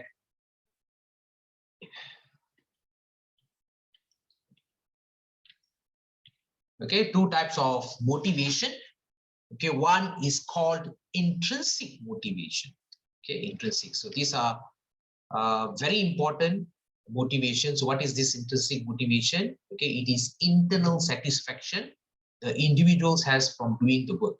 Okay, so when you do something, okay, which you like, if you do something which you really appreciate, so that will give you a certain level of motivation, okay, within you. That's why the word intrinsic, internal, okay, internal, intrinsic, okay, intrinsic motivation. This is about basic job satisfaction, someone taking pride in their work, okay, you feel satisfied, you feel you are appreciated from doing something, okay. So it builds self-esteem and feelings of competence and self determination. So if you look at the video just now, okay, it shows you what are the areas which can actually, I mean, what are the contexts which actually brings you to certain level of self-esteem and self-actualization. Okay, so there itself, esteem itself, you can see, okay, a praise, okay, giving you, okay, a certain task, all that can actually bring you to a certain level of self-esteem. The second one is called extrinsic motivation. So what is that extrinsic motivation? Okay, it's the behavior that results from factors external to the individual, which means outside. Okay, the word EX, external, extrinsic motivation, okay, outside of yourself. So such as reward, punishment. Okay, so all these are basically an extrinsic motivation. So any form of financial incentives, okay, such as bonuses, performance-related pay is by definition an extrinsic motivator. Okay, so it can be many more. So this is just an example. Okay, so there you go. Okay, you have types of extrinsic rewards: pay, bonuses, promotions, recognitions, sport awards. You know, just now I think Putri was talking about it as sport awards, okay, and also some value gift item. Okay, so these are all what we call as extrinsic reward. Okay, 5 ways, okay, to reward your team intrinsically. Okay, so what are the 5 ways? Right, so give employees more autonomy, right? Give them more autonomy. Give them, you know, even though they are at clerical level, okay, even though they are administrative level, okay, give them certain level of autonomy to make this, not to say make decisions, but you know, to share the decision making to certain extent, not 100%. Like for example, an administrative staff, okay, you can tell him that, okay, all right, you can you know, you can use this files, okay, you can use it, okay, if you want to choose any color, okay, go ahead, you choose, okay, which color you want to put for which you know, title, okay, for this particular task that I'm giving you, right? So these are certain level of autonomy, very low, okay, not to say they are going to overtake you, okay, by making decision, but sharing, okay, sharing, and to a certain extent, okay, it will motivate them. They feel, wow, okay, my boss is giving me some opportunity to make decision, what color to choose. Wow, for them it's a big thing. You might feel it, okay, it's a small thing, but for them it can be very big thing, right? And empower your employees to be self-fulfilled and purpose-driven, right? So you have to empower them, tell them, okay, what is the purpose of doing this? Okay, so when you given certain tasks, okay, how it can actually motivates you, okay, how it can actually you know, bring you, okay, certain level in your career, right? So tell them. And promote social interaction. Okay, don't let employees to sit at one place, you know, look down, you know, at the table, you know, tengok atas sekejap pun tak boleh, right? Selalu, you know, go at one corner and sit down. Okay, don't want to socialize. Okay, when people ask, she will tell that this is me, I'm like that. What, you are like that? Yeah, sometimes we have employees like that, you know, we have employees like that. Okay, sometimes I still remember my employee. I mean, my own co-worker, my staff, right? When I tell her, hey, go and socialize yourself, you know, why you are sitting at one place, you know, don't want to do that, don't want to do this, you know, don't want to go around. You're in the HR department, you know, I tell her, you're in HR department, human resource department, so you're not lying. Okay, when you are rejecting, okay, all these things, okay, which means you're not aligned with the company, you're not aligned with the social norm. Okay, as a human, you are human. Okay, as a human being, you see, one of the need is basically to socialize. So when you say that I'm not a person who like to socialize, then you ask yourself, are you a human? Because human, one of this one is basically to socialize with people. Okay, but if you choose not to socialize, that's a different thing. If you choose not to socialize, that is a different thing.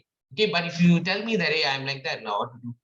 Then you're not competent. Because when you talk about competency, IQ, EQ, SQ, okay, your intelligence, okay, IQ, then you have your EQ, emotional intelligence, how to manage your emotion, how to manage people's emotion, okay, SQ, social intelligence, okay, how to manage a group of people, Okay, how to manage yourself within that group of people, right? And then you have cultural intelligence, knowing people's culture, learn how to mix with people with different backgrounds. Okay, don't always go to your own background, your own people. Okay, what do you learn from that? Okay, what they call the world is so huge, life is so beautiful. Okay, explore. Okay, don't just go to one particular, the people, for instance. Okay, one group of people, and then talking about spiritual intelligence. Okay, so that is a different level. Okay, spiritual is not something to do with prayers, nothing to do with prayers. Spiritual intelligence is a higher level. Okay, above the religious. Okay, you are being religion, above the religion is spiritual. Okay, trying to understand, okay, how the whole world is basically interacting with you, and how you interact with them. Okay, so that is a higher level spiritual intelligence. So these are all competency a human should have in order for you to excel in life. Okay, so if you are not mastered all these things, then you need to train yourself. Okay, you need to learn. Okay, going back, looking at our slide just now. Okay, so we were looking at intrinsic motivation. So promote social interaction. Okay, provide opportunities for advancement. Okay, let your staff, to have certain trainings. Give them certain training. Okay, give them certain development programs. Right, opportunity to go out, join certain network. So these are very important. Okay, where you can actually reward your co-workers. Right, and last but not least, investing in employees' learning, very important. Learning, even you see, even in our religion itself, okay, God have given us the first wahyu, Putri, kan? Wahyu pertama, okay, diturunkan adalah berkenaan dengan pembelajaran.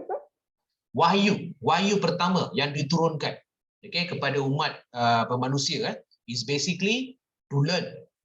Right, to learn, to study, to widen your scope. Don't be in the dark.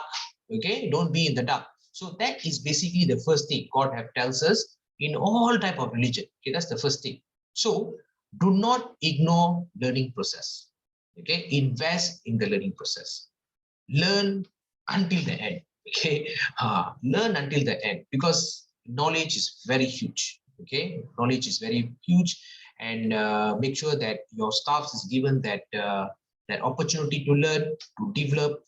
And lastly is basically the well-being. Okay, so when you talk about well-being, okay, well-being here is basically, okay, talking about mental well-being, okay, social well-being, right? So this is another aspect, okay, where you need to give your staff so that you'll be able to motivate themselves intrinsically, right?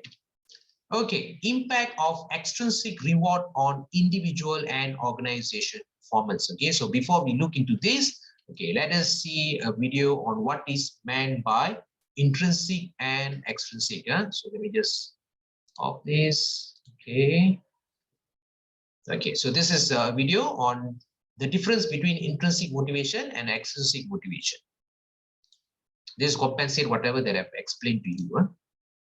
Playing sports or anything else that requires focus and effort, motivation has a huge impact on how well we perform.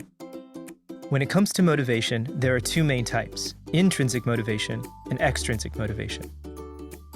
Extrinsic motivation usually comes in the form of incentives that are provided externally by other people. In a workplace setting, these can be rewards, such as bonuses, extra holidays, or promotions, or punishments, such as criticisms, disciplinary actions, or being fired. In short, it's the classic carrot and stick approach. Intrinsic motivation, on the other hand, is what drives each person from within, the individual values and preferences that make doing a particular task more meaningful. Decades of psychological research have shown that intrinsic motivation is strongly linked to increased engagement, performance, and overall happiness. By making people's intrinsic motivations visible, Attuned helps companies align their employees' goals and values with their own, creating a culture of purpose and ultimately making work more meaningful.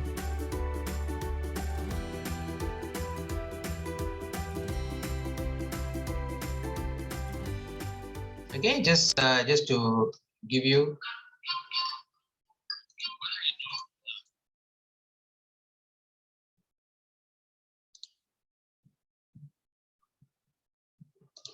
Okay, so just to give you some idea, what is meant by intrinsic and extrinsic motivation? Very easy to remember.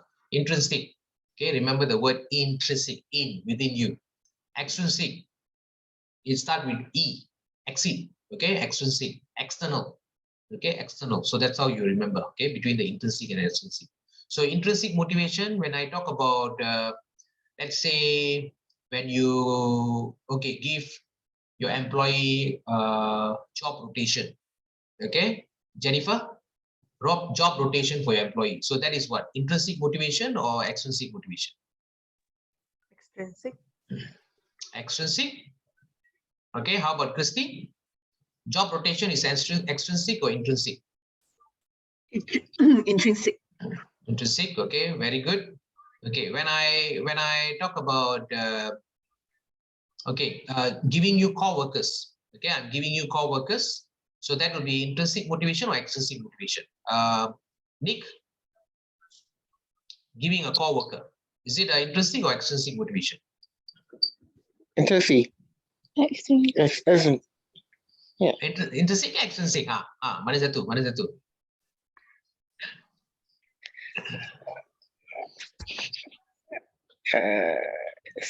Apa kalau salah? It's okay. Wrong, it doesn't matter. This is a platform for you to learn, right? So kalau salah tak apa, no problem. So I give you co-worker. Okay. I give you 2 staff. Okay, 2 beautiful staff. I give you. Mana satu tu? Intrinsic ke extrinsic? Intrinsic. Intrinsic. Okay, Putri. Extrinsic. Agnes. We'll try to see who will get the. I think it's more intrinsic. Intrinsic. Yeah. Okay. Who else haven't answered yet? Priya? Extrinsic. Extrinsic. Shalini? Extrinsic. Extrinsic. Okay. Dixit? Intrinsic, because carrot and stick, so it is carrot. Which one? I or X? I, intrinsic. Intrinsic, okay. All right. So how to understand whether it's intrinsic or extrinsic? Okay, first thing, by giving them, okay, by having that co-worker, okay, so is that a reward which is coming within you, or is it coming due to somebody is giving you? Somebody giving us. Somebody is giving you, right? Okay, so that is basically a reward. Okay, if I tell you that, okay, I won't give you anything, okay, you go and work yourself, right? I'm not going to give you any co-workers, so that you are not given reward. Okay, so that will not motivate to work, correct or not? Okay, so when I give you, you start to work. Right, so that will be an extrinsic reward. Okay, to have a co-worker, to have a leader, to have a subordinates, all this will come under extrinsic reward. Intrinsic reward, like just now, okay, something that you give and it creates level of motivation within you. Okay, something within you, okay, you appreciate. Okay, but of course it's a very thin line for you to understand. It's a very thin line. Okay, but when you face many examples, that you'll be able to know, okay, the differences between these two. Okay. Doctor, I have a question. Just now you mentioned job rotation is intrinsic, but if job rotation is given to you, why? How is it intrinsic? Job rotation is a task, right? Which is an ordinary task, right? Is it a benefit for you, or it is under your JD? It's not benefits under the JD. It's under the JD, so it's a normal task for you.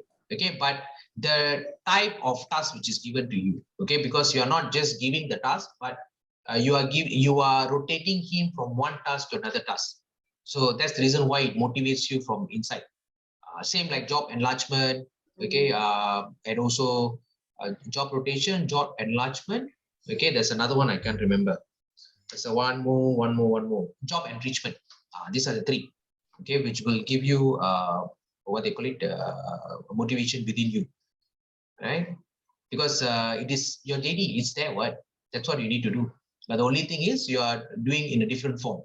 Rather than doing it like this, you are doing it different, something like that. Okay. Okay, understand. Thanks. Okay. So any other questions? Okay. So let us see on the slide. Hold on.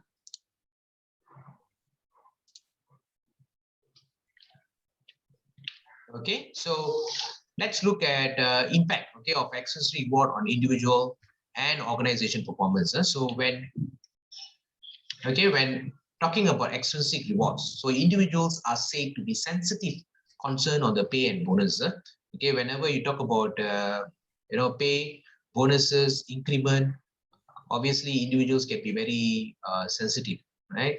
And that will also part of the impact, okay, on the individuals, okay, because extrinsic reward, it can also affect them emotionally, right? So that's one thing. Second thing is they'll be more motivated, okay, the person, okay, or the group of people, they'll be more motivated by pay than other type of reward. Okay, why are you saying that? Because if you look at money, okay, of course money is basically the ultimate so-called as tool, okay, for motivating someone, okay. But then if you give them something different, okay, where we can see just now on the Herzberg theory, okay, Herzberg itself, okay, he mentioned that money will not be able to satisfy certain group of people, okay, or certain level of people, right? So that's the reason why money might not be something which is extrinsic, okay. I'm just debating, yeah. Okay, sometimes you might need to give some other form of what they call it, the motivating factor, okay. Like for example, okay, you can see, okay, on the picture server, okay, like a cup, okay, like giving them the recognition, so that could be also a rewarding factor as well. Okay, based on research, okay, the financial incentive is basically giving the larger impact. So this one is something that you cannot deny. Yeah? Okay, you can see we have a lot of examples in Malaysia. So okay, financial incentive is always give an impact. You can be millionaire, you still want money. Okay, you can be millionaire, you still want money. Okay, so it gives a very high impact. So this is because money is very important for an individual's multiple needs in daily life, right? Because to fulfill all kind of expectation that you have in life, okay, all type of need that you have in life, right? So it can be basic need, it can be even higher than your basic need, right? Luxurious need, for example. Okay, so that is also another reason why we are going for money here. So extrinsic motivation can be used to coordinate resources. This is for HR department, HR professionals. Remember, extrinsic motivation can be used to coordinate resources by linking employees' monetary motive to the goal of the organization. So this is where the report is basically aligned with the organization's direction. Okay, so when you align properly, when you strategically align all your reward, you'll be able to see a very good outcome. So let's see impact of intrinsic reward on individuals and organization performance. So the research suggested, scholarly research suggested that organization pay employees equitable salaries, not tied performance, so as to attract and ensure participation and to rely more on intrinsic motivational technique to improve performance. Okay, so you need to balance up, okay, between, like for example, when you talk about compensation, you need to balance with the benefits. And I personally did the research. Remember, I told you I did research in my LinkedIn, and I managed to see many of them answered that they are actually looking at both, okay, equally. They want 50% of what they call it, compensation, and 50% of the benefit, right? So they don't want benefit to be higher, or they don't want this compensation to be higher. Okay, so the employees feel happy and satisfied as they experience feeling of achievement and self-worth, okay, which create job satisfaction. Okay, so at the same time, the organization increases its profit because of the increases in employees' job satisfaction. Okay, so this is proven, right? This is proven. This is not something new. So the intrinsic reward facilitated greater level of satisfaction and greater level of competency. Okay, so employees have more interest, excitement, fun, and confidence. Okay, I'm sure that, like for example, yesterday Shalini was talking about Google. Okay, Google is a very good example. Okay, why, how, and what they call it, a facility, okay, and also all the reward, the inclusive reward, can actually create a lot of attraction, okay, for the employee to work in Google. Okay, it's not just about money, yeah. Okay, it is also about other factors, okay, like flexible, okay, working, for instance, okay, or working whenever you want. Okay, you can be even in your house, you can be in a seaside, you can be in a park, you know, where you can do your work as long as you finish your work, right? So these are all something which is for me, okay, in this current generation, in this new era, this will really motivate employees if you can give this kind of what they call it, rewards, right? So the interest, excitement, fun, and confidence in performing tasks, which leads to enhanced organizational performance. Okay, so we are done, okay, with the slides. So let me just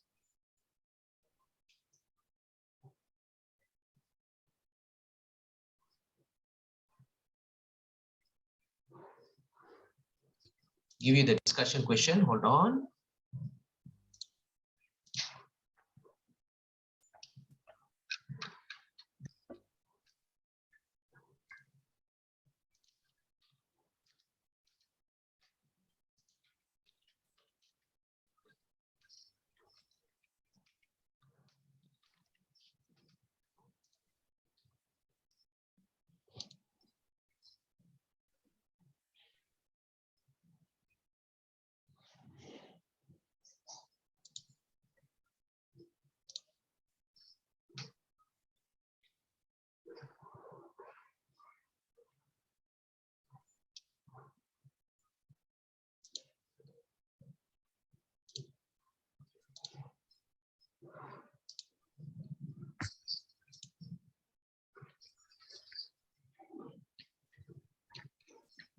Oh, Priya, we are giving the assessment next class, is it, Priya?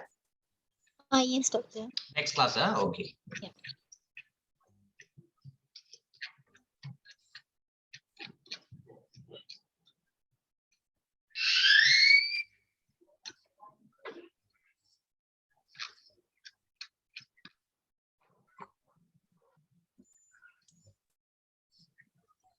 Okay, so let me just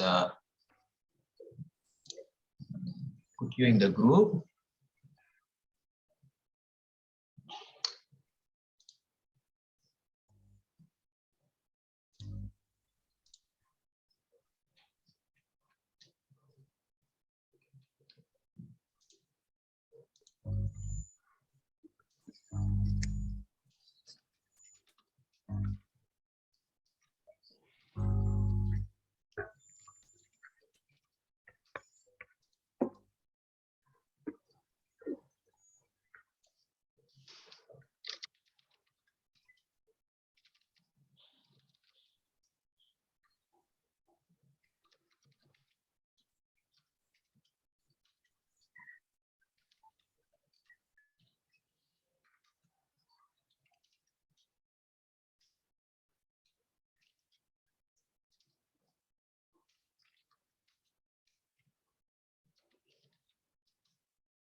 Okay, can you all see the screen? Yes, can. Yes. Can, okay. Oh. Okay, so this will be the question. Okay, so you need to discuss the reward strategies, for a company's CEO and sales assistant based on the Herzberg theory of motivation. Okay, so you already know Herzberg got two factors. One is the hygiene factor, another one is the motivator factor, right? So you have two factors there. So you need to use the theory and see what are the reward strategies that you can actually use in order to compensate the CEO and also sales assistant in your company. Okay, so support with some examples from the industry. Okay, so I'll put it in the group. Okay, please do ensure that your discussion is not too theoretical as well. Okay, of course you can use the Herzberg theory to relate and so on, but try to be more practical in approach, right? Because we are talking about you as a HR manager. Okay, you as a HR manager, you are requested to come up with a reward strategy for the new CEO and also sales assistant. Okay, so two different levels. One is high, one is low. So what is the benchmark? The benchmark will be your Herzberg theory. Okay, so that will be your reference in order to come up with a strategy. Okay, for CEO and also sales assistant. So can we do that? Okay, yeah. Let me just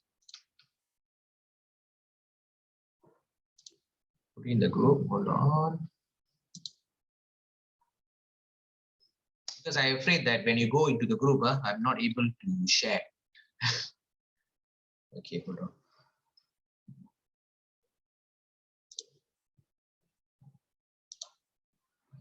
Okay, how many people that we have? Okay. So Loheshwari is participating, huh? Loheshwari, is she there?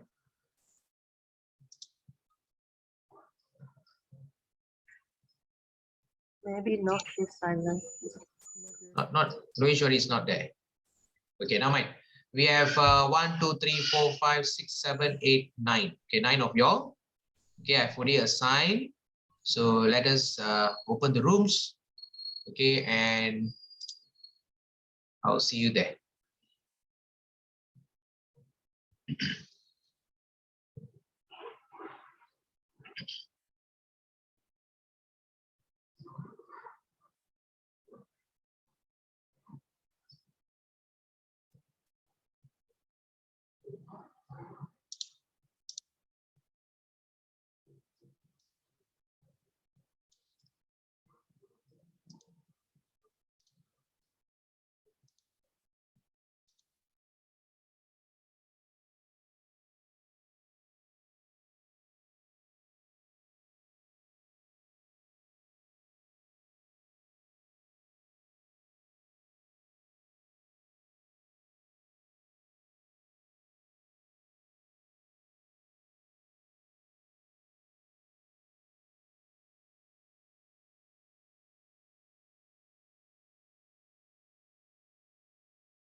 No one came back.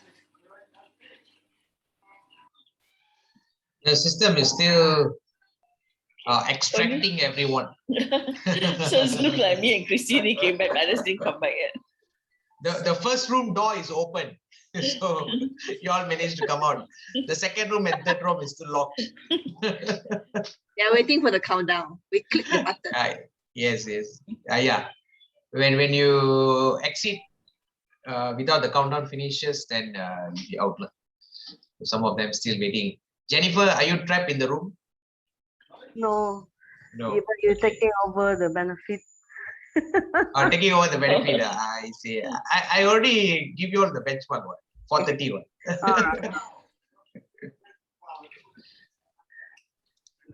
Okay, so I hope all of you are here.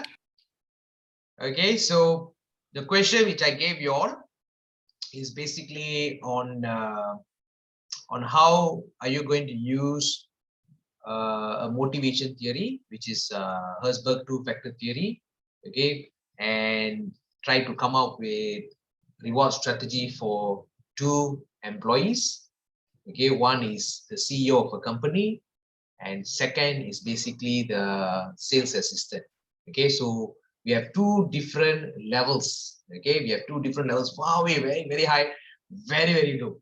Okay, so how are you going to come up with a reward strategy? Okay, so you as a HR manager, you are requested to come up with a reward strategy for these 2 people. Okay, so as a HR manager, okay, you have gone through CIPD class. Okay, you have already gone through what are the theories that you have. Okay, so based on the theory, okay, you are requested to come out with the HR strategy for these 2 people, right? So let's start with the first group. Agnes and Christine. Okay. Agnes and Christine, yeah. Can see my slide? Yes. So yeah, so this is what we have discussed. Just quickly walk through the details. So I think in designing the compensation and rewards package for the CEO, here actually we are not mentioning about the hygienic factors because we assume that all has been fulfilled. The salary and everything is all the basic things that we have given to the CEO. But then now we are talking about the additional things, the motivators that we need to give it in addition to the hygienic factors. Okay, and for example, the CEO. Okay. The company, we are going to give the company shares reward as part of the performance and recognition. And also we are going to design a more challenging and interesting, a more variety kind of task and responsibility for the CEO, so that they feel challenged and motivated to achieve the goals lah. So we also would like to give them a sense of purpose and the opportunity for them to shine. If they are very good, just let them be the star of our company.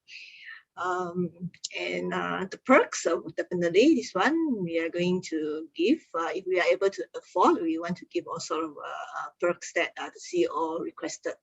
Something that the CEO wants, maybe not just limited to credit card, the rental company car, family vacation and all that. So moving to the sales assistant, definitely we want to give the sales assistant a very competitive salary package, at least that is at par with the market rate. We want to recognize them by giving them a yearly salary increment.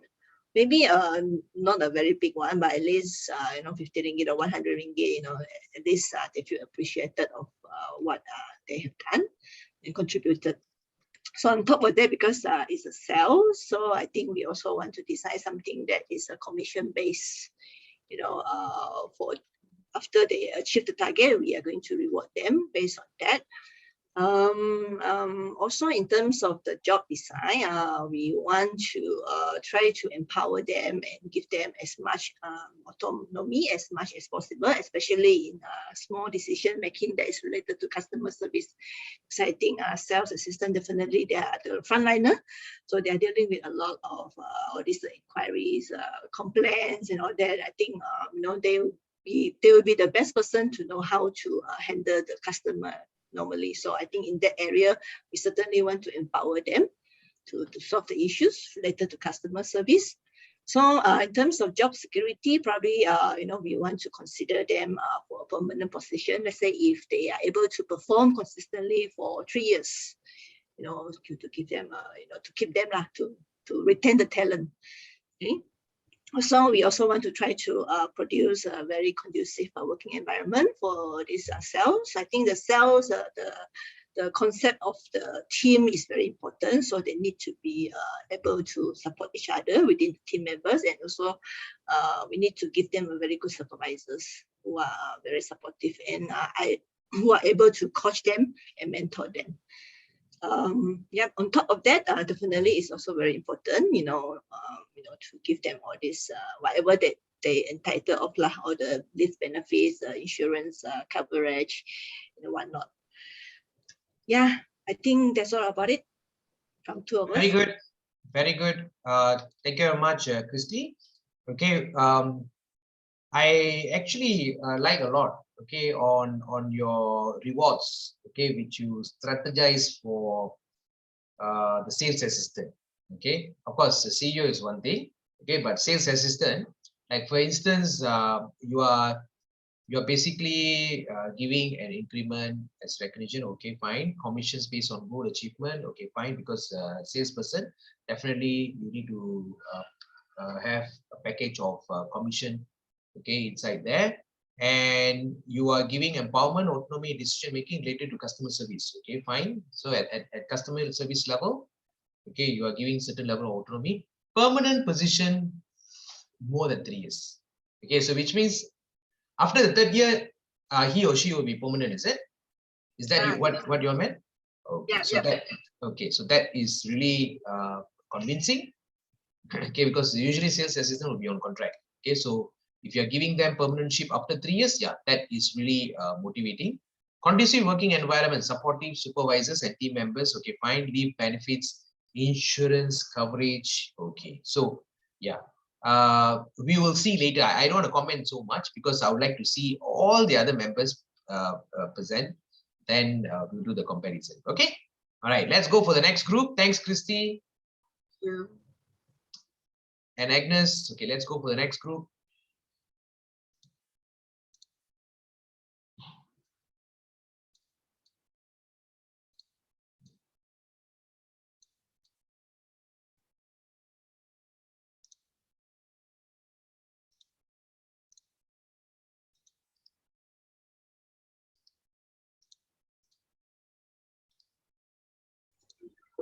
Which group, Doctor? The second group, who was the second group just now? I think Jennifer's group, if I'm not mistaken. Yeah? Okay. Yes, Jennifer. Priya, Nick.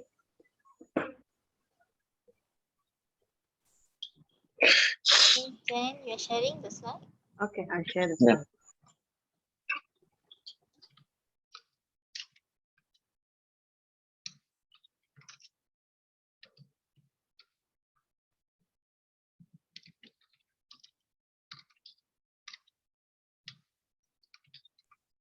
Can you see the my screen?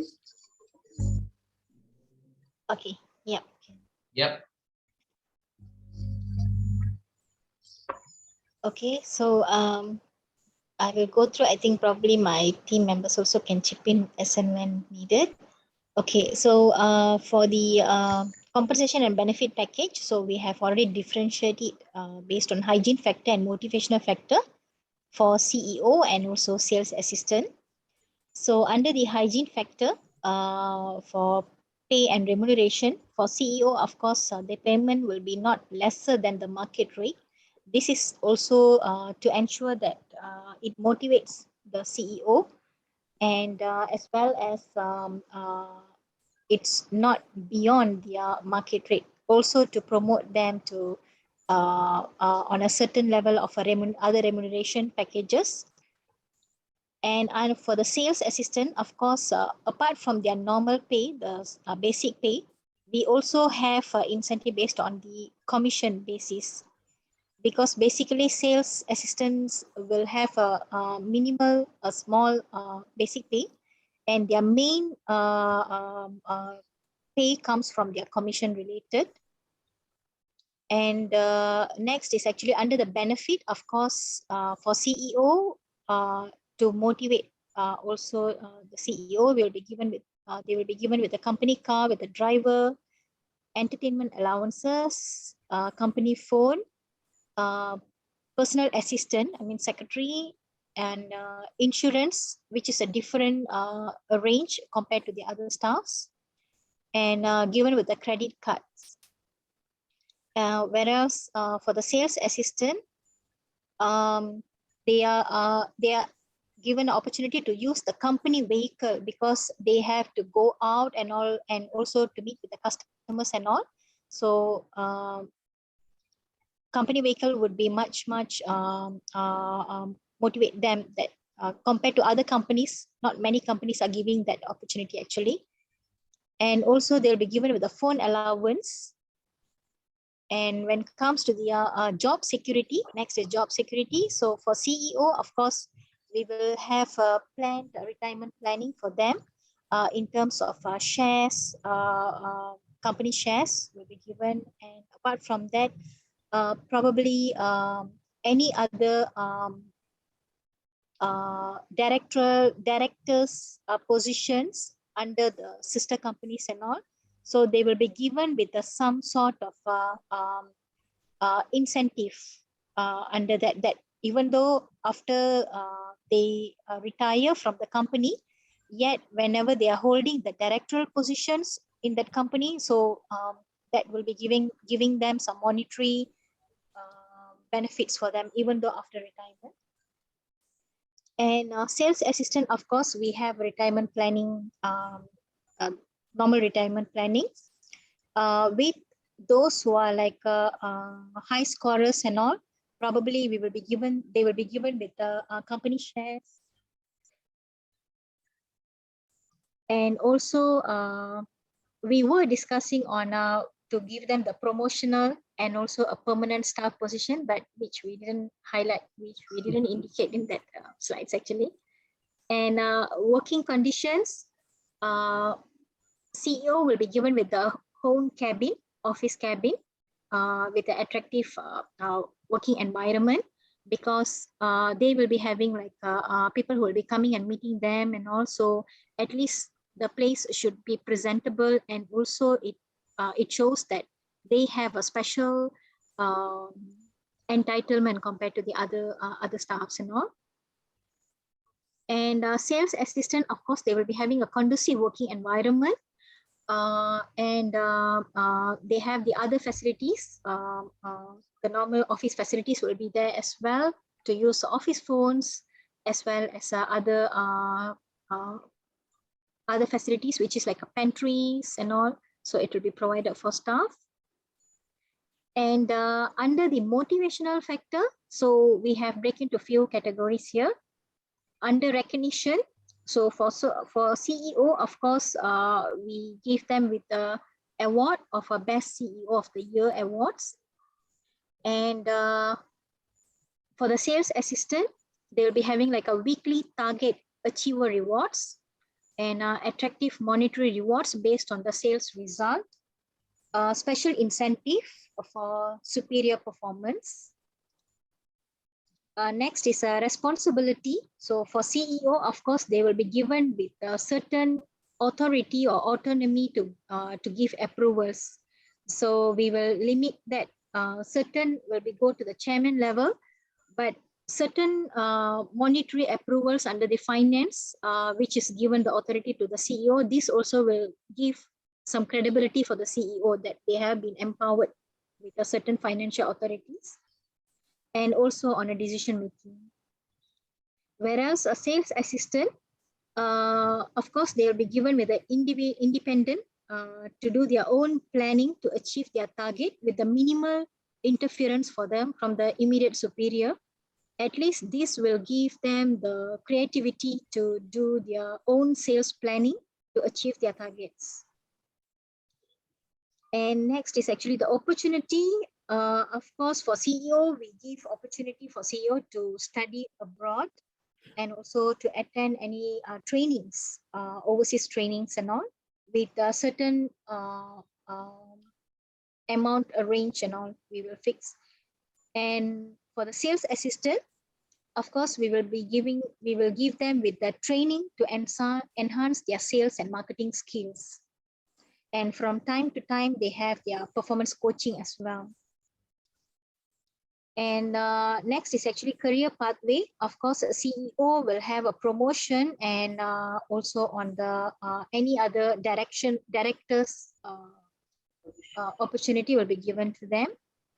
Sales assistant, of course, the promotion first, the sales assistant, next, when they perform a better and after a certain range, after the certain duration, with their credibility and all, of course, we will allocate a certain downliners, I mean junior staffs will be parked under them, and they will be promoted to the next level so that they can go up to the career ladder. So any other details from my team members want to add in? Very attractive. I think you cover it all already, Priya. Thank you. I think the hygiene factor, okay, thanks Priya, and the group. Okay, we can see that the two factors, okay, the hygiene factors and motivational factors, okay, basically it is dissected well, the whole thing. Okay, you have dissected and seen one by one level by one level. Okay, this is the level of deepness that we need to see. Okay, of course, you see when you go into organization, your CEO, okay, or your bosses, okay, will be asking a lot of questions, right, on all these things. We have not included another factor. You know what is the most important factor that we have not included? Yes, and see. What is not infected?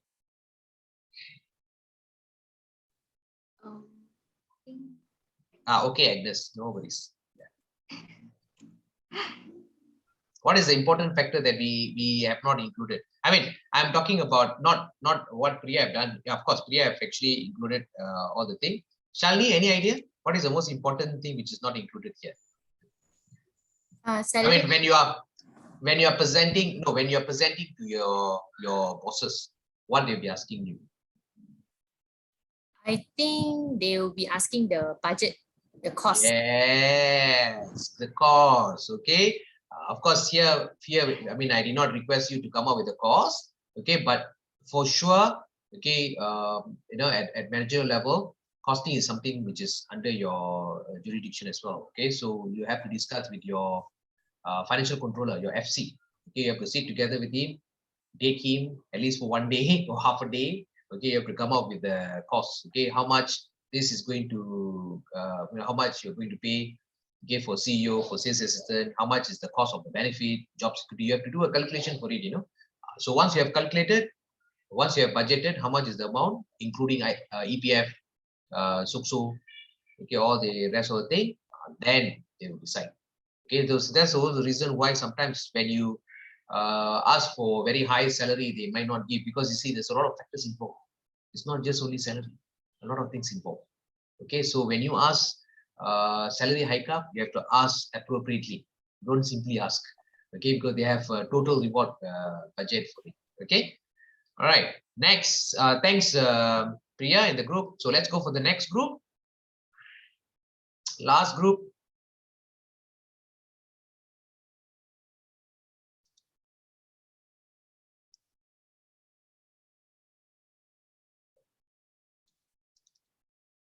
Okay. Tisha, would you like to present or should I present? You please go ahead. No problem. Okay. Thank you. Okay. Ladies first, huh? Ladies first, huh? Yes. So from what we discussed, for the motivator, we are looking, think that the CEO would want like recognition and achievement. So this is not only personal but also to the company, because once they're at a certain level, when they get that achievement like a best employer or best CEO, that would also bring weight to them and also the company. And then also if they are given opportunities to for executive trainings, these are very specialized trainings which usually is offered by Harvard Business School. So these are very high level trainings, and maybe this is something that they would like to seek further.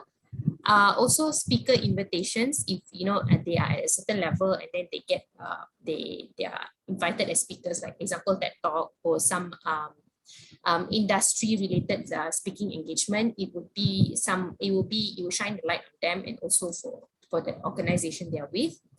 And at that level, I don't think like increment or much of a monetary additions could play such a big role. So it's more on company shares, bonds, and directorships. So that would be the compensation part that they would be looking at. And also they'll be looking at responsibility and career advancement. What's next for me, because they are at the highest level, what other responsibilities they can be given. And also personal and community industry acknowledgement. So this is similar to the point one, where this one is more on a broader level. So, you know, in an industry, they are known for a certain, their name is known.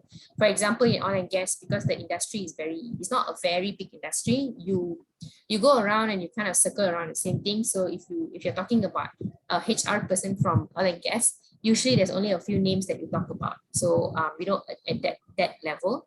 And if you're talking about hygiene, for the sales team, incentive for hitting a certain sales target, flexible and conducive working environment. So it's not only the physical space that they have, is also flexible and conducive working environment also relates to their colleagues, their teammates, the support that they get. Promotion and salary adjustment, this is I think goes without saying.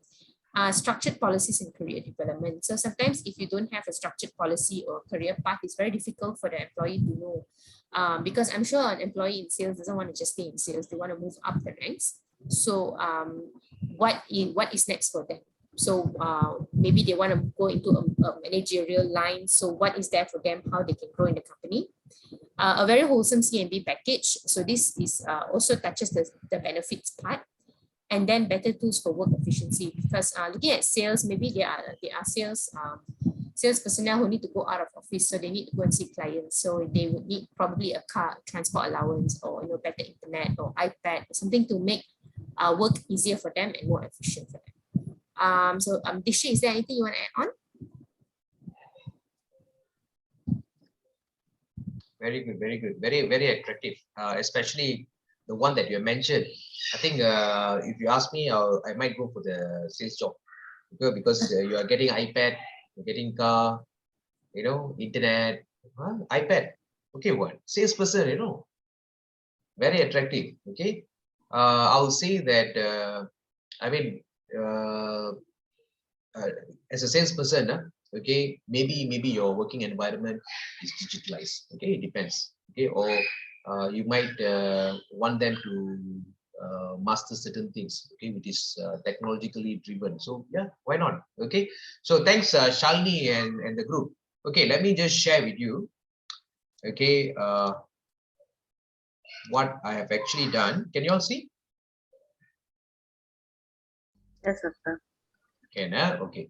So let's look at these three different presentation. Okay, these are basically the rewards for CEO, okay, that you have presented just now. Group 1, Group 2, and Group 3. So, how many of you all prefer? Okay, look at the rewards. Okay, these are three different companies. Assuming that this is three different companies: Company 1, Company 2, and Company 3. Okay, so based on this, which one looks very attractive? Which one do you prefer? Company 1, Company 2, or Company 3? If you prefer Company 1, at the message box, just type in 1111. Okay, if you like Company 2, type in Company 2. If 3, type in Company 3.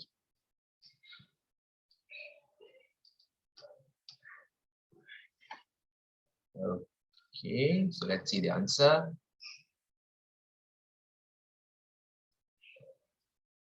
If you are the CEO, if you are the CEO, when you look at all these three companies, okay, which one is very attractive? Okay, now you are looking at yourself as an individual, okay, as a neutral person. Look at all these three companies. Okay, which one will you prefer? Company 1, Company 2, or Company 3? Okay, let's see the answer. Okay, we can see that. Okay, we have two. 1,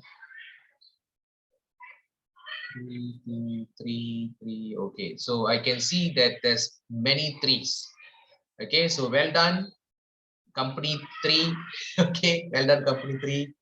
Okay, your reward is very attractive. Okay, compared to 1 and 2. Okay, so you see, I'm not making decision. This is decision coming from all of you, right? So we can see that, yeah, company 3 is reward is more attractive. Okay, I will say that. Okay, the one which is really attractive. What actually attracts you? Shalini, what actually attracts you? Hey, you are from company 3, right? Okay, cannot. Okay, let's go for maybe others. Maybe Jennifer, what actually attracts you? You were going for company 3, yeah? Yeah. Okay, so why? Why it attracts you a lot? Opportunity for executive training. Opportunities to go for Harvard Business School. My goodness, how nice. That's the first school for business. Okay. And then speaker invitation. This is what CEO wants. They want to go around. They want to talk. Okay. They want to share their ideas. Yes, they are already at the self-actualization level. Okay. Company share bond directorship. Okay. So directorship. Okay. So this is another opportunity. I feel very good. Okay, responsibility. Okay, that's normal. That's normal. So these are some, I would say, the most distinguished, okay, competitive advantage compared to company 1 and company 2. Okay, company 1, yeah, I mean, they have, I think it's quite general, like credit card, branded company car. Okay, it can be a bit attractive. Yearly family vacation, yeah, I would say it's attractive. Okay, but as an individual, okay, so I feel that CEO, if the CEO is single, how? Single CEO, not married, how? Okay, so he might be attracted with all these things. Okay, so you have to consider all these things. And company 2, okay, best CEO of the year decision making. So these are quite common. Entertainment, company phone, PA, insurance, okay, credit card. These are quite common. So you have to do something different. Okay, well done. Group number 3. Okay, so let's go for sales assistant now.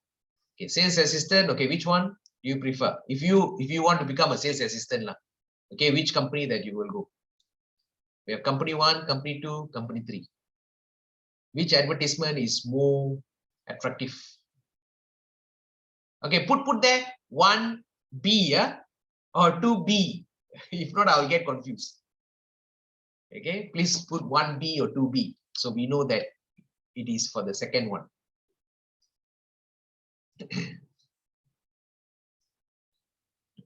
Okay, some more. Look at the amount of benefits, rewards which is given. Okay, so we have more supporters for the second one now. More supporters for the second one. Not bad.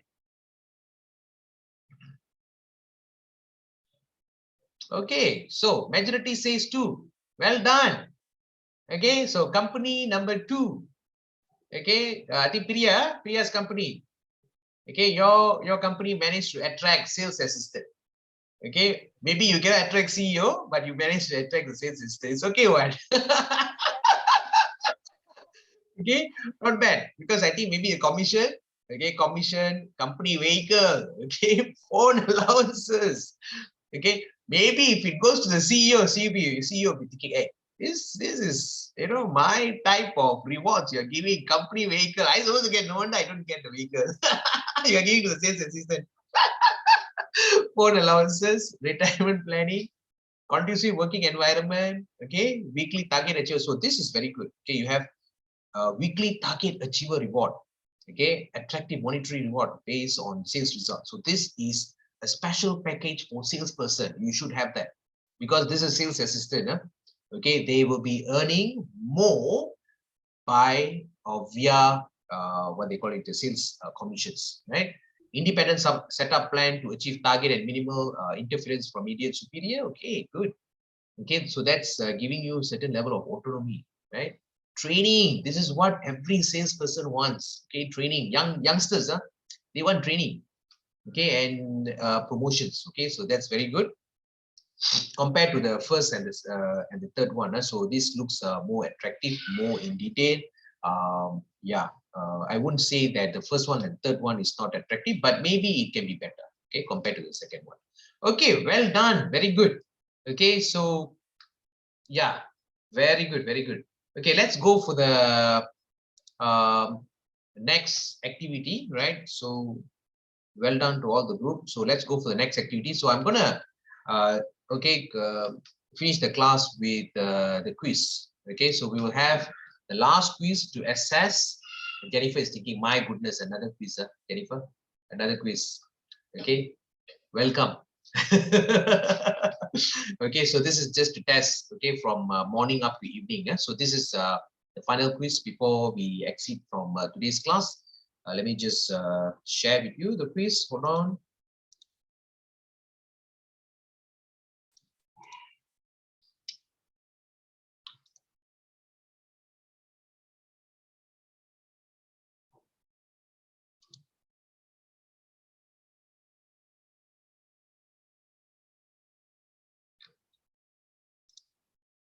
Okay, so short questions. Okay, short questions, and this will be questions related to the theory. Okay, the motivation theory. Yeah, so it's very much emphasizing on motivation theory. Wow, nice number, nice number, nice number. Christine, you will like it. Nice number. This is my favorite number. Okay, let's see. Forget about the EN. Too excited, I type in the EN.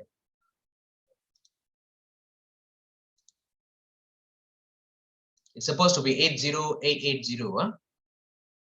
80880. Nice number.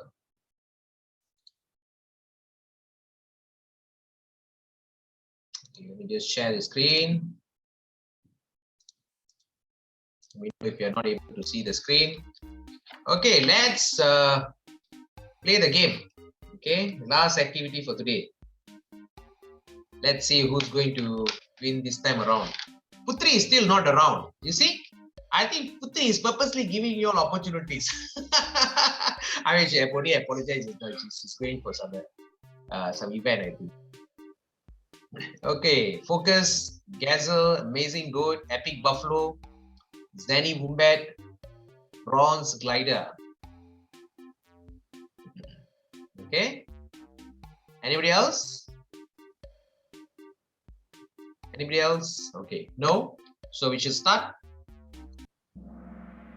Okay, so this is all about motivational theory, okay, that you have gone through this now. Huh? So let's look at question number 1. Job enlargement. So I've spoken about it just now. Okay, what is job enlargement? Making a job bigger, more challenging by combining tasks, focus on personal growth, improve the variety of work employees face, or increasing the size of an office workspace. Okay, so job enlargement, the word enlargement itself you should know, huh? You are making the job bigger. Okay, so the answer is basically the first one. Okay, so we have Epic Buffalo. Okay, number 1. So let's go for the question number 2. Job enrichment. Okay, so what is job enrichment? Increasing the salary paid. These are all examples, huh? Increasing the salary paid in a position, the monetary reward for labor, encouraging personal growth through challenging tasks, combining tasks to make a job more challenging. So what is job enrichment? Okay, so you see the example for job enrichment is encouraging personal growth, okay, through challenging tasks. So give him more challenging tasks. Okay, so that will actually motivate him to do a better job, right? So that is job enrichment. So let's see Epic Buffalo. Okay, now we have focused Gazelle as number 1. So let's look at question number 3. Job rotation. So these are all type of motivation at workplace. Okay, so when an employee is moved to a more senior position, it's all examples. Motivates worker to reach their full potential, or aims to improve workforce flexibilities, or swapping rooms so that everyone gets a view out of window. So the answer is aim to improve workforce flexibilities. Okay, job rotation. You rotate yourself from one place to another place. Okay, it's a type of motivation as well. Okay, so we have amazing good. That's number 1 now. So let's look at question number 4. Which level of Maslow hierarchy of needs does a basic wage address? My goodness, this is easy. Okay, this is very easy. Is it self-actualization, safety, self-esteem, or physiological? Very basic. Okay, very basic. Okay, yeah, physiological. When you talk about base wage, it's always about the hygiene factor. Hygiene factor is the lowest. Is the physiological need. Okay, let's go. Okay, focus Gazelle again, number 1. Okay, let's go for question number 5. Which aspect of 4 needs theory does the CEO bonus appeal to? 4 needs theory. Okay, drive to bond, drive to comprehend, drive to acquire, drive to defend. Very good. Okay, I think most of you all managed to get right. Okay, drive to acquire. Okay, only 2%. I don't know what happened to the rest of you all. Okay, so let's see. Right, focus Gazelle is still number 1. I can't continue. Kahoot, hang on my phone. Oh my goodness, Shalini. Okay, try again, Shalini. Go out, try again. Okay, which of the following has all the elements of good KPI? Profit, person. Okay, so staff turnover. Staff turnover. Which following has all the elements of good KPI? Staff turnover, profit, market, staff satisfaction. So only staff turnover. Okay, nobody gets it. It's okay. So let's see. Okay. Next question, question number 7. MBO, management by objective, is an example of which motivational theory applied at the organization scale? Is it Maslow hierarchy of needs, 4 drive theory? Forget about 4 drive theory. Okay, we did not focus on that. Goal setting theory. Okay, yeah, goal setting theory. So that is basically an example of MBO. So most of you have managed to get it. You see, MBO, management of objective, is basically KPI. Okay, so these are additional knowledge. Okay, that I'm giving you, because Maslow hierarchy of needs is not about setting goal. It's basically a need theory. Goal setting, yeah, that is more relevant to MBO, because MBO is basically goal oriented, right? So it's supposed to be goal setting theory, not Maslow, not 4 drive theory. Yeah. Goal setting theory is also something which is common. It's a general thing. It's a motivational theory as well. Okay, focus Gazelle is number 1. Question number 8. Which statement about goal setting theory is false? Okay, again, goal setting theory. Okay, goal setting for employees should involve using SMART. SMART means specific, measurable, achievable, realistic, and timeliness. Or team goals are most effective at improving performance. Employees should receive feedback on their progress, or individual goals are most effective at improving performance. So which one? Okay, the answer is supposed to be individual goals are most effective at improving performance. So that's the whole reason why we have KPI. See, KPI system is all individual basis. It's individualistic. Okay, the approach. So individual goals are most effective at improving performance. So that is basically the approach of goal setting theory. So focus Gazelle is still number 1. Okay, let's go for question number 9. Superannuation. Okay, and insurance are example of appeals to which level of Maslow hierarchy? Okay, is it physiological, social, safety, or self-esteem? Insurance, Very good. Okay, the answer is safety. Okay, focus Gazelle is still number 1. Okay, question number 10. According to Maslow, a satisfied need does not motivate. According to Maslow, a satisfied need does not motivate. Is it true or false? Okay, true. Okay, so this is basically, the answer is true. Okay, this is basically what is the dilemma of Maslow. Okay, if you go back and see, according to Maslow's, a satisfied need does not motivate. Let me see. According to Maslow, a satisfied need does not, yeah, correct. A satisfied need does not motivate. Okay. Doctor, yeah. I marked true, but it shows wrong answer selected. You marked true, Yeah, but it shows wrong answer selected. I don't know why. Oh, okay. So maybe there's something wrong with the system. Don't worry. I'll assume that you get right for this. Okay, I'll take into consideration. Don't worry. System wrong, we shouldn't be wrong. Okay. All right. Next, let's see. Okay, focus Gazelle is still number 1. Last question. Okay, effective goals are what? usually set by both the manager and subordinate together, or challenging rather than easy, specific rather than general, or all these. Okay, so the answer is all these. So effective goals are usually set both the manager and subordinate. Okay, and challenging rather than easy. Yeah, it should be challenging. Every goal should be challenging. Yeah? Because by making it challenging, it actually gives you intrinsic level of motivation, right? And it should be specific rather than general. Okay, so the answer is all these. Okay, all these. So let's look at who managed to get number 1, number 2, and number 3. Okay, number 3, Zeni Wumben. Who's that?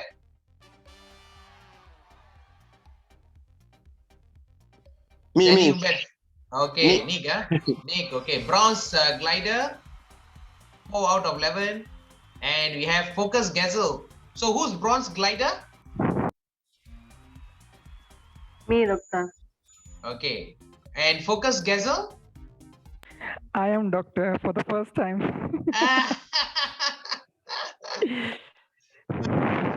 Yeah, finally. Okay, but I still feel that you all can do a better job. Okay, maybe because of the timing and maybe because of technical errors. Like I think Shalini, I'm sorry, Shalini. Okay, you had that issue, technical issues. Don't worry. Okay, I hope in the next round you'll be able to compete. Okay, because I think maybe because you already have the opportunity to get number 1, right? Shalini, you managed to get number 1 before this, yeah? So cannot remember lah. You get number 1. I think the previous one.